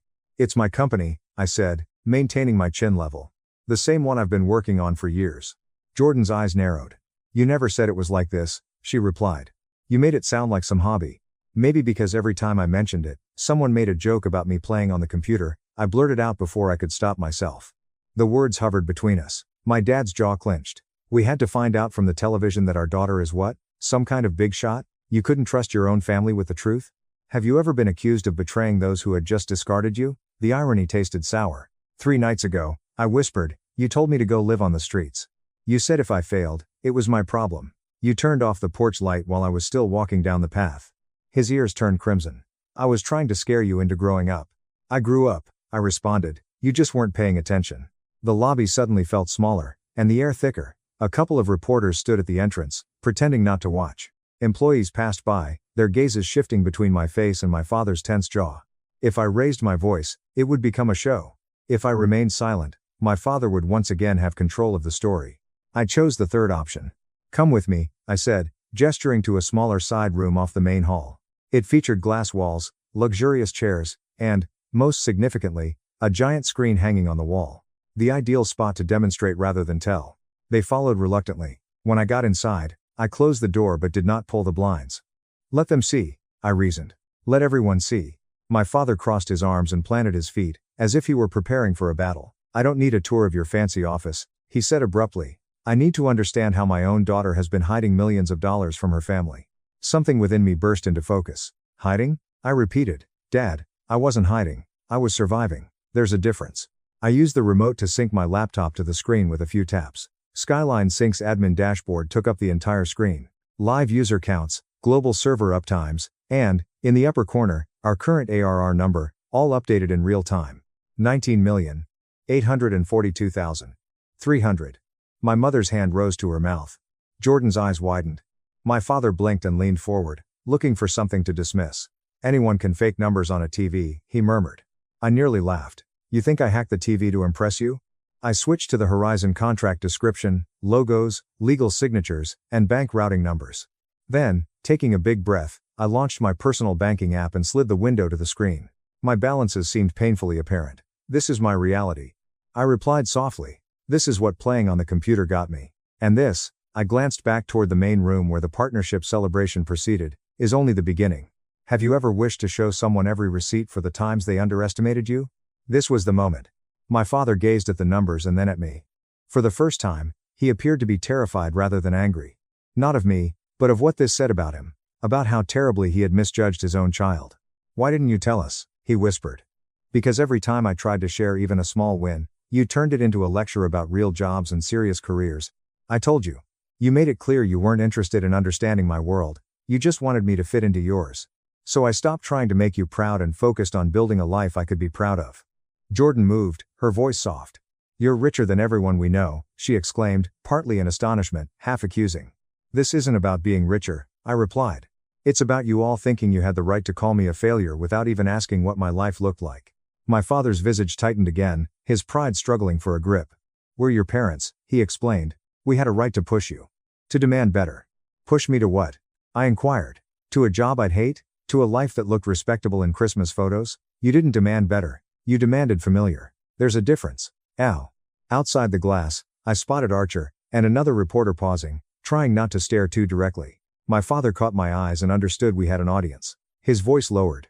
Turn that off, he hissed, nodding to the screen. This is family business. I retained his stare. It stopped being just family business the moment you told me to go live on the streets, I said softly. You don't get to publicly humiliate me and then insist on privacy when the truth makes you look bad. Not today. The words landed with a slap. For a heartbeat, no one moved. Then my mother discovered her voice. Harper, she implored. You have to understand, your father was scared. It's hard for us to see you doing something we don't understand. People talk. They ask what you do, and we don't know how to answer. It makes us feel like we failed you somehow. I swallowed. There it was. The insecurity that underlies all of their criticism. So instead of admitting you didn't understand, you decided I must be the failure. I corrected you. And when I refused to live small enough to make you comfortable, you threw me out. My father opened his mouth and then closed it. He returned his attention to the screen before moving on to the indistinct shapes of my colleagues moving past the glass. He noticed people looking in with curiosity on their faces. It struck him. This wasn't just about our family structure anymore. This was about his reputation in front of a room full of people who already knew the truth. What do you want from us? He finally asked, his voice soft. Money? An apology? I shake my head. I don't want your money, I replied. And an apology won't rewind that night. What I want is simple. I want you to understand that I am not coming back to being the daughter you controlled by withholding approval. I built something you didn't believe in. It turned out to be worth 9 figures a year. That's not an invitation to climb on board now that it's safe. It's a boundary. He looked at me, the meaning sinking in. You'd cut off your own family? He asked quietly. If staying close means shrinking myself so you can feel big, then I said, yes. The room became quiet enough that we could hear muffled applause in the main hall. My father appeared smaller than I had ever seen him. My mother's eyes were filled with tears. Jordan stared at the floor. So that's it, he concluded. You don't need us anymore. I took a breath. I will always need a family, I explained. But I refuse to keep chasing one that uses love as a weapon. If you want a relationship with me, it will be as the woman you see on that screen, not the girl you ordered to go live on the streets. The days following the Horizon announcement became a strange mix of triumph and fallout. On the surface, my life exploded in the most positive way possible. Skyline Sync's inbox was flooded with partnership inquiries.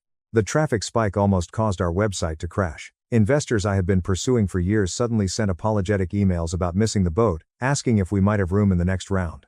Archer's segment about my small town to startup journey went mildly viral, with clips being shared on social media with captions like, "Parents said she was a failure. Then this happened." People enjoyed a good revenge story. They did not notice the quieter, messier side of what happened next. In my hometown, my parents became reluctant celebrities overnight. People at the hardware store where my father bought supplies for his projects nodded at him in different ways. Someone congratulated him. "You must be so proud," they said, before noticing his tight smile didn't quite fit the script. Others, who had heard rumors about him kicking me out, were less kind. One neighbor allegedly stated, Remember when you said Harper's computer thing was a waste of time? Guess you were wrong. Pride has a way of clawing back when it's cornered. Instead of a quiet reckoning, my father tried to rewrite the story. He claimed that he had pushed me to be tough, and that telling me to go live on the streets was merely a figure of speech. He painted himself as the tough love hero who'd forged a millionaire. Unfortunately for him, the internet remembered. Archer's full interview clip resurfaced, including the part where I mentioned being told my work wasn't real and being treated like a failure. Commenters did what commenters do best. They filled in the blanks, exaggerated edges, turned my father into a sort of cautionary tale. Imagine throwing out a kid who secretly makes millions. One caption read, "Parents like this don't deserve front row seats." It wasn't entirely fair. No viral story ever is. But I didn't rush to correct it. Actions have consequences. For my sister, Jordan, the fallout took a different shape. At the hospital where she worked, colleagues shared the video in break rooms. "Isn't that your sister?" they asked. Some were impressed.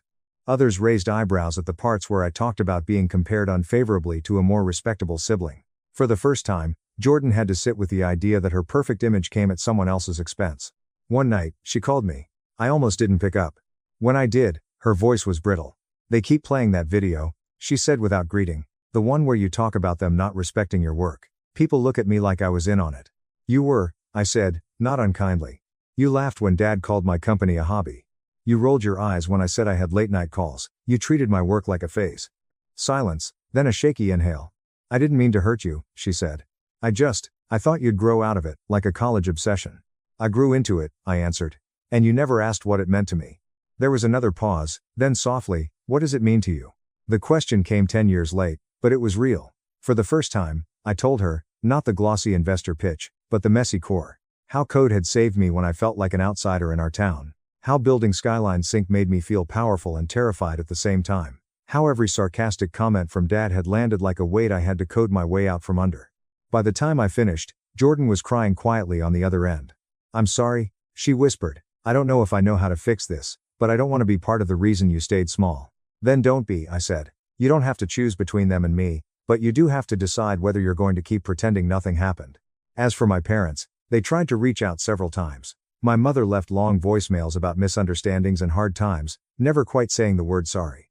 My father sent one email that read, "We should talk about how to present the family now that you're in the public eye." Present the family. As if this were a branding exercise. That email told me everything I needed to know about his priorities. So, I made a choice. I didn't blow up their inboxes with rage. I didn't cut them off with a dramatic social media post. I set clear, boring boundaries. I replied with a short message. "I am open to a conversation that starts with acknowledging what happened and how it affected me. I am not interested in discussing image, money, or how you can benefit from my work. If that's a conversation you're ready to have, let me know." Weeks passed with no answer that met those terms. That silence was an answer of its own. People think revenge is about grand gestures, buying the house you were kicked out of, showing up in a Lamborghini, cutting people off in the most cinematic way possible. For me, the real revenge was quieter. I stopped inviting them into decisions where they'd never shown up with support. I stopped shrinking my wins to protect their comfort. I stopped confusing blood with entitlement. Instead, I poured my energy into the people who had believed in me when it wasn't convenient. My team, my friends, the young engineers from small towns who messaged me after the video went viral and said, "My parents don't get what I'm building, either. Thank you for making me feel less crazy." 18 months later, I stood on a different stage at a tech conference, telling a sanitized version of my story to a room full of founders. I didn't mention my father by name or repeat his worst words. I talked about doubt, about the cost of outgrowing people's expectations, about choosing yourself without turning bitter. Afterward, a girl with shaking hands came up to me. "My dad tells me I'm delusional for wanting to start a company," she said. "He says I'll end up with nothing. I don't make $19.6 million. I don't make anything yet. But hearing you, it helps." I looked at her and saw my younger self. "You don't need $19.6 million to prove you deserve respect." I told her, "You just need to stop giving your power to people who refuse to see you. The money is just math. The real work is believing in yourself before anyone else does." That night, back in my apartment, I watched the city lights and thought about my father. I knew he was somewhere, still grappling with the reality that the daughter he thought he'd scared straight had simply walked into a different kind of life. Maybe one day we would sit across from each other and have the conversation my email asked for. Maybe we wouldn't. Either way, I had already made peace with something bigger. My worth wasn't on his table anymore. It was on mine. Final. If the people who were supposed to love you first became the ones who doubted you the most, what would you choose? Fighting for their approval, or fighting for your own future? Parents left me in Rome. With $0 to claim. I was mentally ill. They lied. A billionaire found me. Marry me, he said. We returned in a private jet. After a disagreement at the airport, my parents and sister canceled my ticket, leaving me stuck in Europe. There is no boarding pass, no phone, and no way to call for aid. A wealthy man approached me and whispered, "Pretend you're my wife. My driver is on his way." He then added, with a chilly smile, "Trust me, they'll regret this." He was correct. I had no idea how accurate I had been. My name is Travis Bennett, and I am 41 years old. Everything fell apart in a matter of seconds at Paris's Charles Airport. We'd come in as a family, my parents, my sister, and me, for a trip I'd generously funded in the hopes that it would mend the wounds of my divorce. But at the check-in counter, the fight broke out quickly. I declined to send extra money home immediately away. I was finally prioritizing my personal savings. They suddenly turned on me. Selfish, unstable, and constantly a source of stress. My sister had taken my phone and charger earlier to snap group photographs. My mother had my passport and was handling all of the documentation together. When they got their boarding cards and went to security, I discovered my return ticket was missing. They had abruptly canceled it, stating I could figure things out on my own. They passed past the gate without looking back. I remained frozen, my heart beating, understanding I had been set up. There's no phone to call anyone, and no boarding pass to follow. I raced to the help desk, desperately explaining, but security intervened, ordering me to leave the restricted area. That's when he approached, the man in the sharp suit who had obviously been observing my struggle. He leaned in and spoke those precise words. In that moment of absolute desperation, I grabbed his hand and followed him outside. As the limousine drove away from the terminal, I looked back at the fading lights, a chilly resolve forming inside. They thought they had left me broken, but they were mistaken. If you've ever felt betrayed by relatives in a way that affected your life or wondered how far people will go for control, please share your thoughts in the comments section below. What would you do if trust turned into abandonment? Like that, I read every comment. Let us hear your stories. The limousine glided easily through the darkening streets of Paris, the city lights fading past the covered windows. I sat in the back seat next to the stranger who had just brought me back from the edge, my mind racing as I attempted to understand what had happened. The driver in front remained motionless, his gaze fixed on the road, while the man behind me looked ahead for a bit before turning to me. "I suppose introductions are in order," he remarked, his voice steady and measured, with a little American accent. "Samuel Donovan is 45. I run a real estate firm in New York." I nodded, clutching my small carry-on bag like a lifeline. "Travis Bennett," I responded, my words coming out more clearly than I felt. 41. "Thank you, whatever it is." He gave a small smile. Not particularly warm, but genuine enough. "I saw you at the help desk. You did not appear to be panicked. You tried to solve it yourself." That drew my attention. Most individuals would have broken down entirely. I looked at him, shocked by his observation. He'd been watching for longer than I thought. I didn't have many options. Security was preparing to escort me out. Samuel leaned against the leather seat. "Exactly. Resourceful. That is why I stepped in. I only need someone like that for a short time." He hesitated as the car went onto a quieter avenue before continuing. "In 3 weeks, I'll be hosting a large charity event in New York. It's more than just fundraising, it's where I finalize a major development agreement with conservative partners. They cherish stability and tradition. A widowed man in his mid-40s is still grieving. It makes people nervous. They are concerned about emotional judgments influencing business." I listened and pieced it together. "That's where the pretend wife aspect comes in." "Precisely," he explained. "My wife died in a vehicle accident 3 years ago. It is public information. My younger brother, Atticus, has been exploiting it to create doubt within the organization, implying that I am no longer fit to lead. A stable marriage would temporarily shut that down." The mention of loss came near. I reflected on my own divorce and how it had left me to rebuild everything alone. "I am sorry about your wife." He acknowledged it with a nod but did not elaborate. "It is business. I need a partner for the occasion. Someone believable, rather than an actress who appears scripted." I shifted in my seat as the realization set in. "And you chose me, a complete stranger stranded in an airport. You handled yourself well under pressure," he remarked. "That's unusual." Our car halted as we approached a private facility off the main airport. Samuel explained the arrangement clearly. "You play a role in the gala and accompanying festivities.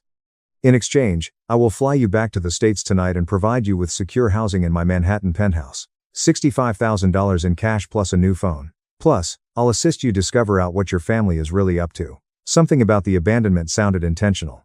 $65,000. The number landed hard. It was more than I'd saved in the preceding 18 months, but I wasn't ready to take the plunge blindly. "What are the risks for me? If this is all business for you, why should you trust me not to talk?" He met my gaze directly. "That's a fair question.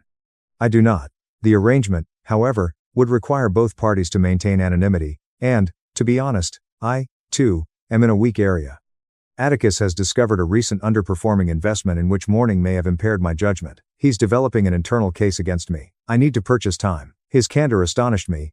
He didn't present himself as invincible. I considered the immediate safety, the money, and the possibility of discovering whatever my parents and sister were plotting. After years of putting their needs first, it felt like regaining control. One more thing, I stated forcefully, my identity is protected.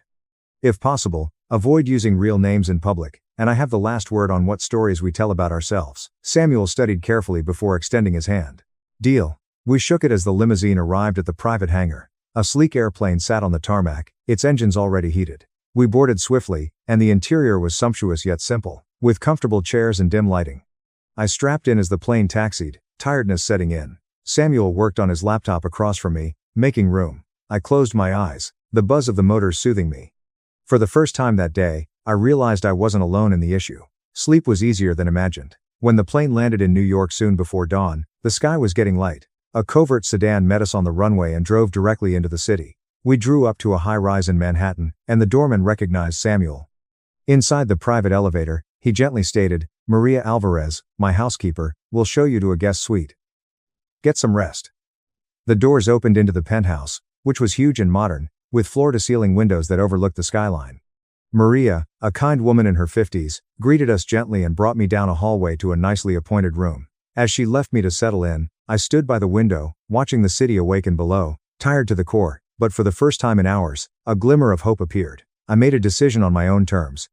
The guest suite felt like a haven after the pandemonium, with gentle lighting, crisp linens, and a view over the city that made everything below seem far away. After a quick shower, I changed into comfy clothing put out by Maria.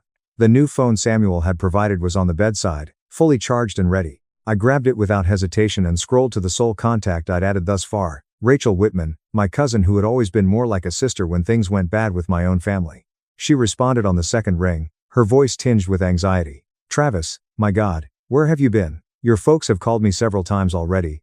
I perched on the edge of the bed, grasping the phone more tightly. "I am truly safe in New York. What were they saying?" Rachel hesitated before sighing. "They informed me you had a breakdown at the Paris airport.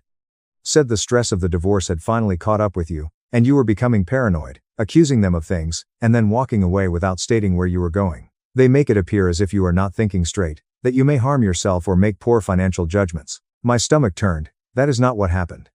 "They canceled my ticket and confiscated my phone." "I believe you," she said kindly, "but they aren't stopping there. Your mother mentioned seeking legal assistance to protect you from yourself. Something about applying for a limited conservatorship review. They focused on the Manhattan condo that Grandma and Grandpa left for you. He said, if you're unstable, someone needs to manage it before you do something reckless." The words hit like ice water. The condo was my sole true inheritance. A 3-bedroom condo in a prominent building, worth in the high 7 figures, was now explicitly deeded to me since my grandparents recognized my hard work. "They're trying to seize over, according to what I overheard when your father momentarily put me on speaker." "Yes. They are gathering statements. Old emails in which you complained of stress after the divorce, possibly clinic trips for anxiety. Conservatorship is not automatic in New York, but if they demonstrate incapacity, such as the inability to manage their affairs, a judge may appoint a guardian on a temporary basis." I rose up and paced the room. At first, skepticism set in. Had my post-divorce meltdowns been so bad? I'd canceled plans at the last minute and sometimes withdrew them. But then lucidity improved. This was deliberate, capitalizing on real vulnerabilities to distort the narrative. "Rachel, could you please forward whatever they have sent you? Emails and documents." She stated she was already working on it, and my phone buzzed with incoming messages, draft screenshots, and a list of worries they had assembled.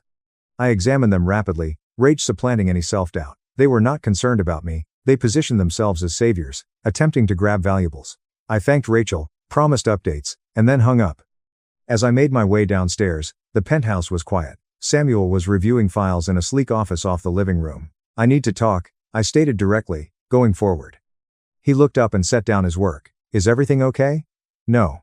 I handed him the phone so he could see the screenshots. "My family isn't simply upset. They're putting together a case for conservatorship, citing my divorce stress as proof that I'm incapable of managing my own finances, particularly the condo inheritance." Samuel scrolled through, his expression becoming serious. "This is sophisticated. New York isn't like California. Conservatorships are less common for persons without significant cognitive impairments, but they are conceivable if they pose a serious risk to property or themselves. They're wise not to claim disappearance. Framing it as a mental health concern makes it more difficult to ignore altogether. I nodded and leaned on the desk. We need to respond quickly. Use your lawyer to file a preemptive document, such as an affidavit of competency, or to halt any petitions. He did not hesitate. James Price is the greatest at asset protection. I'll call him now. Within 90 minutes, James appeared, a bright man in his 50s with a briefcase in hand. He listened as I stated, then reviewed the sent evidence on a protected tablet. They're establishing groundwork, James explained. However, we can respond strongly. If necessary, a medical evaluation will be conducted. Financial records indicate competent administration. I'll prepare opposing materials tonight. Samuel added quietly. Atticus is using similar techniques on me, questioning my capacity due to sadness, so we're both vulnerable here. To be really honest, my position is not set in stone yet. That admission anchored things. I was not siding with someone untouchable. We were fighting simultaneous fights. After James left with instructions, I went upstairs and opened the laptop Maria had provided. I looked up New York guardianship statutes, learning about the prerequisites for petitions, hearings, and independent evaluators. For the first time, waiting was not an option. I needed to arm myself with knowledge. Sitting in the silent room, the screen shining in the faint light, a shift occurred deep within. Protecting what was mine required immediate action, rather than waiting for others to do it. Samuel collected his core crew in the penthouse conference room, and the gala planning began in earnest. Spreadsheets and vendor contracts blanketed the table, with coffee steaming in mugs as everyone dug in.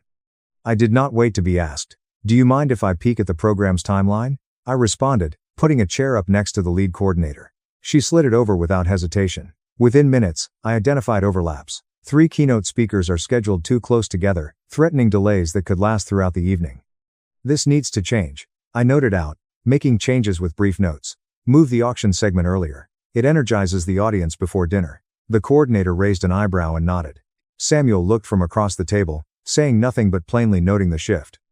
By the end of that first session, I'd reorganized the guest seating to prevent uncomfortable placements, separating competitive developers and arranging possible partners together for natural networking.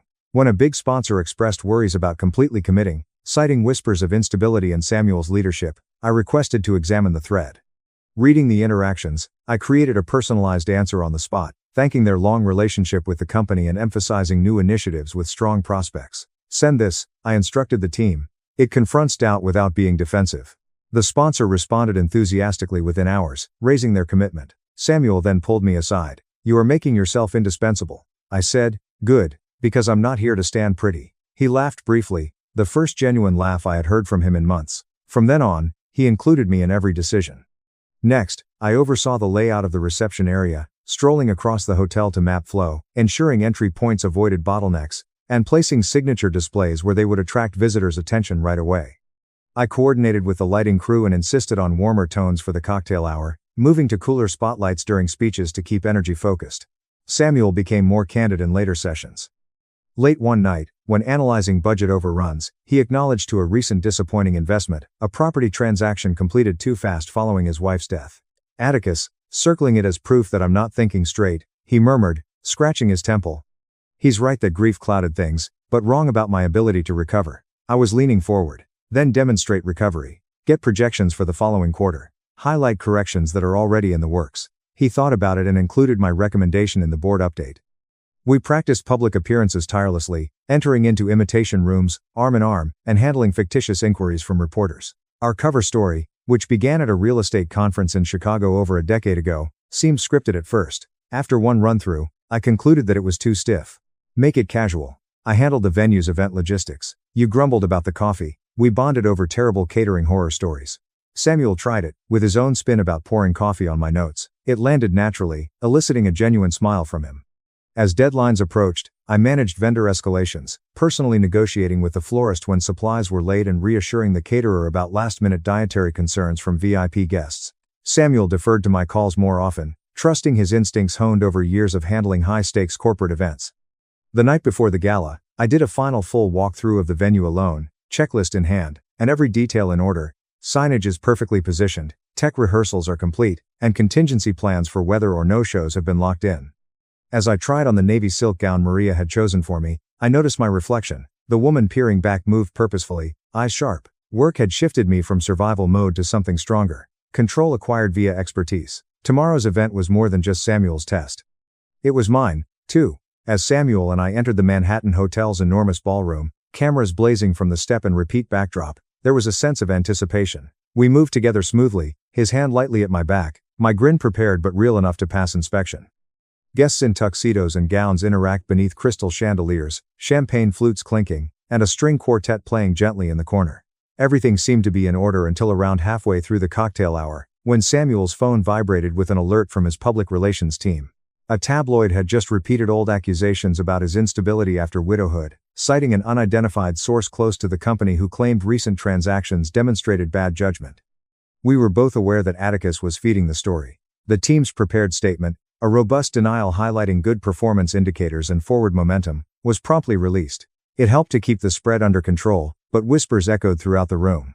When Samuel contacted about concluding the development deal, one crucial partner, a conservative businessman from Texas called Thomas Reed, visibly backed off, his conversation becoming courteous but distant. I observed from across the cluster, reading Thomas's body language, arms folded, gaze avoiding direct commitment. I excused myself from a group of donors and approached with a glass in hand. "Mr. Reed," I said calmly, extending my hand. "Travis Donovan. I've been handling some of the event coordination tonight, but I'm also working on the project details." He shook it carefully. "Pleasure. I heard a lot about the waterfront idea. Good things, I hope." I kept my tone light but direct. "I know the recent piece raised some questions. Off the record, these sources have agendas. However, the numbers do not lie." I opened up distinct slides on my phone. I insisted on having the projections ready. "Look here. The occupancy projections have been revised. Post-adjustment risk reduction on the last agreement is already generating positive cash flow this quarter." Thomas scrolled, his eyebrows raising as he took in the information.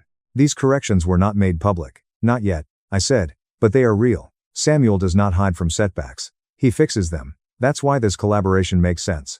He hesitated, looked at Samuel, who was nearby. The hesitation lingered, but I persisted softly.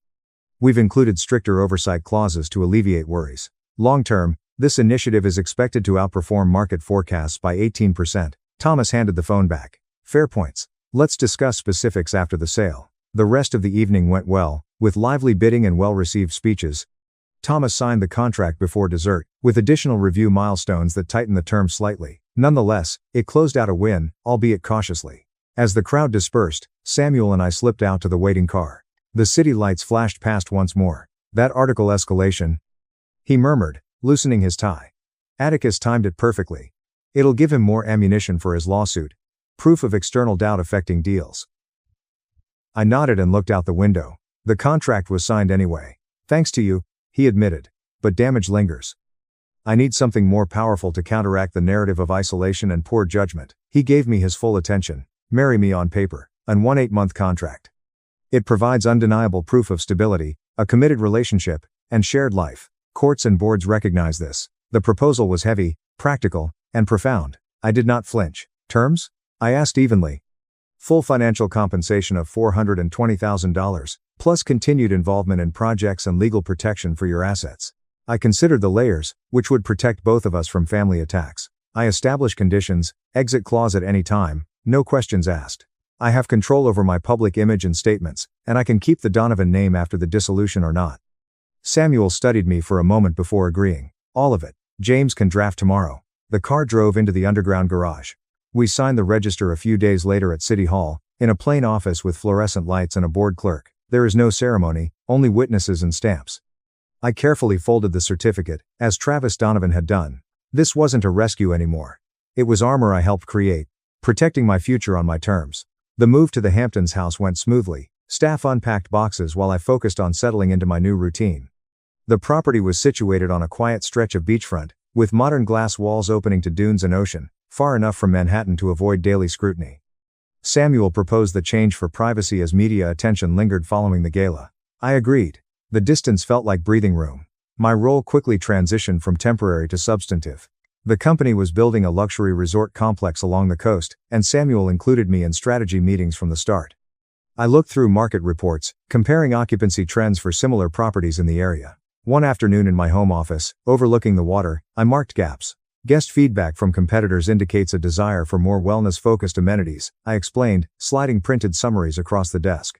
Spa expansion and yoga pavilions could increase off-season bookings by 18%. He reviewed my notes and incorporated them into the architect's revisions that week. Design meetings were followed by virtual calls with the team, during which I advocated for guest flow improvements based on previous event layouts. I'd managed wider event pathways and flexible indoor-outdoor spaces to accommodate weather changes. During one session, I explained how high-end clients prefer seamless transitions. There are no bottlenecks between the dining and entertainment areas. The lead designer adjusted plans accordingly. James Price called with updates on the guardianship front. Your family filed the preliminary petition. They're citing pre-divorce emails complaining about stress, several missed appointments as erratic behavior. It's thin, but enough for a preliminary hearing. Work. I pulled old records immediately, performance reviews from my event planning days, tax returns showing steady income management, even client testimonials praising reliability. Send these as counter evidence, I instructed James, affidavits from former colleagues to prove consistent competence.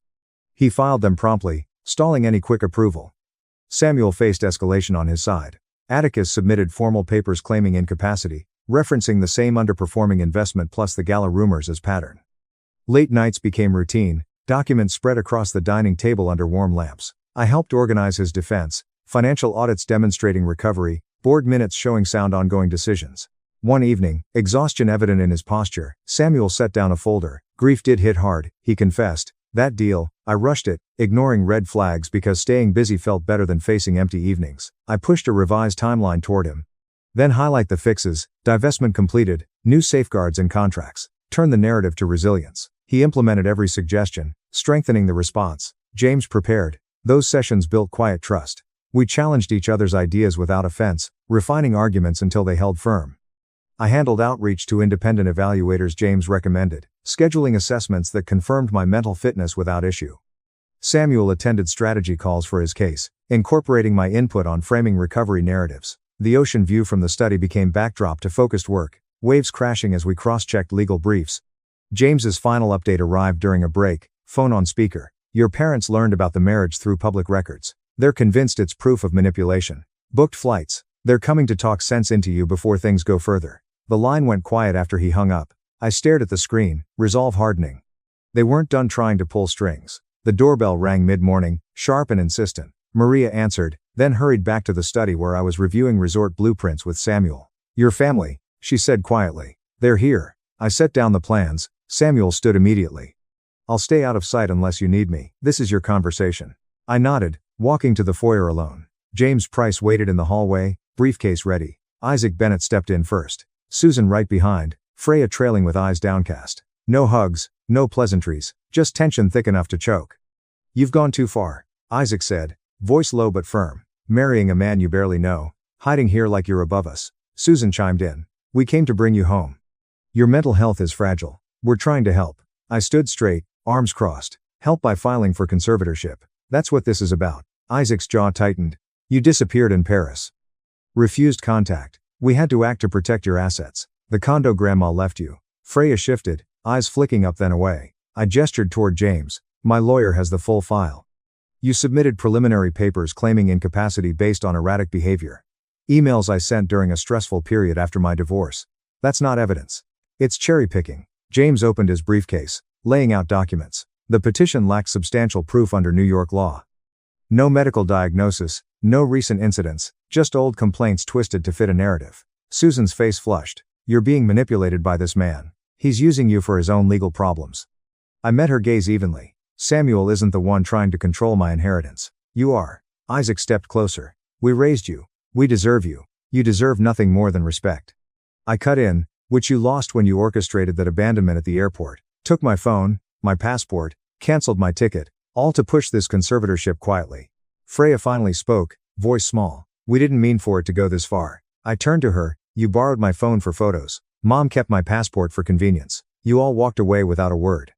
That was deliberate. Her eyes welled up. Dad said it was the only way to make you see reason. I thought maybe you'd come back and everything would fix itself. I shook my head slowly. You let them use you again. Isaac tried to interrupt. Enough. Come home. We'll drop the filing if you sign over management of the condo to us. I pulled out the ultimatum I'd prepared with James. Here's my offer. Withdraw the conservatorship petition immediately. Issue a public statement acknowledging it was unfounded. In return, I won't pursue counterclaims for fraud, forgery, or emotional distress. Susan scoffed. You wouldn't dare sue your own family. I looked at each of them. Try me. Freya wiped her eyes, glancing between us. For a second, something flickered. Regret, maybe understanding. She opened her mouth and closed it, stepping back beside her parents. Isaac shook his head. "You're not the daughter we raised. I'm the daughter you never valued," I said quietly. They turned to leave, Freya hesitating at the door. She looked back once, eyes red, expression raw with something that might have been guilt. Then she followed them out. The door closed behind them. I exhaled, the silence heavy. James gathered his papers. "I'll file the counter motion today." Samuel emerged from the hallway, arms crossed. "You handled that perfectly." I nodded, resolve settling deep. No more waiting for them to do the right thing. We walked back to the study. I sat at the desk, opened my laptop, and began drafting the formal complaint for civil action: fraudulent attempt to gain control of property, emotional manipulation, breach of trust.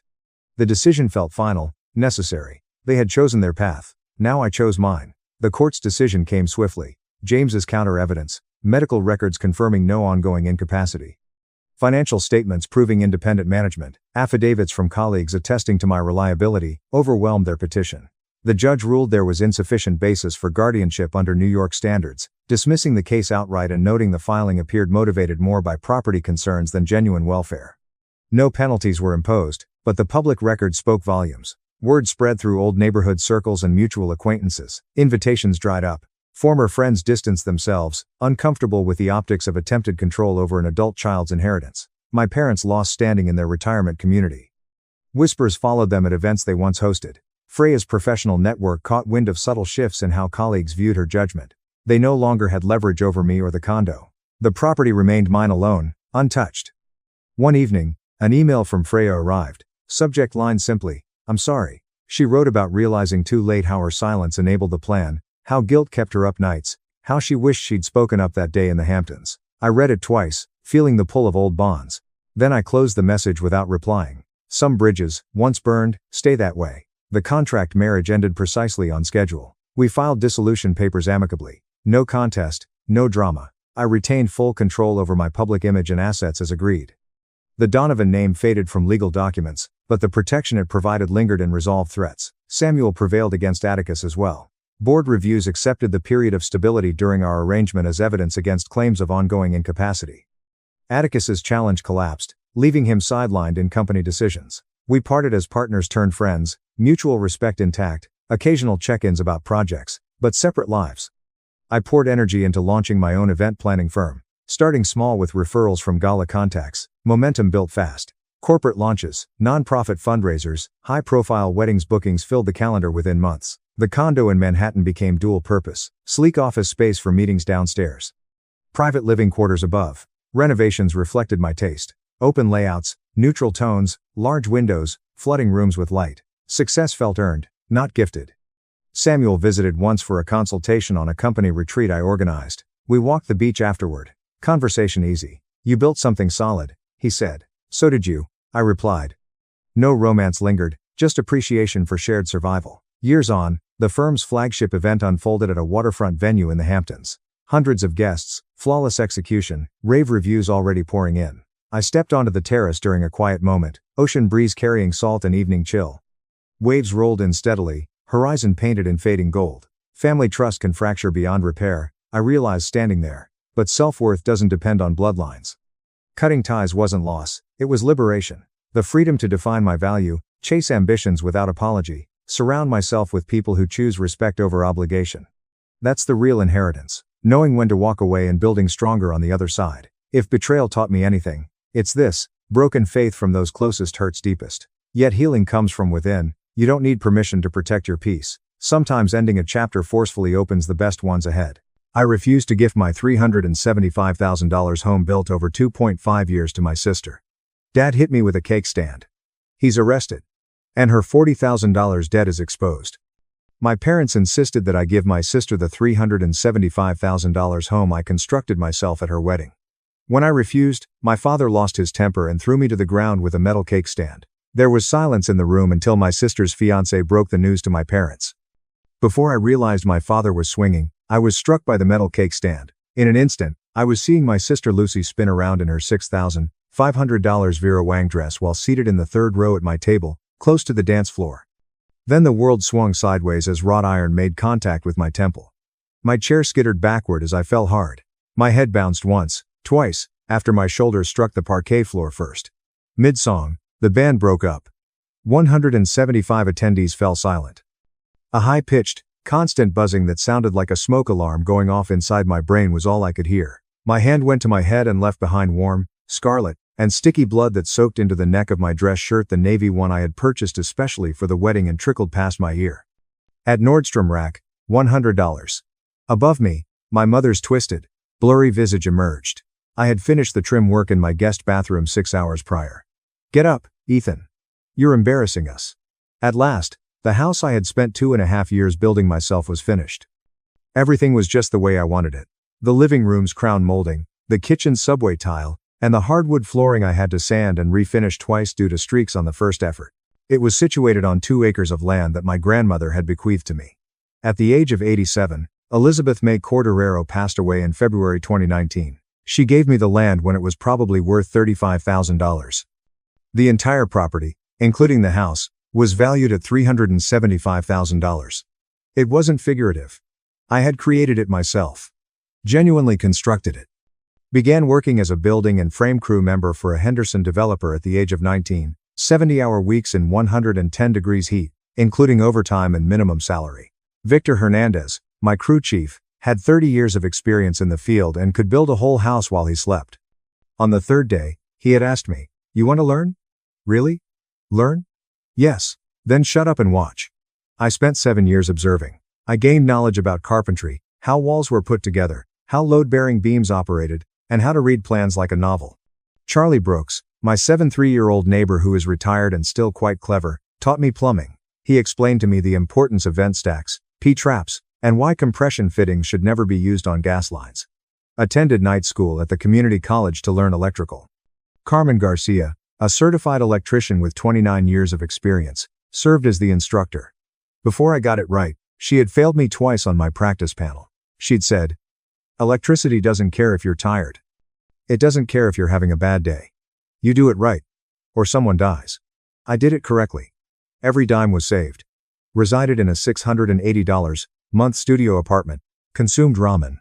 Drove a 200,000-mile 2004 Honda Civic. Didn't go on trips, date, or do anything but work, save money, and make plans. Once, my parents assisted. Let me borrow $8,000 for the framing materials and foundation. In 8 months, I reimbursed them. Interest is applied to every penny. I own the house. Every nail, every sweat drop, every square foot. I washed, changed into the Navy suit, and drove to the reception at my sister's wedding at the Riverside Grand Hotel at 2:30 p.m. Lucy had a stunning appearance. I'll grant her that. My baby sister is 26 years old. A blonde with one of those ornate makeovers at a downtown investing firm. Operates a BMW 5 Series. Actually, a good guy. Nathaniel appealed to me. He was direct and truthful. Did you not? The ceremony went well, customary. Lucy sobbed. Nathaniel sobbed. My mother sobbed. Typical wedding fare. At 6 p.m., reception began. The ballroom at Riverside Grand, which was decked out like a Pinterest board, blew up. There are white roses everywhere, lights with strings. Those $300 towering centerpieces. 16 tables. Each table can accommodate 12 people. Live band. Let the bar open. I had given this wedding $4,000. When my parents inquired, they stated Lucy needed assistance. I didn't hesitate to write the check since that's what family does. I took a seat at number 9. Family friends, whom I barely remembered from graduation celebrations and Christmas dinners. Ate the rubber chicken, drank the subpar Cabernet, and engaged in light chat. My folks came over at 7:45 p.m. Margaret and John Reed. Dad, a 56-year-old real estate agent, drove a Lexus that was above his means. Mom was 54 years old, had opinions about everyone's choices in life, and worked part-time at an interior design firm. The tone of my mother's speech was, "Ethan, we need to talk." The one she used to pretend it was reasonable when she was going to make a request. My dad grabbed a chair and took a heavy seat. I put down my wine glass and said, "Your sister needs a house. Okay, there are plenty for sale in this market. Interest rates are decent right now. We want you to give her yours." The conversation quieted down. Suddenly, my mom's friend Karen, who was standing next to me, showed a keen interest in her dessert plate. I chuckled. I actually chuckled. "What? Your house? The one you built? Lucy needs it more than you do." I felt sick to my stomach. When you discover someone is serious about something really crazy, you get a chilly, horrible feeling. I built that house for 2.5 years. You're serious completely. You're single. Lucy's starting a family. She needs space, a yard, stability. My dad interrupted, saying, and we helped you. No. I said in a calm, level voice. You lent me $8,000, which I paid back with interest. 8 months later, you gave me the land. My grandma had been precise. Grandma left me that land in her will. I have the paperwork notarized, filed with the county recorder's office. Gave my parents the house, left her $35,000 in savings, which Lucy and I split equally. Left the empty land to me alone. That land should have been divided equally. My mother continued, then you should have told Grandma that before she died. I'd worked construction since 70-hour weeks for 7 years. Saved $110,000. Learned every trade. Built that house board by board, pipe by pipe, wire by wire. It was mine. My mother's expression hardened. Ice made of stone. We're asking you to do the right thing. The right thing is for Lucy to buy her own house like I did. She can't afford it. Then she waits, saves, works like I did. You don't understand. I understand perfectly. You want me to hand over 2.5 years of my life because Lucy didn't plan ahead. Lucy showed up. Then, one step behind her, Nathaniel. She appeared radiant, content, and unaware. She inquired, what's going on? My mother said, your brother is being selfish. Loud enough to cause the next table to topple over in order to observe. Lucy's expression changed as she said, we asked him to give you his house. He refused. The grin vanished. You won't give me your house? Lucy, I'm your brother. You won't help me? For this wedding, I gave you $4,000. A house is far superior to that. Now, the tables around us were observing. Heads turning, conversations dying. My voice carried because the band was in between songs. To build that house, I put in 70-hour work weeks for 2.5 years. Yes. My dad cut me off. Because that's what family does. We sacrifice for each other. His face flushed as he said, no, that's what doormats do. He stood quickly and asked, what did you just say? You heard me. The back of his chair scraped. The room was now silent. This is your last chance. Sign the house over to your sister or you're out of this family. Everyone is observing. Since I was 19, I have been employed in construction. My mother also got up and said, we don't care. This is about loyalty, about putting family first. I am putting family first. I'm putting myself first because apparently no one else will. Behind him, my father picked up something from the table. A cake stand made of metal, one of those ornamental tiers. Iron that has been wrought. Most likely weighs 7 pounds. Part of the decor for the wedding. He gave it a swing. I anticipated it but was unable to act quickly enough. Metal made contact with my temple. The world burst into pain, white light, and the cracking sound of my own skull. I dropped to the ground. Everything was distant and muffled. I could see people standing, moving, screaming, and a lot of shoes. My head felt strange, detached, as if it were no longer fully connected to my body. I feel hands on my shoulder. My mom is stooping. Blood was dripping. Get up. You're embarrassing us. It was warm and sticky, trickling down my neck and seeping into my collar. My hand withdrew. Red. A man forced his way through the throng. A black suit. His belt was clipped with a security badge.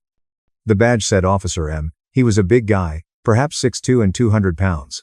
Turner, Grand Security at Riverside. I saw that. My father pointed at him and said, sir, don't move. His voice was loud, clear, and authoritative. This is a family-run company. It's assault with a lethal weapon, Turner said, taking his radio away. Police are needed for an armed assault at the Riverside Grand Ballroom level, according to dispatch. The victim's head wound is bleeding. The female voice on the radio crackled, copy. The suspect is still on the scene. Units are in motion. The room whirled as I attempted to sit up. Nathaniel knelt next to me and said, Ethan, are you okay? ETA 4 minutes. I'm fine. I wasn't. My vision was blurry and doubled, and the ringing in my ears was getting worse. Nathaniel got up and turned to face my father. What the hell is wrong with you people? This doesn't concern you. I just married into this family. Nathaniel took out his phone and opened his email app, saying, it absolutely concerns me. And there's something everyone here needs to know. Marcus, don't. He pulled away when Lucy grabbed his arm and said, no. He raised his phone and turned it so that the nearby tables could see it. This is from my accountant, he said. He scrolled and read aloud. Yesterday afternoon at 4:47 p.m., Richard Morrison, CPA, 23 years in practice, was sent. Dear Mr. Reed, I have finished the account merger's financial review per your request. I must alert you to a serious inconsistency. Miss Lucy Reed has 4 credit card accounts totaling $40,000 in debt. The room fell silent as Nathaniel reiterated. $40,000. From shopping. Lucy's face turned white. This was not disclosed during our preliminary discussions. Is this true? My father asked, glancing at Lucy. Quietness. Is this accurate, Lucy? I can explain. Nathaniel looked at Lucy and scrolled through his phone, finding Gucci, Prada, Louis Vuitton, Hermes, and €40,000. 5,000 handbag used twice. As guests took out their phones to record and take pictures, the woman at table 9 had her iPhone up with the red recording light blinking. I checked your closet. The suspect is a man in his late 50s wearing a gray suit. Turner said into his radio as the sirens outside grew louder. The weapon was a wrought iron metal cake stand. The victim has a visible head wound that is bleeding. I used to work as a Riverside County Sheriff's deputy. I saw the whole thing happen. Red and blue lights flashed through the ballroom windows as my father sat down hard, his face pale, his hands shaking. 3 Riverside Police Department officers entered, 2 men and 1 woman. The lead officer had sergeant stripes, and Turner waved them over, saying, "Victim here. Here's a suspect." He gestured to the cake stand. Unprovoked assault with a weapon in front of 175 witnesses. The sergeant turned to face my father and said, "Sir, stand up." My father stood slowly and said, "This is a misunderstanding. There was blood on the corner, my blood." "Go back. With your hands behind your back. Officer, you don't understand. Turn around." Nathaniel was still holding his phone and reading when my father turned, the cuffs clicking shut, metal on wrist, final, absolute. "So, let me get this straight." His words were heard throughout the ballroom. "You assaulted your son because he wouldn't give his house, the house he built with his own hands over 2.5 years, to someone who spent $40,000 on handbags." One of the officers knelt next to me as my mother looked at Lucy and said, "You lied to us." Officer M. Rodriguez, a young man in his late 20s, says, "Paramedics are on their way. It's a serious head injury. Don't move." Officer S. Foster, a female officer, was taking pictures of the scene, which included my father in handcuffs, the cake stand, and the blood on the floor. "You have the right to remain silent," the sergeant read to my father. "In a court of law, anything you say could and will be used against you." Lucy sobbed and said, "Ethan, please." My baby sister, who had just witnessed our father attack me and whose first reaction was to defend herself, was the object of my intense gaze. "What, please?" My voice sounded thick and raspy. "Tell them it was an accident. Ethan, it wasn't an accident. I refused to give you my house so you could fill it with $40,000 worth of designer trash." So he grabbed a weapon and struck me in front of 175 people. 2 paramedics, a woman in her 40s and a man in his 30s, arrived with medical bags and a stretcher. The woman knelt next to me and said, "My name is Rachel Torres, and I'm an EMT. What's your name?" "Ethan Reed." "What day is it, please?" "Saturday. The wedding of my sister." "Unfortunately," she said with a smile. "Well, that's excellent. Are you aware of your location?" "Riverside Grand Hotel. Wishing I was anywhere else." Using a pen light, she examined my pupils and said, "Concussion possible. We must transport." As they wheeled me toward the exit, my stomach lurched. I passed my father in handcuffs, but he refused to look at me. The sergeant was speaking to Turner, taking a statement, and other guests were being interviewed. "Get that wound assessed properly." They helped me onto the stretcher. The paramedics wheeled me out through the lobby, past the check-in desk, past the horrified concierge, past a family checking in who stared as I rolled past, blood-soaked and strapped to a gurney, while my mother stood motionless by table 9, her face pale, her hands shaking. Lucy was crying into Nathaniel's chest, and he appeared shell-shocked. After loading me, Rachel climbed in next to me and began an IV. "We're heading to Riverside Memorial," she said. The ambulance pulled away from my sister's wedding reception at Riverside Memorial Hospital. The emergency room was in disarray. On Saturday night, there were drunk drivers, bar fights, and overdoses. They have a good neuro. The doors slammed shut. Sirens and lights. They triaged me right away. Head wounds bleed a lot, look worse than they are, but are unpredictable. Brain bleeds, skull fractures, and concussions that kill you 3 days later. Dr. James Park, a Korean-American man in his early 40s, examined me. He appeared worn out. According to his badge, he was an attending physician with 12 years of emergency medicine experience. "Mister, I need you to follow my finger, Reed." I did so, moving left, right, up, and down. "Are you feeling queasy? Feeling a little lightheaded?" "Yes." "All right, let's do a CT scan." They wheeled me to radiology and slid me into the machine, saying, "Rule out fractures and bleeding." The machine hummed as the tech, a young woman with a name tag that said Jennifer, said, "Hold still." I was back in the emergency room bay 20 minutes after wards took pictures of my skull. Dr. Park returned with a tablet and said, "Good news, no fracture, no bleeding. You require staples for a 2-inch cut and a moderate concussion." Staples? 6? Probably. With 6 metallic clicks and 6 sharp tugs, he stapled my head back together after numbing my scalp with lidocaine, which burned.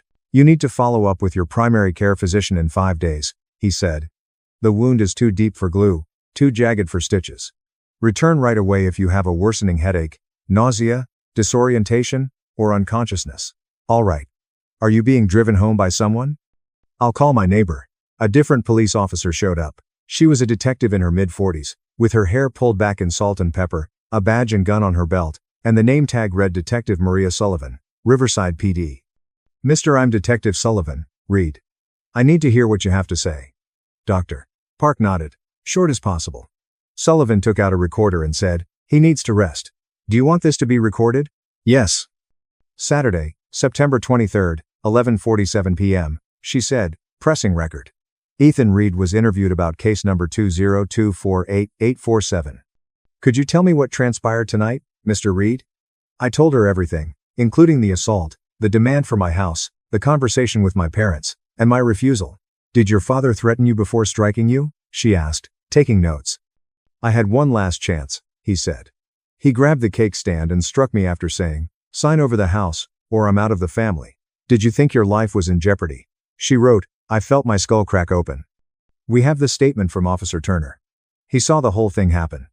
Additionally, we have about 40 guest cell phone videos. 40. The year is 2024. Everybody keeps track of everything. "Your father has been booked on assault with a deadly weapon," she said, looking up. "Monday morning we'll see the setting of bail. Would you like a restraining order?" "I will file the paperwork, yes." She gave me a card and said, "You'll get a temporary order within 48 hours. Maria Sullivan, Detective, Violent Crimes Unit. Phone number and email. Give me a call if you recall anything more. Call me right away if your father gets in touch with you." After she left, Dr. Park returned and said, "You're released. This is your documentation, concussion protocol, instructions for follow-up, and a prescription for painkillers." On the second ring, my neighbor Walter, the retired plumber who had taught me everything, answered and said, "Ethan." "Hi, Walter. From Riverside Memorial. I need a ride." "What took place?" "A lengthy tale. Could you come get me? I'll be there in 20 minutes.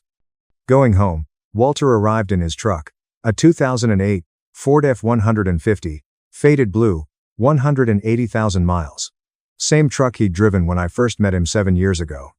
He took one look at me, blood-stained shirt, staples in my head, hospital bracelet on my wrist, and said nothing, just helped me into the passenger seat. We drove in silence for 10 minutes. Finally, "Your parents?" "My father." "Why?" "Because I wouldn't give Lucy my house." He was quiet for another minute. "The house you built?" "Yes." "The house you spent 2.5 years building with your own hands?" "Yes." He pulled into my driveway, looked at me. "Your father is a fool." "Yeah. Your grandmother would be proud of you." My throat closed up. Couldn't speak. Walter helped me inside, made sure I had water, pain medication, his phone number on the counter. "Call me if you need anything." "Anything at all." He left. I stood in my living room. The house I'd built, crown molding I'd installed over 4 weekends. Floors I'd refinished twice. Every detail exactly right. My phone buzzed. Text messages. Dozens of them. "Lucy. Ethan. Please. I'm so sorry. Lucy. Dad didn't mean it. Lucy, please don't press charges. Mom, you're destroying this family. Mom, your father could go to prison. Mom, is that what you want?" I deleted them all, blocked both numbers. Another text. Nathaniel. I apologize. I didn't know about the debt until last week. I didn't know they'd asked for your house. Are you okay? I texted back. Concussion. 6 staples. I'll live. Nathaniel. Lucy wants to talk to you. Me. Tell Lucy I have nothing to say to her. Nathaniel, I understand. Nathaniel. For what it's worth, you were right about everything. I didn't respond. Took the pain medication Dr. Park prescribed. Hydrocodone 5 milligrams. Laid down on my couch, the sectional I'd saved for 6 months to buy. Gray microfiber, stupidly comfortable. Closed my eyes, tried not to think about my father's face when he swung that cake stand. Failed. Sunday morning. I woke up at 11:30 a.m. My head felt like it was splitting open. 47 missed calls. 15 voicemails. I listened to none of them. Made coffee, black, strong. Sat at my kitchen table. The one I'd built from reclaimed barnwood, a project that took 3 months because I wanted the finish perfect. My phone rang. Unknown number. I answered, "Hello, Mr. Reed. This is Detective Sullivan. How are you feeling?" Like I got hit with a metal object. "I have an update. Your father was arraigned this morning. Bail set at $45,000. He posted bond. He's out." My stomach dropped already. The judge issued a no-contact order. He can't call you, text you, come within 500 feet of you or your property. Violation means immediate arrest. Okay. I also wanted to inform you that we've collected statements from 37 witnesses. The case is solid. The DA will likely file formal charges Monday. What charges? Assault with a deadly weapon. That's a felony. 4 years if found guilty. 2 to 4 years. My dad is incarcerated. Mr. I'm here, Reed. Are you all right? No. That makes sense. Is there someone you can talk to? My neighbor. All right. After she hung up, I sat at my kitchen table for an hour, not moving or drinking my coffee, just thinking about my father in handcuffs, Lucy crying, my mother's face when Nathaniel revealed the debt, and my phone buzzing. Use your support system and call me if you need anything. Ethan, it's Nathaniel using my work phone, said the text from an unidentified number. Lucy is unaware. We must speak. Could I come over? At that moment, I hesitated. Yes. 847 Oakmont Drive is the address. Nathaniel's visit, I'll be there in half an hour. He arrived at noon, still wearing his black tuxedo from the wedding, his tie undone, and he appeared worn out. I opened the door for him. You truly built this yourself, he said, surveying the kitchen, living room, and craftsmanship. Each wall. It's stunning.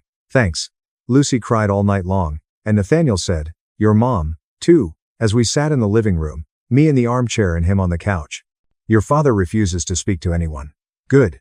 Ethan. He hit me with a metal object because I wouldn't give Lucy a house. There's no defense for that. I know. Quiet. Nathaniel stated, I didn't know about the debt until Richard sent that email. According to Nathaniel, Lucy had concealed the debt by using separate accounts and making the bare minimum payments, but the total amount was precisely 40,000 euros. Handbags, shoes, dresses she'd worn once, some still with tags. He rubbed his face. Why didn't you speak up prior to the wedding? Because I desired to wed her. I cherished her. I believed we could resolve it. But then last night, watching your parents demand your house, watching your father hit you, and watching Lucy defend them, he said softly as he turned to face me. She's not the person I thought she was, he said. No, I'm getting the marriage annulled. I raised my head. What? Cancellation? In less than a day, we were married. In California, fraud is grounds for annulment. She hid significant debt. Nathaniel's voice was flat and empty. That's fraud, he said. I can't be married to someone who watched her father assault her brother, and her first instinct was to defend herself. I gave my lawyer a call this morning. Jennifer Chen has 15 years of experience practicing family law. On Monday, she will file. I'm sorry. I'm not. He raised his voice. I came here to apologize for them, for Lucy, for all of it. You don't have to. Yes, I do. Because you deserved better, and what they did was unacceptable. Your grandmother was wise to leave you this land, he said, pausing as he approached the door and turning around. She was aware. Knew what? That you were the only one who'd appreciate it, who'd build something real. He went out. 3 days later, on Monday afternoon, the DA filed formal charges for assault with a deadly weapon, a felony. My father's lawyer, William Harris, a public defender with 28 years of experience, called. Mr. I speak for your father, Reed. I want to talk about a plea deal. No, I know you're upset. I refused to give away my house, so he attacked me in front of 175 people.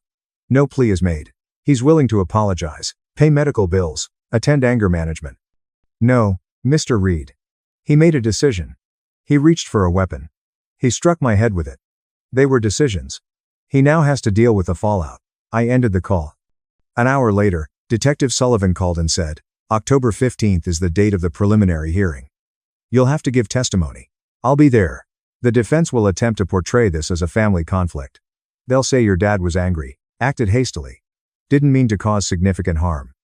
He grabbed a weapon and hit me hard enough to require 6 staples. I understand. Just be ready for them to downplay it. The shortest marriage in Riverside County history took place 36 hours after Lucy called from my mother's phone, and I unintentionally answered. 2 weeks later, Nathaniel's annulment was finalized. Ethan, I hung up. Blocked that number as well. Another call from my father's lawyer with a different offer: probation, community service, and restitution. Your father is 56 years old, Mr. Reed. His career is terminated and his real estate license is ruined by a felony conviction. Do you want it that way? What I wanted was to sit at my sister's wedding without getting assaulted. But we don't always get what we want. The preliminary hearing was held on October 15th in a cold courthouse with marble floors, wood paneling, and excessive air conditioning. Judge Olivia Mitchell, a 62-year-old former prosecutor with a reputation for being fair but tough, presided over the proceedings. My father was seated at the defense table, with William Harris, who was smaller than I remembered, sitting next to him in a gray suit tie. Harris cross-examined me after I gave a 32-minute testimony in which I told the court everything, including the assault, my refusal to comply, and the demand for my house. You had a tense relationship with your father, Reed. No, we had a normal relationship, until he demanded I give away 2.5 years of my life. You refused to help your sister. For her wedding, I gave her $4,000. I've given her a lot of help. However, you declined to give her your home? Yes, because you're selfish. Because I'm not a doormat. Judge Mitchell raised his gaze. Mister, is there a question? Harris? Your Honor, I'm establishing motive. You're writing editorials. Sit down or ask questions. Harris took a seat. Officer Turner was called by the prosecution, and during his 32-minute testimony, he described what he witnessed, including the assault, the weapon, and the blood. Was this self-defense, in your professional opinion as a former sheriff's deputy? No. The victim was seated. The defendant hit him after grabbing a weapon. That is assault. 3 additional witnesses, who had attended the wedding, were called, and they all made the same statement. Judge Mitchell looked over the photos, videos, medical records, and other evidence. This will be bound over for trial. With the no-contact order in effect, the defendant will continue to be released on bond. The gavel was completed, and the trial date was set for January 12, November, 3 months after the assault. The staples were removed after 2 weeks, leaving a 2-inch scar that was concealed in my hairline. The concussion symptoms, which included headaches, light sensitivity, and dizziness, persisted for 6 weeks. After hearing about what had happened, I returned to work and accepted a position with a custom home builder, Marcus Delgado, who had 47 years of construction experience and was the best builder in the county. He said, I need someone who actually gives a damn about quality, and asked if I was interested. The client wanted shaker-style cabinets, soft close hinges, and under-cabinet lighting, so I built them myself. Every joint and measurement was precise, and the client shed happy tears when she saw them. I was intrigued. I started on November 1st. Lead carpenter, $65,000 salary plus benefits. Her words, they're perfect. Yeah, they were. The prosecution showed 40 videos from wedding guests during the 3-day trial on January 12, all of which showed my father grabbing the cake stand, swinging it, and hitting me. They also showed medical records, pictures of my head wound, the staples, and the scar. The defense contended that there was no intention to cause serious harm, a family dispute, and a brief loss of control. John Reed was a frustrated father who, in a fit of rage, acted carelessly. This was a family issue that got out of hand. The defense responded that John Reed grabbed a weapon and struck his son in the head because his son refused to give away property. That is not a family issue. That is an attack. That is illegal. After 4 hours of deliberation, the jury found the defendant guilty. Sentencing is set for February 3rd for assault with a deadly weapon. Judge Olivia Mitchell glanced at my father during the sentencing hearing on February 3rd. Mister, you've never been a criminal, Reed. You have a job. Your family is behind you. But you used a weapon to attack your son in front of 175 witnesses because he wouldn't part with his belongings. She hesitated. Violence as a reaction to disappointment is not acceptable in this court. Your son used his own hands to construct that house. He owns it. When he refused, you had no right to attack him, and you had no right to demand it either. My dad gazed at the table. I'm sentencing you to 2 years in county jail, suspended, 5 years probation, 500 hours community service, anger management classes, restitution for medical bills. She gave me a look. Mister, would you like to speak to the court, Reed? I stood. As a child, I learned a lot from my father. But he also taught me that family can betray you, I said, pausing. How to fix a car, how to change a tire, how to handle disappointment. There are conditions to that love. That giving away everything I've created is the only way I'm worth anything. I don't forgive him, my father said, his shoulders shaking with tears. Perhaps in the future, but not right now. All I want to do today is return home to the house I built and lock the door. Judge Mitchell nodded and said, "This court is adjourned." I took a seat. August, 6 months later, I'm sitting on my back deck, which I constructed last month, with matching rails, cedar planks, and string lights overhead. It's evening. Walter sits across from me, drinking a beer, the same Ford phone 150 inches the driveway, fireflies in the distance, and warm crickets chirping. He remarks, "You did good work here," while glancing at the deck. "Thank you. Your grandma would be pleased." Yeah, my phone beeps. I got an email 36 hours ago from my ex-brother-in-law, Nathaniel. I assumed you would want to know. Last month, Lucy filed for bankruptcy. She's getting support from your parents. They haven't inquired about you. Walter notices that I've deleted the email. Family. Former relatives. Good riddance. The house behind me is illuminated, with every window glowing, crown molding, hardwood floors, subway tile, and every detail flawless. I actually laugh. Mine. Mine alone. Created with my time, sweat, and hands. It meant everything, but they wanted me to give it away and turn it over after 2.5 years as if it didn't matter. "You all right?" Walter inquires. I look at him, at my neighbor who picked me up from the hospital, taught me plumbing, and never asked me to be anything other than who I am. "Yeah," I respond. "I'm okay, and I mean it." Behind me, the house is solid, real, and mine. They tried to take it, but they were unsuccessful. And I'm still here. "Wish he was our only son," Dad said about my brother. 5 years later, I bought their house. They saw me on TV as a CEO. Mom cried, "We miss you." I hung up. I wasn't meant to be home so early. I had swapped shifts with one of the other guys at the warehouse, Miguel, I believe, since he needed to pick up his kid. So, instead of the normal 7, I clocked out at 2:15 and decided to surprise my parents by picking up groceries on the way home. Just the essentials: milk, eggs, and frozen pizza for dinner. I did not expect a celebration or even a thank you. That has never worked in our house, but I thought they may appreciate it. Perhaps that would be one of those minor details that got me a hey. "Thank you, Dean." That's my name, Dean. I was 28 at the time, and I was still living at home. And believe me, I get how that sounds. I was not proud of it, but it was useful. I was paying off some college debt, saving for a used car that didn't sputter on hills, and attempting to save enough money to move out without plunging into a black hole of rent and ramen. The deal was that I pay $350 each month, clean up after myself, and stay out of the way. The last part was the unstated clause. My brother Lucas, on the other hand, was golden. He's 2 years younger than me, 26, charming, and always knew what to say at the appropriate time. He was the type of student that professors admired in high school, even though he turned in his essays late, the sort who can slam his automobile into a fence and get the neighbor to apologize for putting the fence up. You know the type. To be honest, I did not despise him for it. I used to admire it. I figured if I stayed near enough, some of that shine may rub off on me. But, with time, I began to notice the trend. Every time I got a B+, he earned an A-.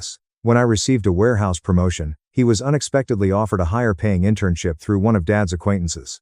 When I paid off my first student loan installment, Mom hardly glanced at the receipt I taped to the fridge. Meanwhile, Lucas remembered to put his clothing in the hamper, so they threw him a celebratory meal.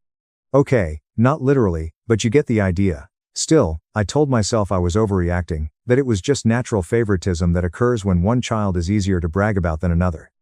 I kept my head down, worked, cleaned, paid the rent, and bit my tongue. That afternoon, I entered through the rear door, arms full of grocery bags. The home was abnormally silent.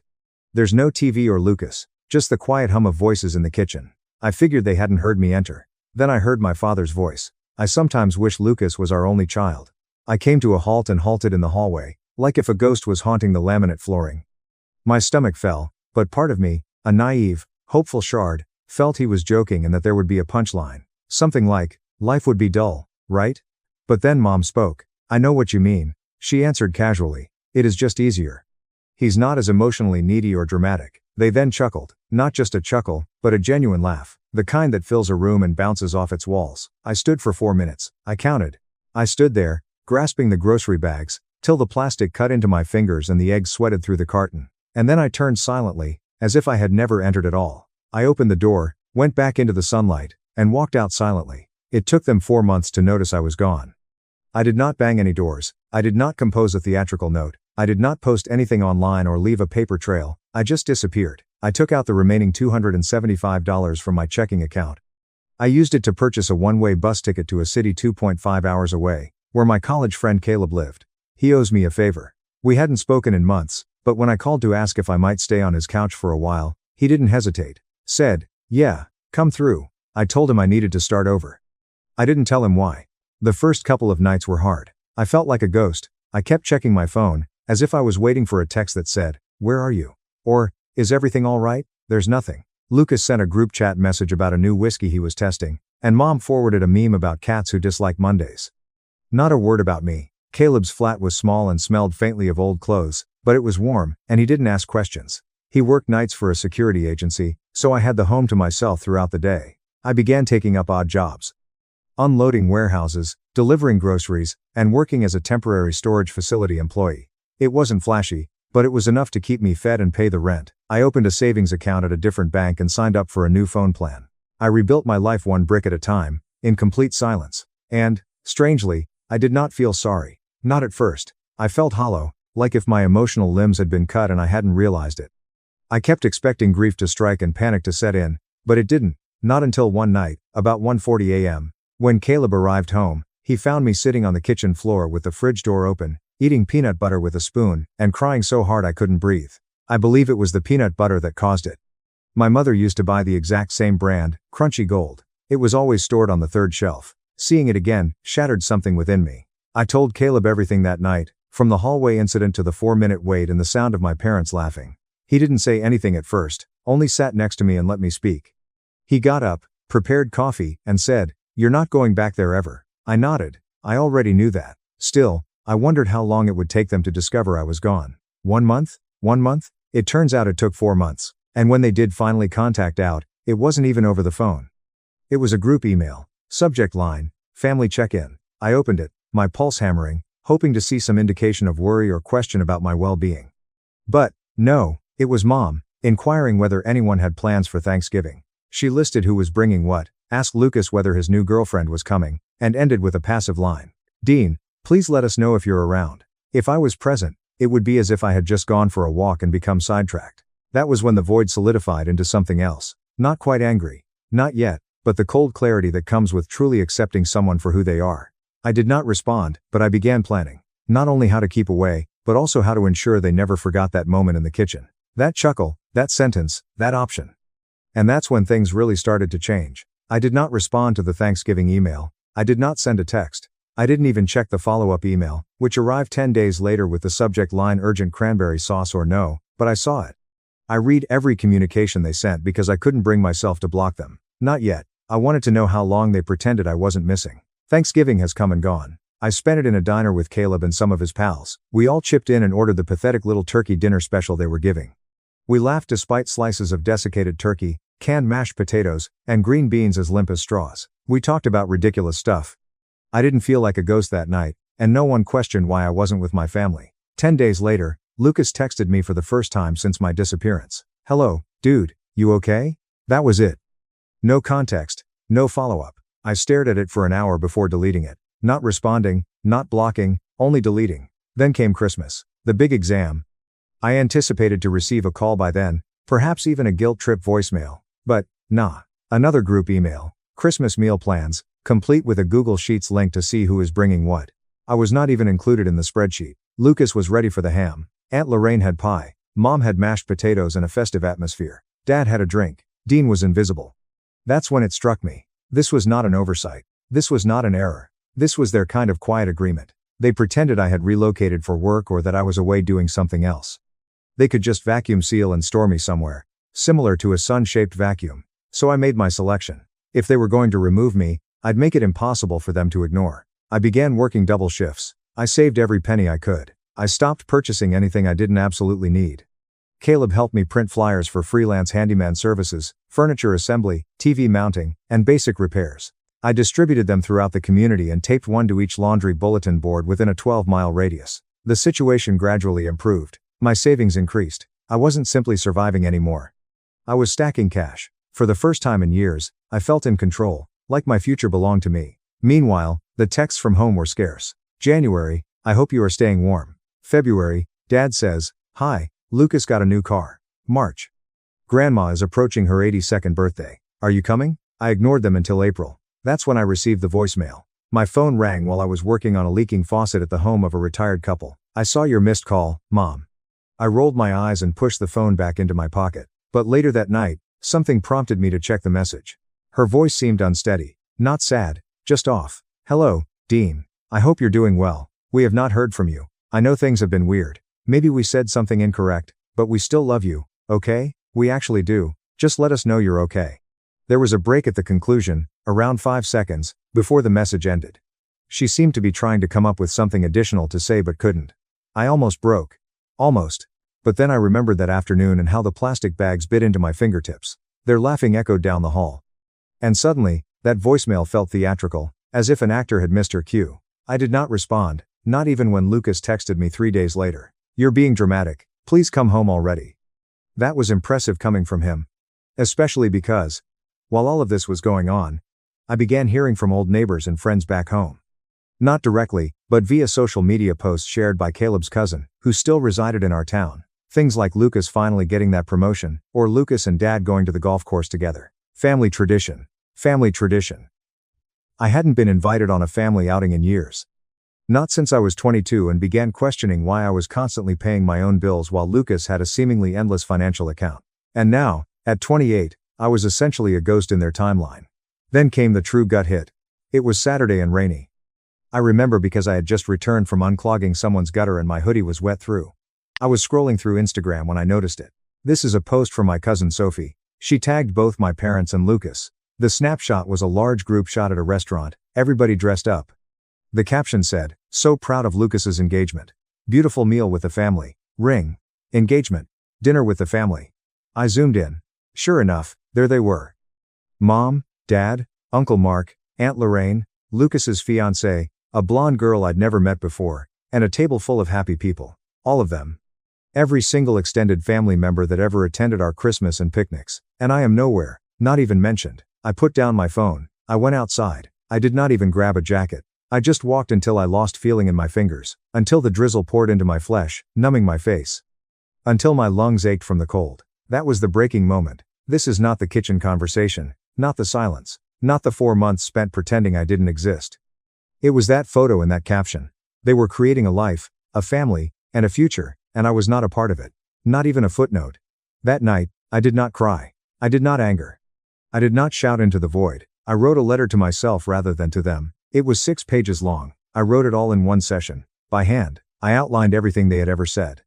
Every time, they dismissed me. Every time Lucas was commended for breathing, I was chastised for attempting. I wrote everything, and then I destroyed everything. Not for symbolism, but to stay warm while the space heater sputtered in the corner. And then I devised a fresh idea, not only to move on, but to advance. To create something so impenetrable, so unmistakable, that when they recognized what they had done, it was too late. The door would be closed, secured, and buried in concrete. And just when I thought the universe was going to give me a break, it threw me another curveball. Lucas called, not texted or emailed. He did call. It was Tuesday. I remember because I was midway through cooking boxed mac and cheese when the screen turned on. I let it ring 4 times before answering. Dean replied, his voice light and nonchalant, as if nothing had happened. "Yes," I said flat. "Hey, man, it has been a long time since we spoke." "Yes," he laughed awkwardly. "So, I have some major news." I said nothing. "I am getting married," he continued, "in July. We have decided to go to the beach. Mom and Dad are assisting out. It's going to be massive. Like, everyone is coming." I looked at the saucepan of boiling noodles. "Do you want me to come?" I said, not a question. "Okay, yeah. You are my brother." I waited. He said nothing else, so I asked why now. He paused. "Look, Mom has been rather upset. You know how she is. Emotional. She wants the entire family present." Yeah. "And Dad is trying to be cool about it, but he misses you, man." I nearly laughed. Almost. "Anyway," he carried on. "We believed this would be a good opportunity to eliminate whatever craziness was going on." "Squash," I repeated. "Yeah. You know, bury the hatchet." There was a prolonged hush. "Dean," he mentioned. I inhaled slowly and then exhaled. I said, "I'll think about it," because I knew they hadn't changed. They were not sorry. They only wanted a lovely wedding shot. And that was the greatest betrayal yet. I didn't attend the wedding. I never said no. After that call, I let the days pass, one by one, until July arrived and the beach wedding was over. There was no RSVP, message, apology, or guilt, just nothing. And amid the silence, I expected to feel something. Regret, perhaps, or humiliation, a knot in my stomach for not being the bigger person. But I did not. I had a peculiar sense of tranquility. A numb, frigid tranquility, but peace nonetheless. I felt as if I had finally stopped picking at a wound and let it to heal. Then followed the crash. Not the dramatic type. No job loss, no betrayal by a friend, no medical emergency, just the gradual type, the kind that seeps into your bones in the silence, after you've left everything behind. The kind that develops when you're alone for too long and your mind begins to play tricks, whispering that maybe you were the problem, that maybe they were right, that if your own parents didn't miss you, maybe you weren't worth missing at all. I stopped going out as often. I began turning down handyman projects. I told Caleb I was exhausted, which wasn't a lie, but it wasn't entirely accurate either. I spent more and more time on the couch, eating takeout and watching people on YouTube improve their lives while my own stalled. Caleb was patient, but not clueless. "You've got to get up, man," he said one night, standing in the doorway with a plastic fork and a half-eaten container of lo mein. "You've been in that hoodie for 5 days. I didn't respond. I could not. I just stared at the carpet, as if it had secrets to reveal. "You're not them," he said. "Do you know that?" I nodded, but it did not stick. "Not really." He sighed, shook his head, and walked off. That night, I finally looked in the mirror. More than just a glance. I looked. I was pale. My hair was a mess. I had that sunken look around my eyes, which is caused by sleeping too much rather than not enough. My hoodie was stiff with grease stains and dried ketchup. I appeared to have come to a stop. That was the bottom. Not a moment, not an event, but the realization that I had vanished from my own life. The following morning, I showered. It sounded small, but it felt enormous. I washed the hoodie twice and hung it to dry on the balcony like a battle flag. I shaved, trimmed my nails, and had an actual breakfast of eggs rather than chips or cereal, real eggs. And then I opened my notebook, that battered spiral notebook where I kept lists of every skill I possessed, every business idea I'd ever had, and every dream I'd put off because I was too busy trying to be the kind of son who might earn a "we're proud of you." And I turned to the page titled "Someday." At the top of that page were the words, "Own something real, something mine, something they can't take or ignore." It struck me like a punch. I didn't just want to avoid my parents. I wanted to create something that they couldn't deny. So I chose the idea that I had circled 3 times: custom woodworking and repairs. It sounded simple, but I had a vision, making things rather than just fixing them. Handmade furniture, home improvements, wood accents, personalized shelving, all the things I used to help my grandfather build in his garage before he died. Stuff that lasted. I didn't have the money to rent a shop, but I did have 2 hands, a few tools, and enough money saved to complete one solid project. So I made a bench, sanded it smooth, burned a pattern into the seat with an old wood burner I found on Facebook Marketplace, stained and sealed it, and posted it online with the caption "Handmade. Custom, 1 of 1. It sold in 2 days for just $180, but it felt like winning the lottery. So I created a second one. This time, it's a coffee table. 10 days later, someone messaged me, asking if I could do a complete set, including table, chairs, and shelves. I did not sleep that night. I kept thinking that they wanted more. They want something I made. That marked the beginning of Second Grain. The name came from a dumb conversation with Caleb about how wood has a first grain, which you can see right away, and then a second grain, which is deeper, more subtle, and only visible when the light hits it just right. "You're the second grain," he explained. They never saw it, but it was always present. I registered the company name, created a basic website, and began doing jobs on weekends while still taking on handyman work during the week. It was hard. I was always tired, but I was no longer depressed. And the best part? Every sale, client, and custom order was mine. It wasn't handed to me, nor did I get it because someone called or pulled a string. I deserved it. Dean, the kid who stood in a hallway listening to his parents laugh about how life would be better without him. That laugh echoed less and less each day, especially when I opened my email one night and found this. Subject, custom table as a wedding gift. Message, hello, I found your website through a friend. Your work is beautiful. I was wondering if you did custom engraving. My fiancé and I are getting married this fall, and we would love to have a custom gift table with our initials and date. Please let me know if you are available. Signed, Madeline Brooks. I stared at the screen. Madeline was Lucas's fiancée. She didn't know who I was. She must have found my website through a friend or a reshared post. However, the email footer contained their name and wedding date. I felt my heartbeat in my throat. I did not respond right away. Instead, I took a walk around the park, past the quiet tree-lined streets, allowing the wind to carry away the last of my hesitation. Because this was the first time I could reach back across the line they had drawn. Not with rage, not with shouting, but with evidence. Proof that I had value, had evolved into something, and had not vanished. I evolved. However, I knew that if I said yes, I would not do it for them. Not for Lucas, not for Mom, not even to make a point. I would do it for myself. To remind myself that I could be the type of man who shows up when it counts, even if no one else does. I got home, sat down, and said, "Hello, Madeline. Yes, I do custom engraving and would be honored to help you create something special for your wedding. Congratulations to you both. Let's talk design." No signature, no indication of my identity, just a name and a product. And when I clicked send, I didn't feel petty. I felt powerful. Because they may have forgotten me, but the world has not, and I am only getting started. I didn't tell Madeline who I am. Not in the email, invoice, or final delivery note. I kept it professional, warm, polite, and slightly detached. I let her be another client, another name on the spreadsheet I'd created to track orders and shipments. However, the irony was not lost on me. She was marrying my brother, the golden boy, the focal point of every dinner table and photo frame. The same guy who once asked if I could come by and fix the garbage disposal a week after I moved out, as if nothing had changed. And now she wanted me to make a centerpiece for their wedding gift table. That would have been sufficient for most people. Enough irony and closure. But the longer I worked on the piece, the smoother the engravings became. The more the walnut gleamed under the finish, the more a thought raced through my mind like a heartbeat. They still do not know who I am. It started small. I imagined delivering the piece in person and seeing Lucas' expression when he saw me. I imagined Mom and Dad hovering behind him, pretending not to look. I can imagine the silence, the discomfort, the stammered greetings, and the, "Oh, hey, wow, you look great." But imagination was not enough. I desired control. I desired precision. I did not want to cause a scene. I wanted to write the entire script and have them sit in the audience, eyes wide, hands shaking, with no idea what would happen next. So I got to work. First, I restructured Second Grain as an LLC. I had been operating as a sole proprietor, but now that orders were coming in steadily, it was time to go official. I filled out the paperwork, hired a part-time CPA, and established a business bank account. The logo evolved from a napkin sketch by Caleb to a clean, minimal brand that I used on everything, including boxes, invoices, and even a burn stamp for each completed piece. Next, I updated the website, I included testimonials and organized a digital portfolio. And this was important, I started a blog, not a diary. This was storytelling, with photos of my builds, stories behind them, and design insights buried between those entries. I also included the type of personal post that people scroll past without thinking. The table that began it all. That is what I called it. I discussed my first major commission, which was a custom wedding table engraved with initials and a fall date. I didn't mention any names. I didn't post faces, but I made sure the details were specific enough that anyone in the family who happened to come across that page would think, "Wait a second, is that?" But they wouldn't be certain.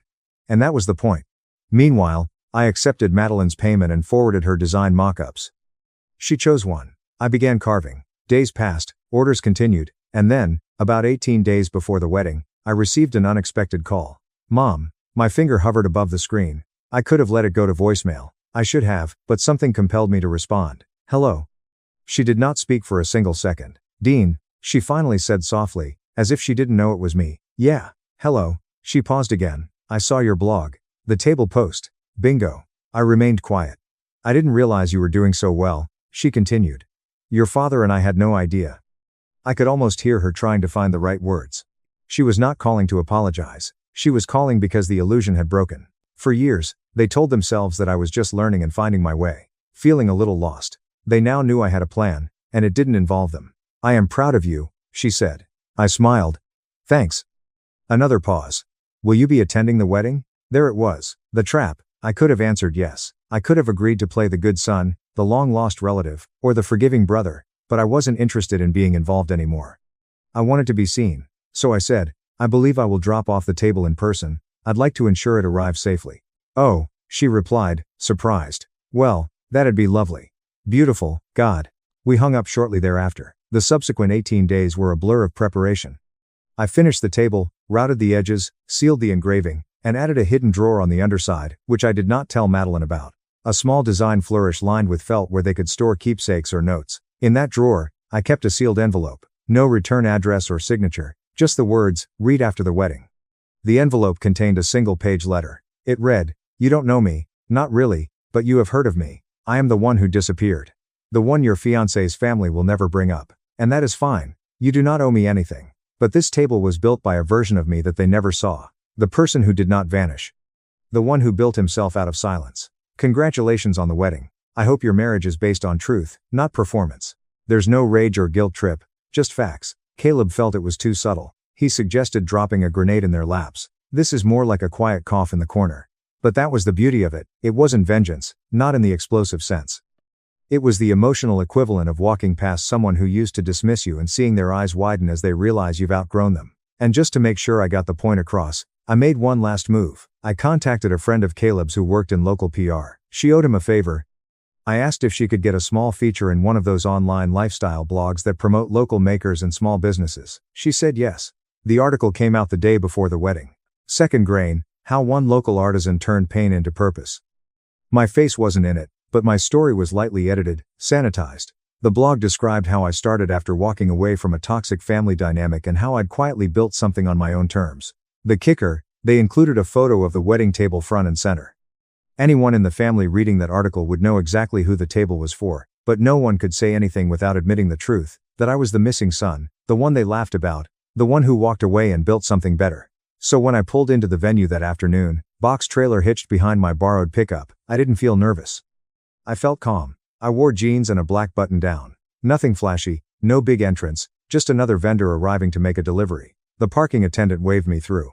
Madeline greeted me with a huge smile. She was stunning in a silver silk dress with embroidered cuffs. You must be Dean. Oh my God, the table is beautiful. Thanks, I said, smiling. I'm glad you like it. I had no idea you were local, she added. It's perfect, seriously.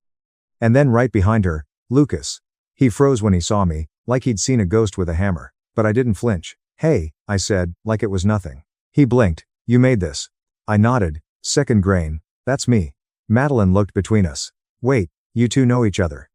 I shrugged. We've met. Lucas still hadn't spoken. Anyway, I said, congrats to you both. I left a little surprise under the table for after the honeymoon. Madeline lit up. You're the sweetest. And with that, I walked away. No drama, no scene, just the look on Lucas's face, somewhere between awe and fear. And that, more than any speech, was the moment I knew. They finally saw me, and they couldn't unsee me. The wedding itself passed without incident. At least not the kind people whisper about during the reception or replay later in group chats. I didn't stay. I didn't linger. I didn't hover near the bar hoping for eye contact or closure. I delivered the table, exchanged polite words, and left before the ceremony even started. That was deliberate. Revenge, real revenge, isn't loud. It doesn't need witnesses in the moment. It needs time. It needs space. It needs people to sit with what they've ignored until it starts to itch. I went home, took a long shower, and slept for 9 straight hours. The kind of sleep you get when you finally finish something heavy and set it down for good. The fallout didn't happen all at once. It came in waves. The first wave hit 3 days later. Lucas called me. Not text, not voicemail, a call. I let it ring once, twice. On the third ring, I answered. What? I said, not angry, just flat. What the hell was that? He snapped, skipping every possible greeting. The table? I asked. You liked it, right? This isn't funny, he said. Madeline found the letter. I leaned back on the couch. Okay. She was upset, he continued, confused. She asked why no one ever talks about you. Why she didn't know I had a brother who built the centerpiece for our wedding. That sounds uncomfortable, I said. You embarrassed us. No, I replied calmly. I told the truth quietly. You embarrassed yourselves.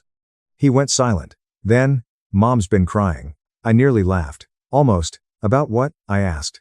She keeps saying she didn't know you felt that way. That you were hurting. That if she'd known. She didn't know, I interrupted. She heard me. Or she didn't. Either way, she chose what was easier. Lucas exhaled sharply. You didn't have to do this. Yes, I said. I did. He hung up on me. The second wave came from extended family. Aunt Lorraine sent me a long email. Not apologizing, just explaining. Explaining how hard parenting is, how no one is perfect, how sometimes things get said in private that aren't meant to be taken seriously. I replied with one sentence. Some things only matter because they're said in private. Uncle Mark tried humor. Sent me a message saying, guess we owe you a beer, kid. I didn't respond. My cousin Sophie, bless her, actually called.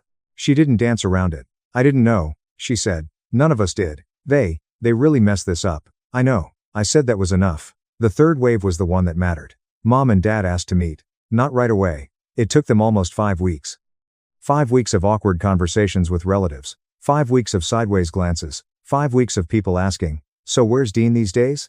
5 weeks of reading comments under the article about second grain that said things like, love seeing people succeed after cutting out toxic family. That word toxic followed them everywhere.